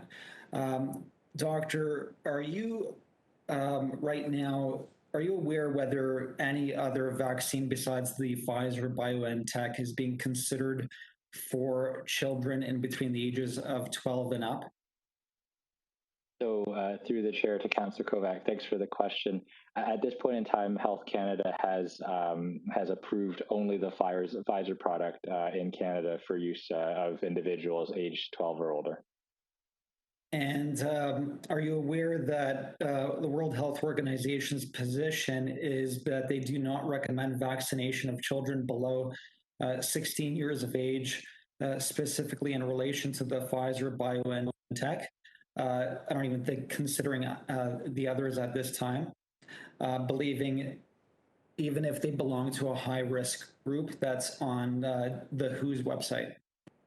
So through the chair to Councillor Kovac, yes, absolutely. We did look at the World Health Organization's website and noted that website was last updated in April 2021. This was prior to the release of phase 3 study information C451001, which supported the original approval of the vaccine for the 12 to 15 year cohort. And so I suspect that the World Health Organization's website may not have been updated to reflect that phase 3 trial information that Health Canada based its approval on.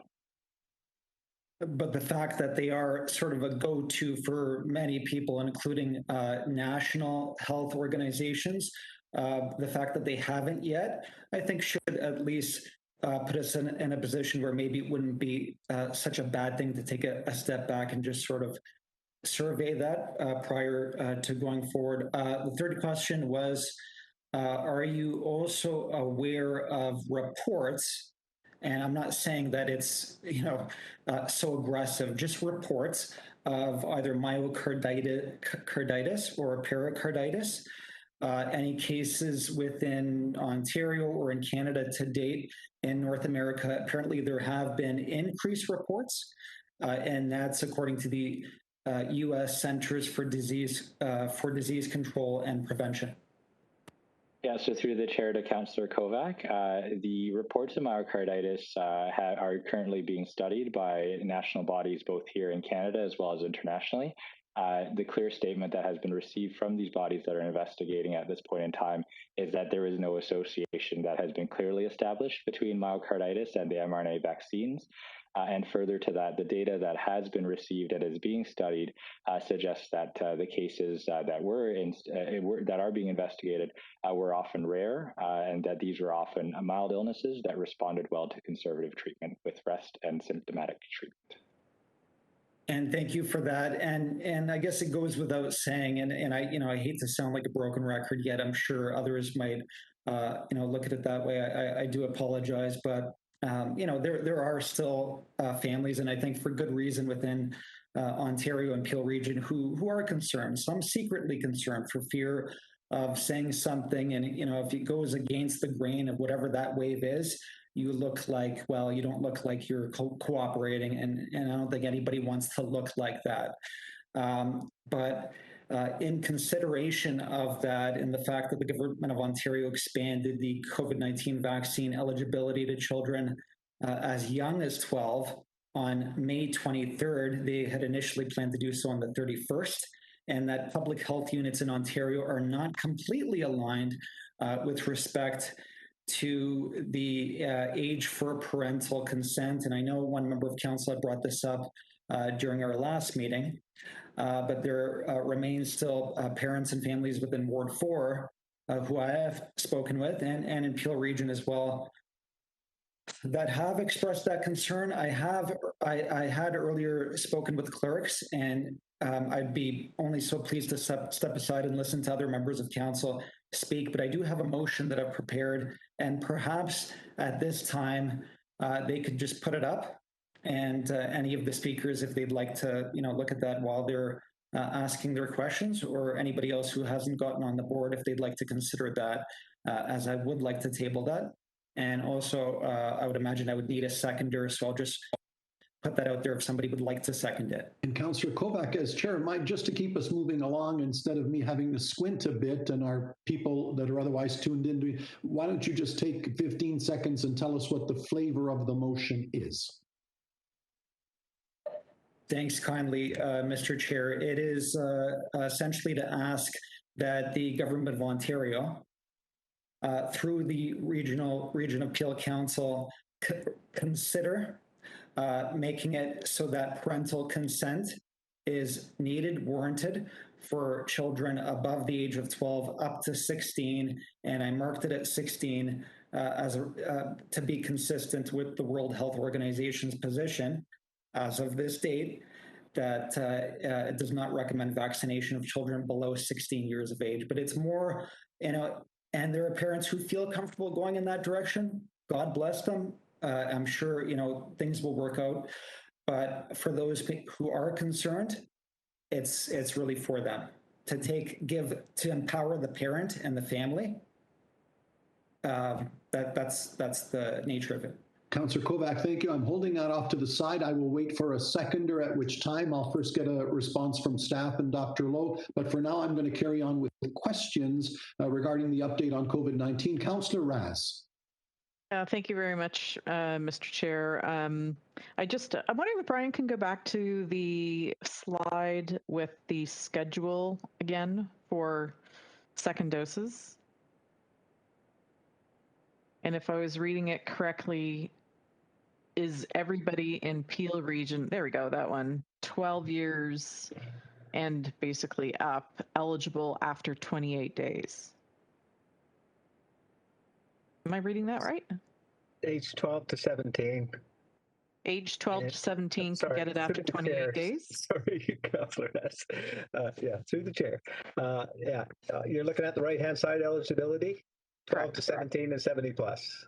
And now that will be dropping. We've got just hot off the press information that will be dropping, and that's now based on, so no longer first dose on or before April 18th, but will be before May 9th. Okay, so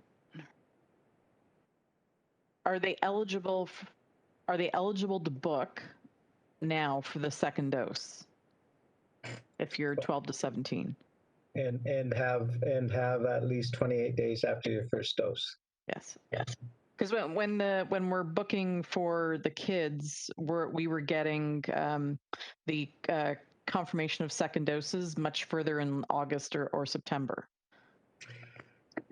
Correct. So yes. So that was when the schedules were out 16 weeks for most people, and for school age children 12 to 17, that was being backed up so that that age group could receive their second dose at least 2 weeks prior to the return to school.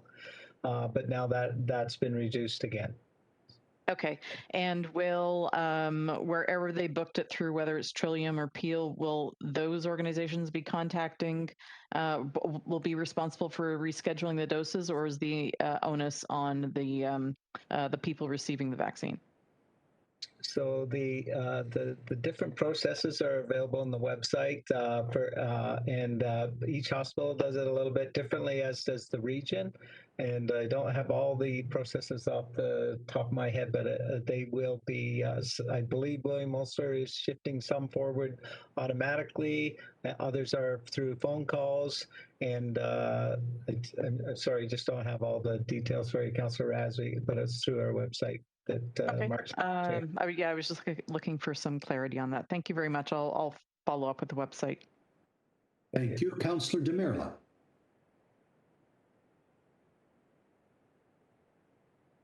Thank you, Chair. I had to step out for a few moments. I don't know if my question's been asked, but can we go back to the slide that showed by postal code vaccination levels?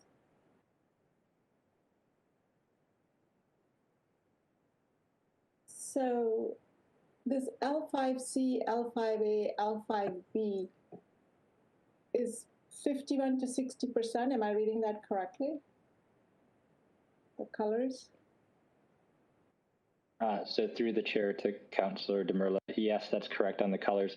However, I think I want to be very clear. This is vaccine uptake for all ages, not 18 plus. So that's why the percentage may be a little lower. It's for the entire population. That's basically from 0 to the oldest residents. So I'm a little confused because, so I guess these areas have the lowest uptake now in Peel. So through reading it, L5A, that's Ward 7.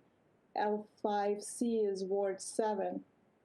So through the chair to Councillor Demirla, actually all the ones that are colored the same way they fall within that range of 51 to 60. So meaning the coverage within that community is, and those communities are somewhere between 51 to 60% of the total population within that forward sortation area.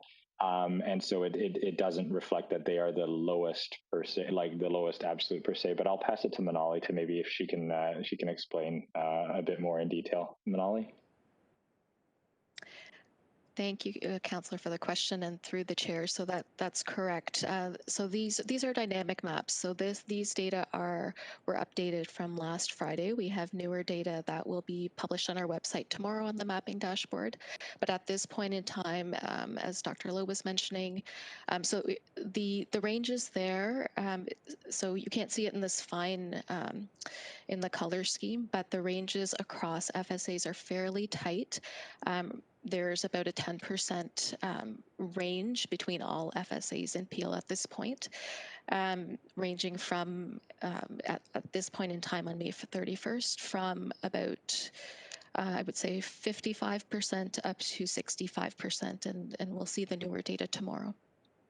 So when I see L5M, I'm reading it as 71 to 80%. So how does that fit in with sort of, you just said that the highest is 60%?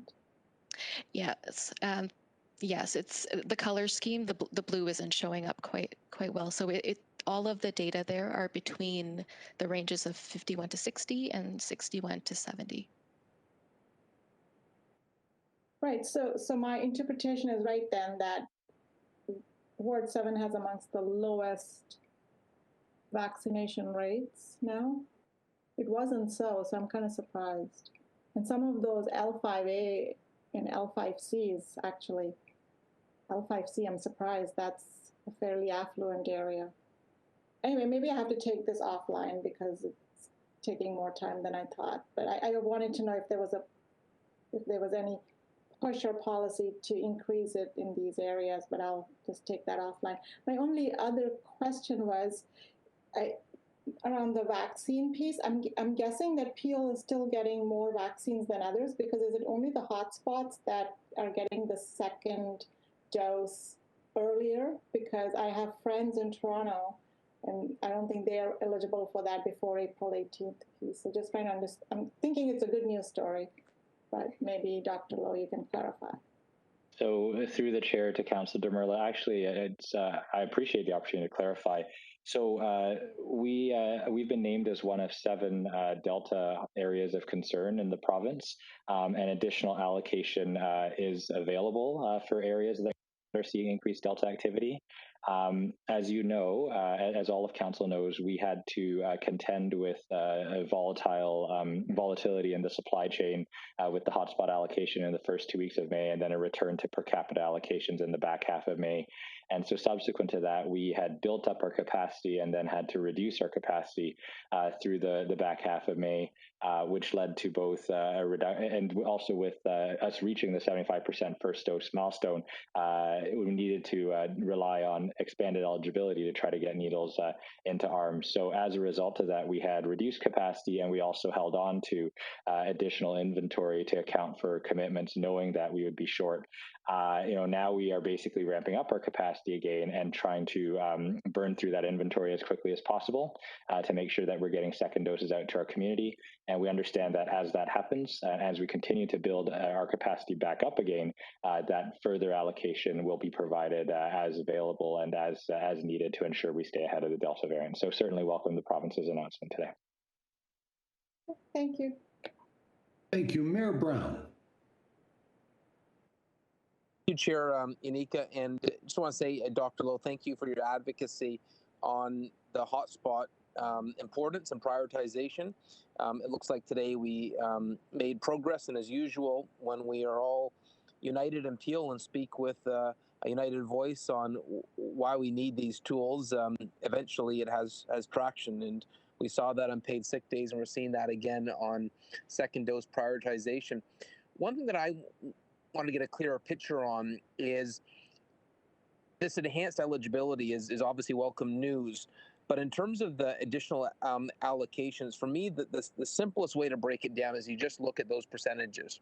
In early May, we had 19% of the provincial allocation, and then it went down to 8 or 9%. Where does that change our June allocations? Are we going to be back up above per capita? So through the chair to Mayor Brown, at this point in time, the additional allocation has not yet been determined, and it will be dependent on how quickly we ramp up our capacity and burn through the inventory that we were holding to account for the reductions, and then will be determined. I believe, will be adjusted and aligned based on what's available, what's coming in, as well as the fact that there are also 6 other Delta hotspots in the province, or rather, they're called Delta areas of concern. Toronto, York, Porcupine, Waterloo, Wellington, Dufferin, and Halton. So I think those will all be factors into determining it, but as yet there has been no additional allocation specified at this time. And is there any picture on what that timeline could look like? So through the chair to Mayor Brown, that's probably going to be determined in the next little while. But one of the biggest challenges as well is, the Pfizer. While one of the products in terms of Pfizer is very clear in terms of its quantity and delivery schedule, they're still trying to sort out exactly when we're getting Moderna, which is the other product that I imagine is going to be a big part of this increase. So there is no available timeline at this point in time. Okay, my only other question, if time allows. I still get a lot of correspondence from the personal care service industry, and I promised I would ask you this question. What are your thoughts on the schedule for that industry, and do you believe there's any way that we can make that industry safer with in a manner that would allow them to reopen sooner? So through the chair to Mayor Brown, this is a provincial decision ultimately, and they have set their reopening Ontario roadmap. My understanding is that the modeling that was presented, or I don't know if it's already been presented or that will be presented today by the science table, has accounted for the path forward as laid out by the province. So I would recommend that they direct that question to the ministry, because they would be able to understand what the potential impact of earlier reopening of that sector would look like. Mm-hmm. Because I know at one point we had actually advocated that in Peel. If I recall, there was a date that was announced that we felt we were comfortable with. But your advice is, I guess at this point, is it's a provincial decision, and wait for them to provide additional analysis. Is that fair? Through the chair to Mayor Brown, absolutely. I think the challenge was that was previously based on the old framework and the regional strategy. As you know, they're taking an all-of-province framework right now, and so the numbers are understandably somewhat different. I think, I recognize that our personal care services have really bore the brunt of a lot of the closures, lockdowns, and certainly their sacrifices have made the difference in terms of lives saved. But just given that the 3-step reopening roadmap is very different from the former color-coded framework, I think it would be best for them to direct their concerns to the province. Okay, thank you. Thank you. Thank you. Councillor Fonseca. Thank you, Mr. Chair. Thank you very much, Dr. Loh, Brian, and Ali, for the update. A couple of questions, and first I just wanted to say thank you, Dr. Loh, for the advocacy. I echo what's been said around the provincial announcement today with regards to Peel being declared one of the regions as a hotspot region. I think that's extremely important. I didn't catch all of Councillor Rass's question around the 12 to 17-year-olds. I heard that the date has been pushed back for them to be eligible to receive, but I didn't hear whether or not wherever the individual received the vaccine, if they need to reach out to, or they will receive a notification from that particular clinic. Could somebody speak to that? My mic cut out, or my audio cut out when Brian gave the response to that. So through the chair to Councillor Fonseca, I can start, and Brian, feel free to jump in to correct me if I'm mistaken. But as I understand it, the different vaccinating organizations are taking different approaches. So I believe William Osler, as Brian said, is advancing appointments automatically and then sending out push notifications, I believe, through that means. Others, I think Trillium has been calling people to advance their appointments when their eligibility comes forward. I believe we've been doing some of the same, and or residents can also book again an accelerated second dose appointment through the existing booking. So there's many means, both push and pull, for people to access accelerated second doses. Brian, can you just confirm that I have that understanding correct? Thank you, Dr. Loh, and thank you for the question, Councillor Fonseca. And through the chair, yes, the eligibility has been changing very rapidly, and it's also dose dependent, allocation dependent, site dependent. So our communications teams working actively on all the new eligibilities, and we'll be clear. We'll provide clear communication out about strategies dependent on age and dependent on eligibility and dependent on where first vaccine was received and what type of vaccine. It's a very complicated process to work through, and probably why our answers aren't crystal clear either. Okay, thank you for that somewhat clarification on that. With regards to, I think this would be to you as well, Brian, with regards to the mobile clinics that went out to seniors' homes, retirement homes, that would have received the first dose, have they all been vaccinated with their second dose, the mobile clinics, and or will they receive a notification? Like, will they be able to receive their second dose by a mobile clinic, or will they have to go out to one of the mass vaccination centers? Thank you, Councillor Fonseca, for the question. Through the chair, all the congregate settings. So, well, first of all, long-term care, retirement home, they've all received their second doses, and all the other congregate settings will be scheduled and have been put into a schedule, and we'll be working through the process of managing those second dose through the mobile clinics along with the sites as we did before, with the exception there may be the odd opportunity to group sites together if there's a more effective way to do it, but we certainly have already begun that process, so they will be covered shortly.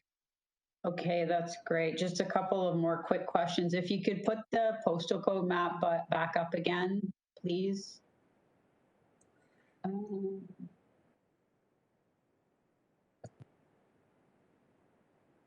So while we're waiting for that, I too had concern with, so the postal codes in Ward 3, so L4Y, L4X, L4W, which were all hotspots prior. Well, L4Y wasn't, even though it was showing trends to be, the province hadn't identified it. So again, a thank you very much. Once Peel was designated a hotspot, that encompassed obviously all the postal codes, but just for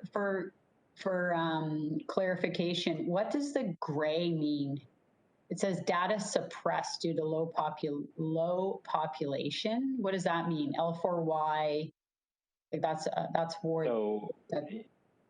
Yeah, so through the chair to Councillor Fonseca, I believe, and Manali can confirm, that gray is postal code forest rotation areas where there is less than 50 people, I believe, or less than 5.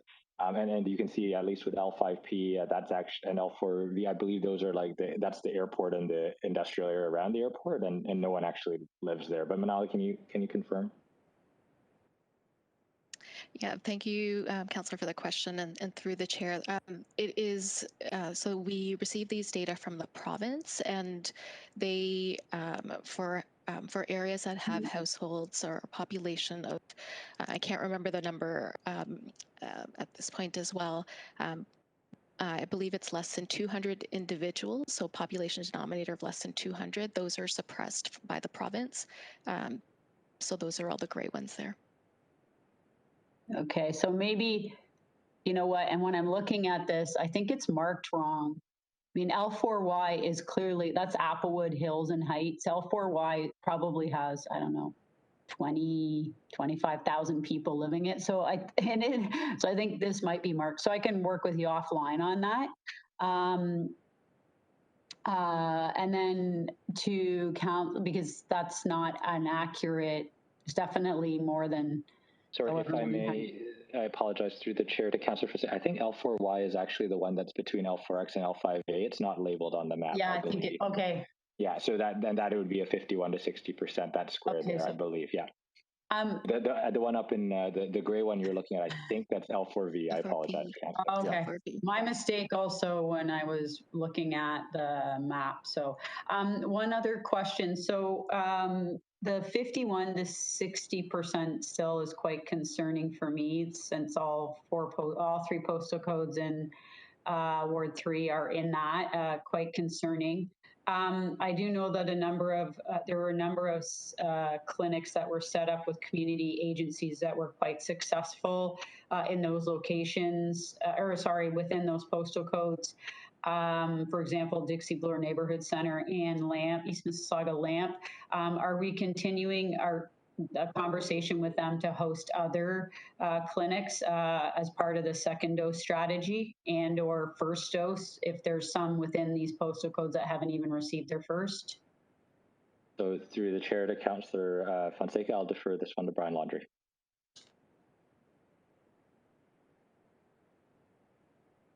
Brian, you may be on mute. Yeah, sorry, Councillor Fonseca. I missed the last. I did get a little blip in there, so I missed the sort of, I think, the crux of that question. Could you just sort of repeat the last bit of it? Sure. Yes. So in the 51 to 60% postal codes, quite concerning to me. So L4Y, L4W, L4X, those are in Ward 3.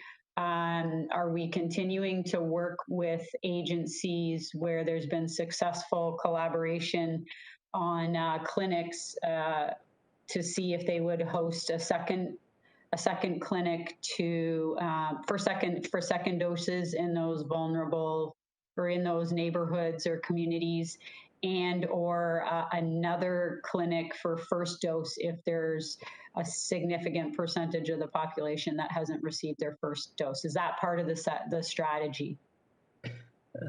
Thank you, Councillor Fonseca, and through the chair, and my apologies for having to have you repeat. I think hopefully I'm linked in now. Yes, absolutely, 100%. That's part of the equity lens that we've taken with our plan all along. We've worked with the community agencies. In some instances, it may not be the optimum to go through the exact same process with the community clinics, but maybe combine or move to a different site. But we're actively engaged with those community organizations and through their leadership and advice, making that determination.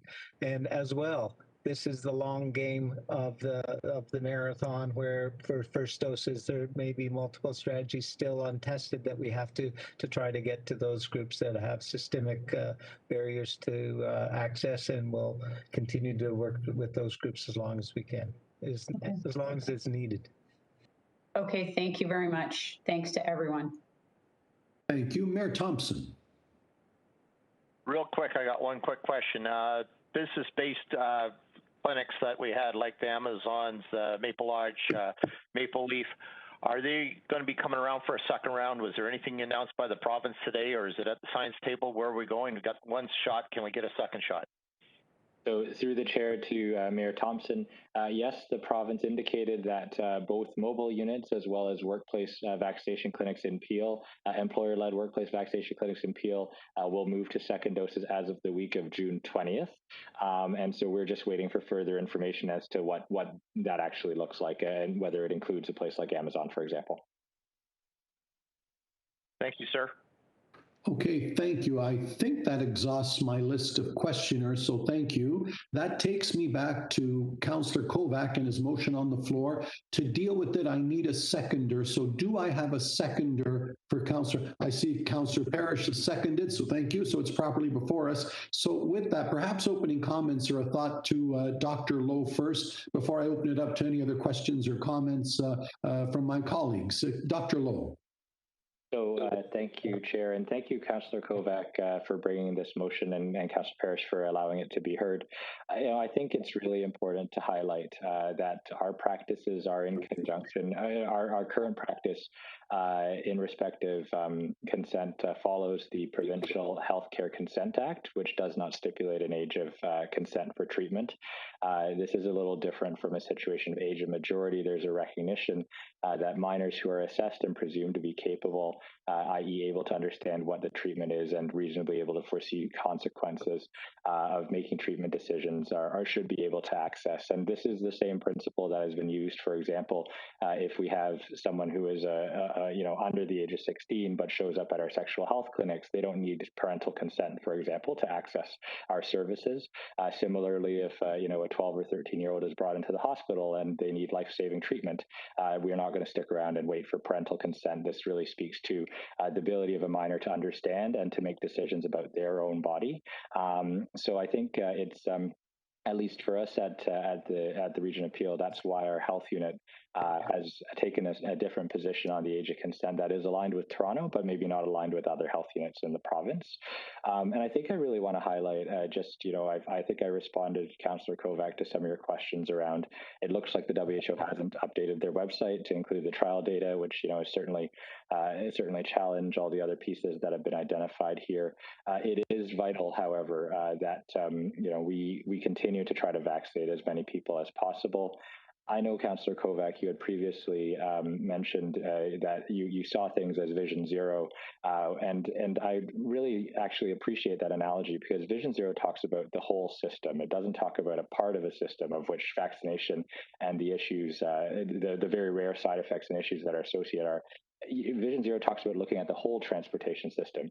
And so if you look at the whole context of the pandemic, the side effects and the issues associated with vaccination are vastly outweighed by the benefits, particularly considering that on the other side of the equation is COVID-19, and really at least as it pertains to while children may have mild disease, they could very well bring it to vulnerable members, adults who aren't able to mount an immune response, or grandparents who may not have had as strong an immune response. And so I think it is really vital that if we are to get ahead of this, that ideally we continue to stay within the bounds of what has been provided, and to continue to vaccinate as many people as possible to eliminate the possibility of transmission in our community and across Ontario and Canada. So thank you, and thank you very much for the opportunity to speak, Mr. Chair. Thank you. I don't know if there are any other questions. Oh, here we go. Patrick, Solicitor O'Connor, I think, may have had a thought as well. Go ahead, Patrick. Yes, thank you, Mr. Chair. I listened very closely to Councillor Kovac's description of his intention for this motion, and I would like to suggest that consideration be given to adding into the last clause the words, and further, that the Government of Ontario be requested to require that parental guardian consent be required. That would, I think, clarify the intent that Councillor Kovac expressed, that this be a request to the province, and would also allay some legal concerns that would arise if the motion were to be interpreted as a direction to Dr. Loh to do this unilaterally. So if that is indeed the intention, that it be a request to the province, I would suggest that that be made express in the last line. Councillor Kovac, is that acceptable to you? Through you, Mr. Chair, and to the solicitor, that is more than fine. I would support that amendment. Thank you. Then moving on with my list, Councillor Parrish. The mover of the motion speak first, if that's okay with you.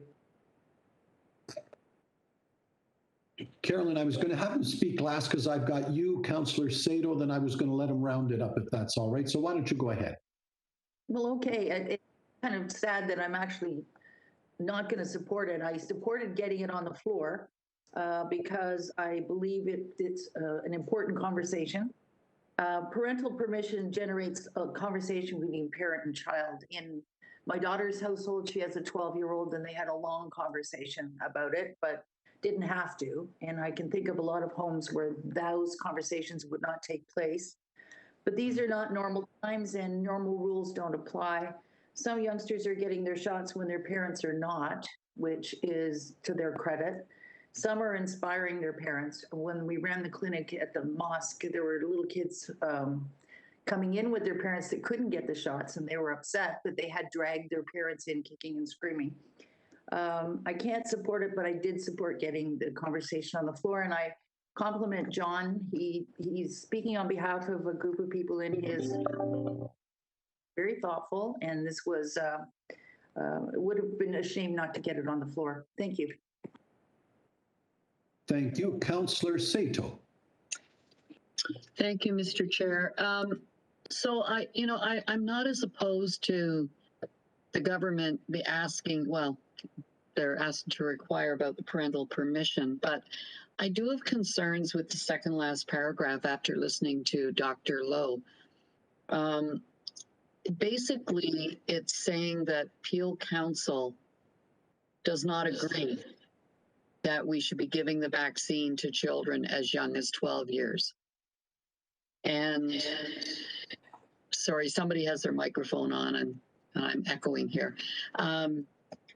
So I would really like Dr. Loh to comment on that, because I think it appears to be extremely contrary to what our health officials have been saying and to what Dr. Loh just said, that we are trying to get as many 12 and up vaccinated so that they can go to school and not bring the virus back to perhaps more vulnerable members of their family who, while maybe vaccinated, may not have the immunity that they require. So I'm just concerned that this could put regional council at risk to some degree. So perhaps I could have Dr. Loh speak further, and I'm referring to the second last paragraph, asking the province to reconsider its permission on expanding it to children as young as 12. Dr. Loh. I know. I just want to say, too, that when my 13-year-old grandson got his, our whole family was extremely happy and proud that he wanted to get his vaccination. Good for him. Dr. Loh, to the question put by Councillor Sato. So through the chair to Councillor Sato, I couldn't have said it better myself. I think there's a recognition that the virus doesn't discriminate by age. I mean, in terms of outcomes, but in terms of who it infects, any human host could potentially harbor the virus. And so I think there's a reason why the Ministry of Health has expanded the eligibility in line with the Health Canada approval. Certainly, I think I wanted to be very clear as well. Just responding, I recognize Councillor Kovac has raised some questions around the safety of the vaccination. The fact that we have reports of these very rare side effects is an indication that the safety system is actually working. That these signals are being closely examined to make sure that what we are giving continues to provide the benefits while also continuing to be safe for recipients. And so I think you said it very well, Councillor Sato. This is about really protecting all of our community, particularly people who can't get vaccinated, who don't mount an immune response, and also to ensure that hopefully this group, and maybe even children younger than this, should we eventually get approvals. Obviously, that will be a different matter of consent at that point in time. Hopefully that school might resemble something a bit more ordinary in the fall as well. Just knowing the concerns that have been raised there as well throughout the community. Thank you. And could you confirm, I believe we do offer, I think you have sessions online where parents can, now are they town halls or are they just recorded videos where parents can get more information about the vaccine for the younger children? Could you just confirm that for me? So through the chair to Councillor Sato, I believe we have some videos online, and those were launched in conjunction with the youth hubs and the school pop-up outreach clinics that we've been doing just over the past weekend. Okay, thank you. So, I mean, I agree. I think all parents should be as informed as possible. And, but I appreciate Councillor Kovac's position, but I just cannot support asking the province to reverse its position on giving the vaccine to younger, to 12 and up. I think that would be a very drastic step backwards for us. Thank you. Thank you. And my last speaker to your motion, Councillor Kovac. Thank you, Mr. Chairman. Not sure if you would require on my end to have to read the motion in full, but just to respond again, appreciate those comments that have been made by Councillor Parrish, by Councillor Sato, and others maybe who haven't said it, but are thinking it. And again, where I'm coming from, I'm seeing the World Health Organization, who we more or less want to take those cues from, our national health bodies do. To date, as of right now, they do not recommend vaccination of children below 16. We're talking the Pfizer BioNTech, the one that everybody feels the most confident with. Let's just say it, that's what it seems like to date. Even if they belong to a high-risk group, I'm quoting that. And there are families who I'm speaking on behalf of, very real families and parents, who are concerned about the unknown. The unknown could be long-term adverse potential side effects. It's not to say that that will happen, but with something as new as what we're dealing with here, you do not know. We do not know. So, you know, I mentioned earlier the United States Centers for Prevention and Disease Control have actually said that there has been an increase in reports of myocarditis and pericarditis. That should show you right there. This is purely within adolescents and young adults post receiving the vaccine. This is not me making up stuff. This is me having done some very light research, very light, because it's right there very plainly to see. So, you know, I don't know what more to say, but, you know, we've done a great job in Ontario and in Peel and in Canada. We're a shining star. Over the age of 50, I think it's already now well past 75% of people who've gotten at least that first vaccine. People are buying in. They're buying in a positive way. There's a strong belief. We're working together. For the most part, the great majority feel the same way as you do.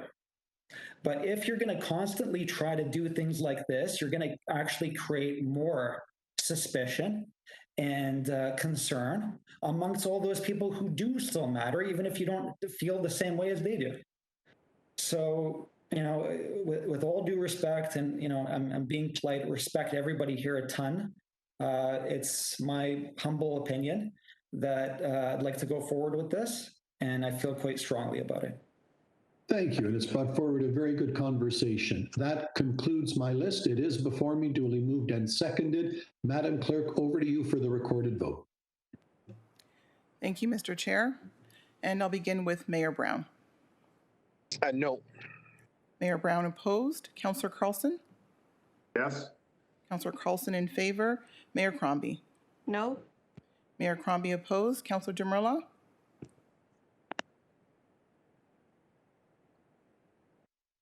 Councillor Demerla? Councillor Dasco? I am conflicted, but no. Councillor Dasco opposed. Councillor Dillon is not present. Councillor Downey? No. Councillor Downey opposed. Councillor Fonseca?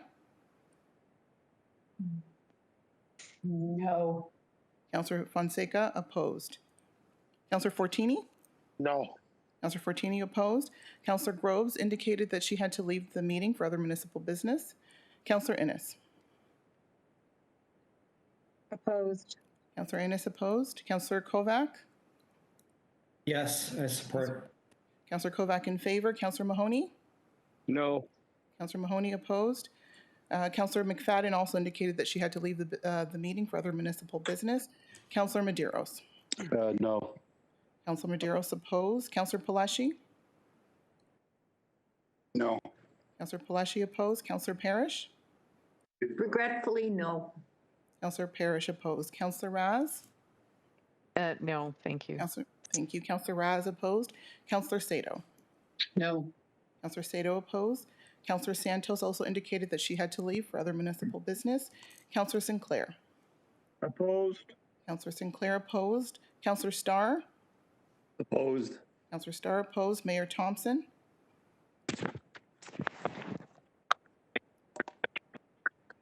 Mayor Thompson, apologize, I'm unable to hear your vote.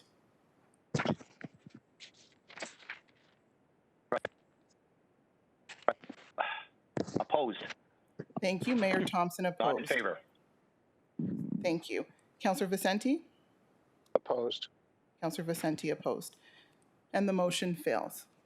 Thank you. That concludes the COVID file. We're on to our final staff presentation, item 11.1, intersection planning for safety based on Vision Zero principles. I trust a short presentation from Sean Carrick, Manager of Traffic Engineering, and then I go to a motion from Mayor Thompson that I'll have him speak to first. So over to Sean for your presentation. Thank you very much.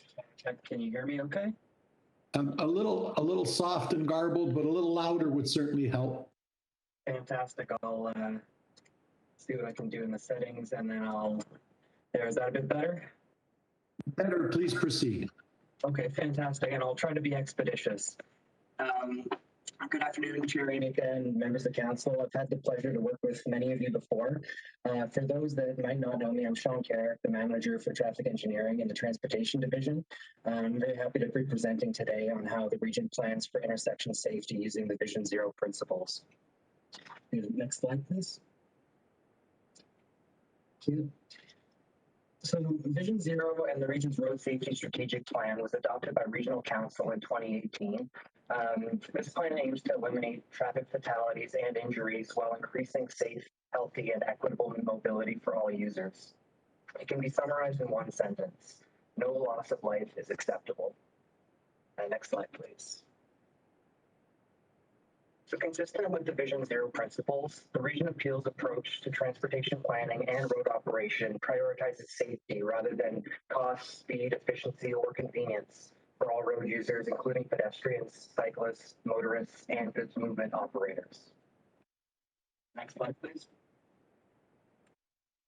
So working together with the Vision Zero framework, in February 2018, the Region of Peel has also adopted the Sustainable Transportation Strategy that plans for 50% of all trips to be made by sustainable transportation modes by 2041. So this strategy prioritizes making roads safer for vulnerable road users such as children, seniors, cyclists, as well as strengthens active transportation connections and the multimodal functions of regional roads. Next slide, please. So enhancing road safety requires a multidisciplinary, holistic, and integrated approach. The Region of Peel's Road Safety Strategic Plan contains action items that represent the 4 E's of road safety. So the engineering would be changes to physical roadway or infrastructure. The enforcement is for enforcing the rules of the road. Education would be measures that are designed to change road user behavior, as well as empathy, which helps all road users understand the consequences of their actions. Next slide, please. Vision Zero identified 6 emphasis areas, including intersections. So given the different directions of movement and many mode types, the intersection emphasis area has the highest number of collisions overall. So more than 50 safety countermeasures from all 4 of the E's were identified for intersections, and this includes items such as fully protected left turn signals. That's where you can't turn left until you get a green arrow. There's traffic signal progression, and that's where the signals are coordinated for vehicles that are traveling at the speed limit. There's ladder crosswalks, which are the white and black kind of bars painted across at intersections.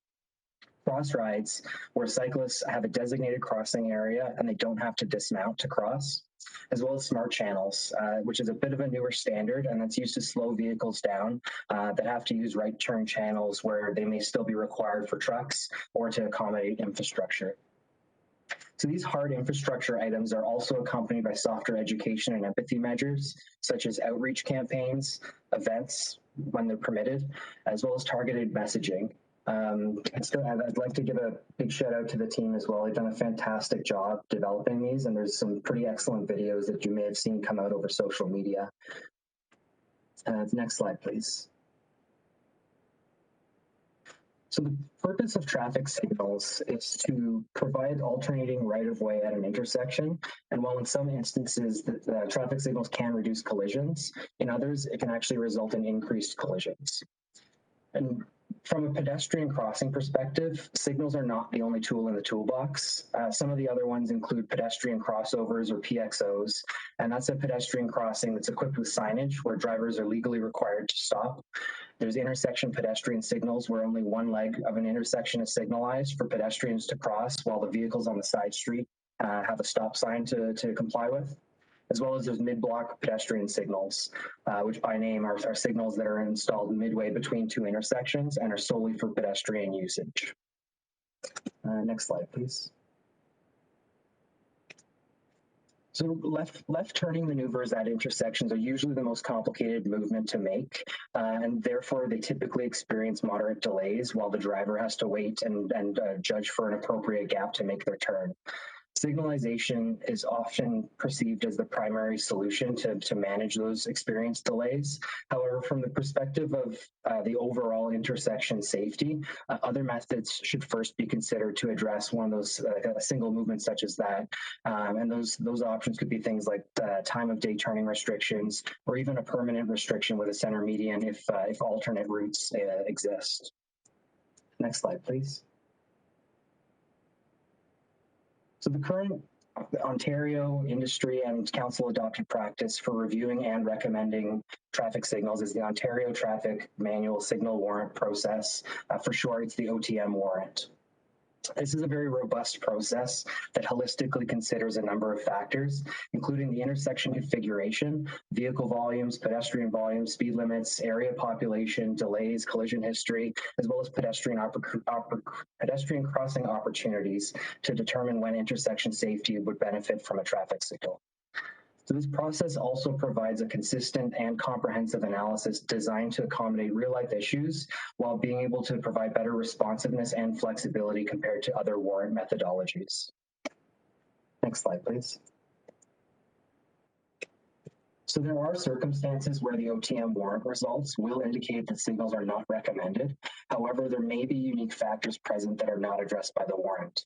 Due to this, intersections are consistently evaluated to identify and also work to accommodate any of those unique circumstances. Some examples of that would be things like roadway grades, sight lines, specific user needs, or concentrated usage at times of day, sometimes even up to environmental factors.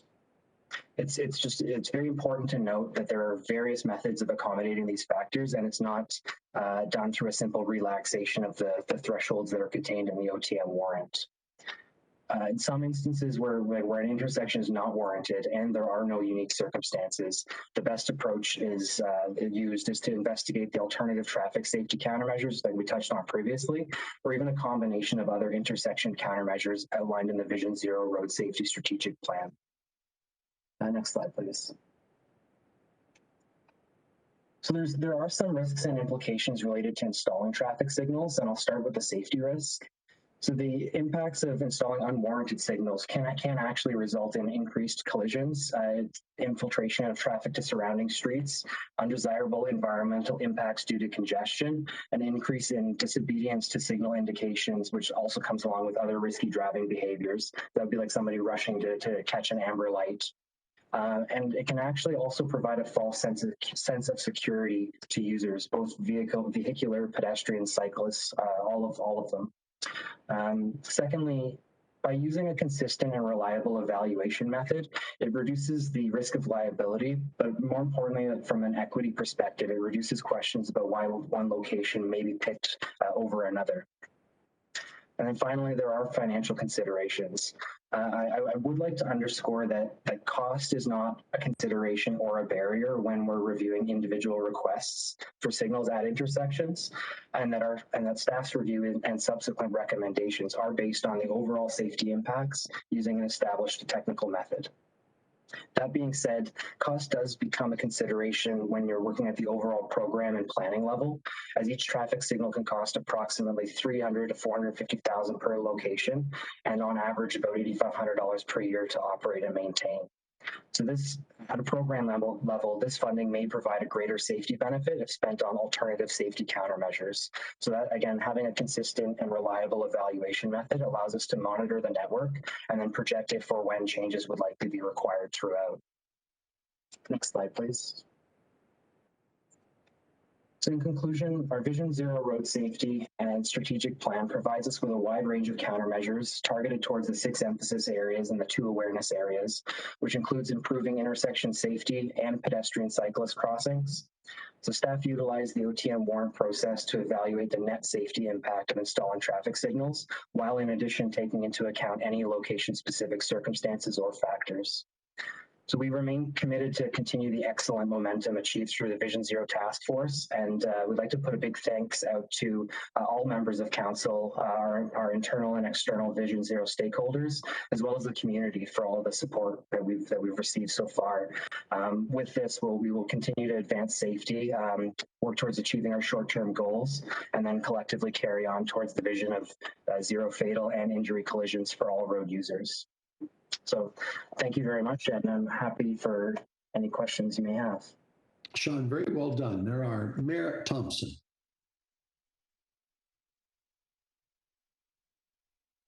Thank you, Chair. And Sean, I got to tell you, excellent work in your whole committee. And again, I agree with Council. This is extremely important of any decisions we make is supporting this. I have a motion coming forward, but I also want to thank Region staff for finding us a solution quickly to do what we're doing. It just goes right back to your opening remarks is no loss of life is acceptable. And for the motion I'm bringing forward is for that reason, it's Public Safety 101. It meets all the tests and everything that you've been asking for. Thank you for finding a solution for the Forks for the Credit. It is a challenge, but with what the motion has been forwarded by your staff, thank you so much. I'll gladly move it. And I know Councillor St. Clair and whoever will second it, and I'll turn it over for the rest of the people. But I got to say, I think you're identifying the intersections is a very key in this report, and I think that is something that we must implement even at a local level. So thank you so much. Thank you, Councillor Sato. Thank you, Mr. Chair. Do we have a copy of a motion that's coming forward? Sorry, I don't have one.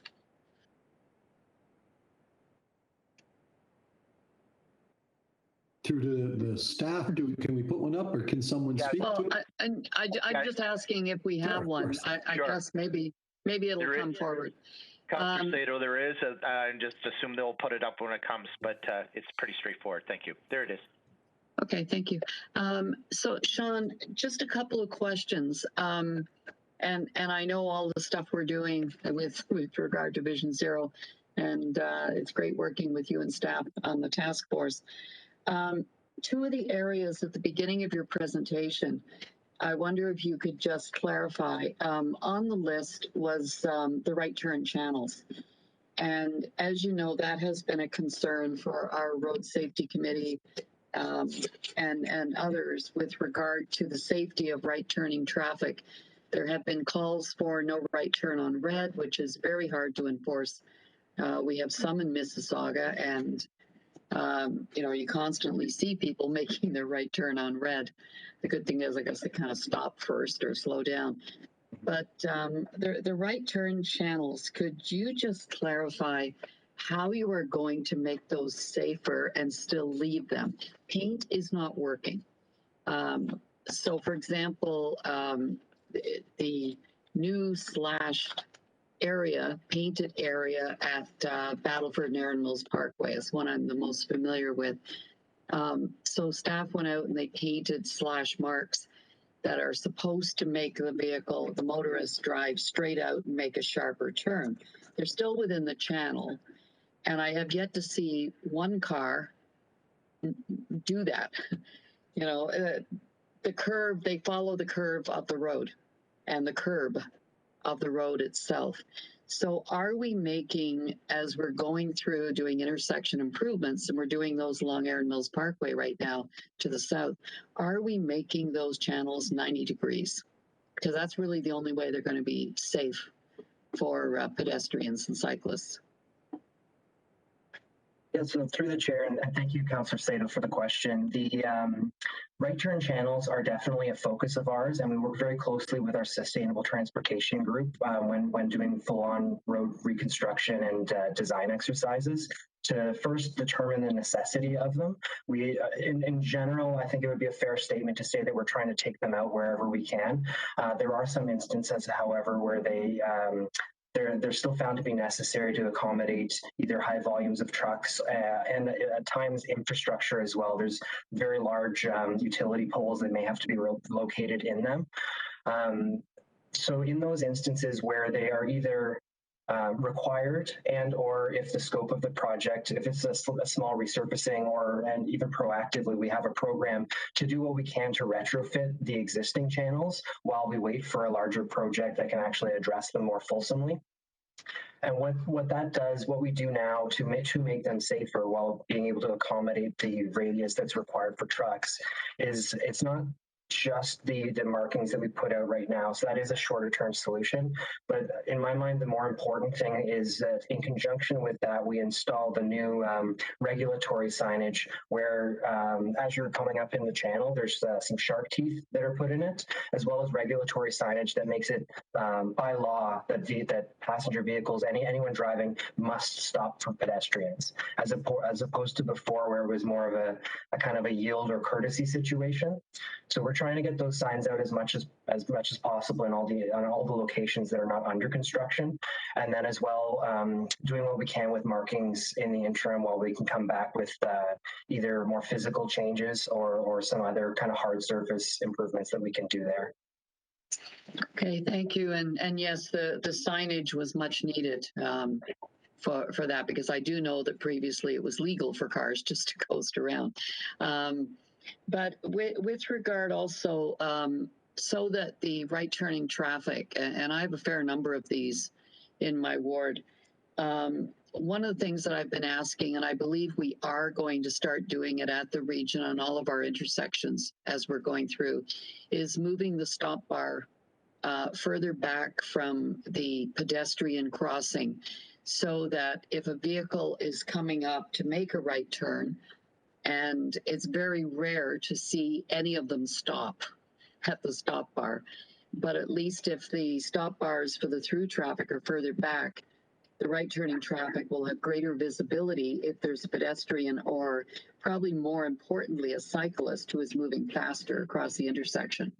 So are we implementing that all across the region, or just as we're rebuilding? So for sure, it is something that we look at while we are rebuilding, because that's the easiest way to incorporate it into a design, and it is a very cost-effective, very useful countermeasure to do for the reasons you've just outlined. Where I can summarize to say that we're doing it where we can. There are some instances where, due to the technical regulations between stop bar and traffic signal and the actual geometric configuration of the signal, if it's an existing location and we're not reconstructing it, it may open up some legal challenges where there's minimum distances that things have to be apart. So I think it would be fair to say that we're trying to do it everywhere we can at every opportunity. Okay, well, I'll keep bugging you for the ones in mine, especially where I have the cross rides. And we learned from that first cross ride, so I'm hoping that can be changed. So thank you for the presentation. I think we need to do more of these for council, as I said before, and I'm looking forward to a full Vision Zero presentation, I guess, in the fall, so that council can be aware of all of the work that's being done with regard to Vision Zero, because there's a lot going on, and I think it will it'll increase your workload, because people will get ideas and want them in their community. So, but thank you, and I'm going to switch my screen so I can read Mayor Thompson's motion. Thank you. And before I go to Councillor Fonseca and then Sinclair, they're going to move a motion for me that we can go past 3:30. Anybody opposed to that? That carries. Carrying on, Councillor Fonseca, Sinclair, and Downey. Councillor Fonseca. Thank you, through Mr. Chair. Thank you very much, Sean, for the presentation. And I want to echo the chair's remarks with regards to all of the work that has gone into the social media, the campaign to date. So thank you very much for that, to all the staff involved with that. And also echo Councillor Sato's comments with regards to looking forward to a fulsome presentation of all that's been done around Vision Zero. A couple of questions. So just as a follow-up to Councillor Sato's questions on intersections. So she raised a question that I had with regards to the stop bar, but in the case of where there is a multi-use trail and or a bike lane along a regional road that comes into where there is an intersection where there is a high volume of truck traffic.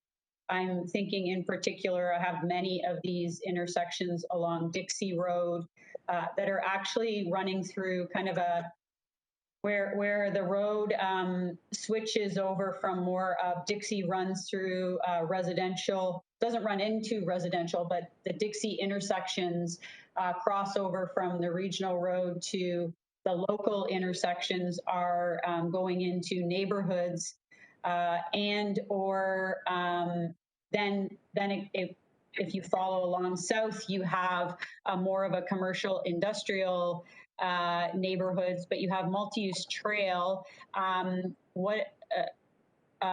or bike lane. What is the region doing to, in the shorter term, rectify those situations to make the cyclists and the pedestrians more visible to the motorists? Okay, through the chair, and thank you, Councillor Fonseca. I'd say that we work fairly closely and regularly with our local municipal partners, as well as the Mississauga Cycling Committee as well. And what we do is we look at it in an ongoing basis, but also targeted whenever we're doing projects along the corridor. That's typically when we can do the larger infrastructure changes, like installing cross rides, et cetera. When it comes to existing locations, we try to enhance pavement markings, put signage in locations to advise people or make them aware that cyclist activity is happening in the area. You may have seen some of the elephant foot markings, they're called. It's like a square markings on both sides across driveways or accesses in order to let people know that it is a cycling route and it's not just an open span of asphalt in the driveway itself. And then that being said, we're always open to hearing from the communities or users to help draw the attention to areas where we may need to take a look and probably help them out to do something to bring more awareness to that activity.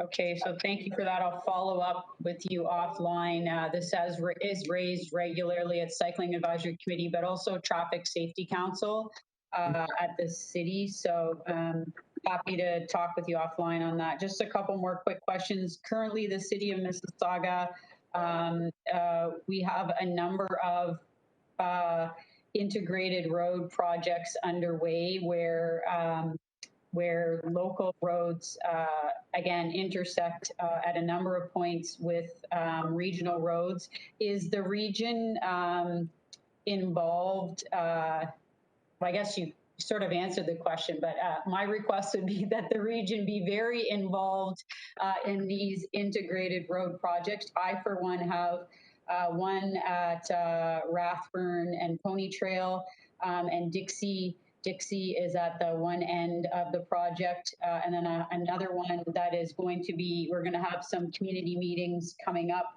along Bloor Street where It's quite a long corridor, stretch of the corridor where both Cothra and Dixie are included. So I hope that the region is going to be involved in that, because these key intersections, again, while they are regional roads, and there's a whole variety of traffic that accesses and uses those regional roads, they connect right into local neighborhood communities where Vision Zero principles are extremely important. So I guess that was more of a comment. One final thing. The city of Mississauga currently is undergoing the Changing Lanes program or campaign. Is the region involved in this project? Thank you, Councillor Fonseca. Yes, so to touch on the first one, we work very closely with the locals and likewise, in reverse as well. So whenever they have projects, they reach out to us through a very structured method to make sure that all of the relevant parties within the region get included on their projects. And then similarly in reverse, whenever we're doing projects, we have the city and the relevant departments as commenting as well as stakeholders. As far as the Changing Lanes project goes as well, yes, we are involved. That one is being spearheaded by our transportation planning team, and similarly, they disseminate and collect comments from within the region from the various departments on that project. Okay, that's great. And one final comment. About maybe 6 weeks ago now, Councillor Santos and I brought forward a motion around active transportation and accessing was more fulsome than just active transportation, but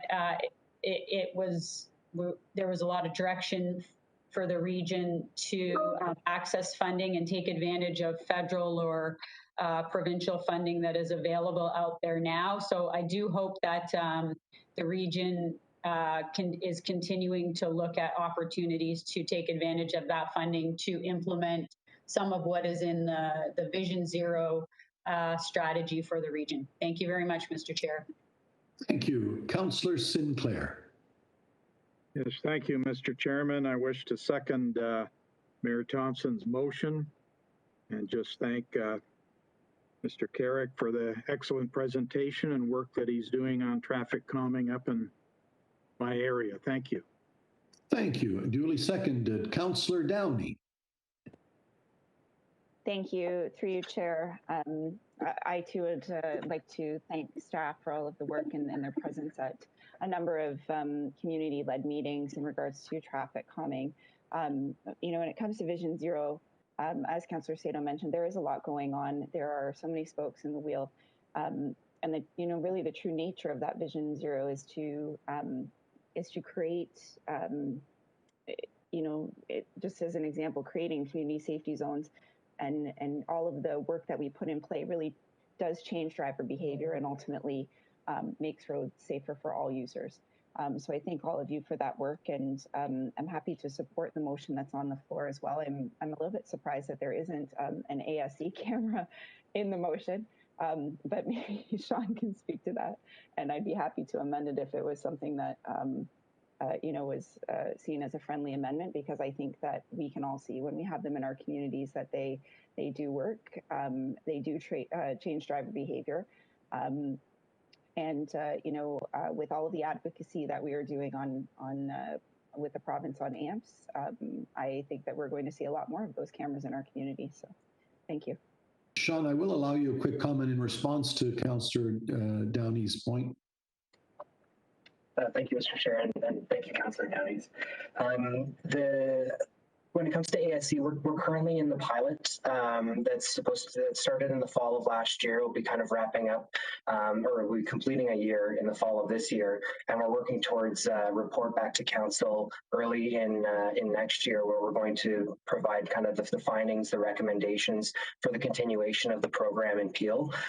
You've rightly highlighted the advocacy on AMPS, but also the more recent motion where we've been requesting the province to expedite their work on the pilot, as it is a provincial pilot as well as requesting them to essentially open up the application of ASE cameras outside of just community safety zones and, more importantly, school zones, which is where we've really targeted the focus of the current pilot. So we're very excited to see some of that work advanced by the province and to see some of that legislative changes be implemented.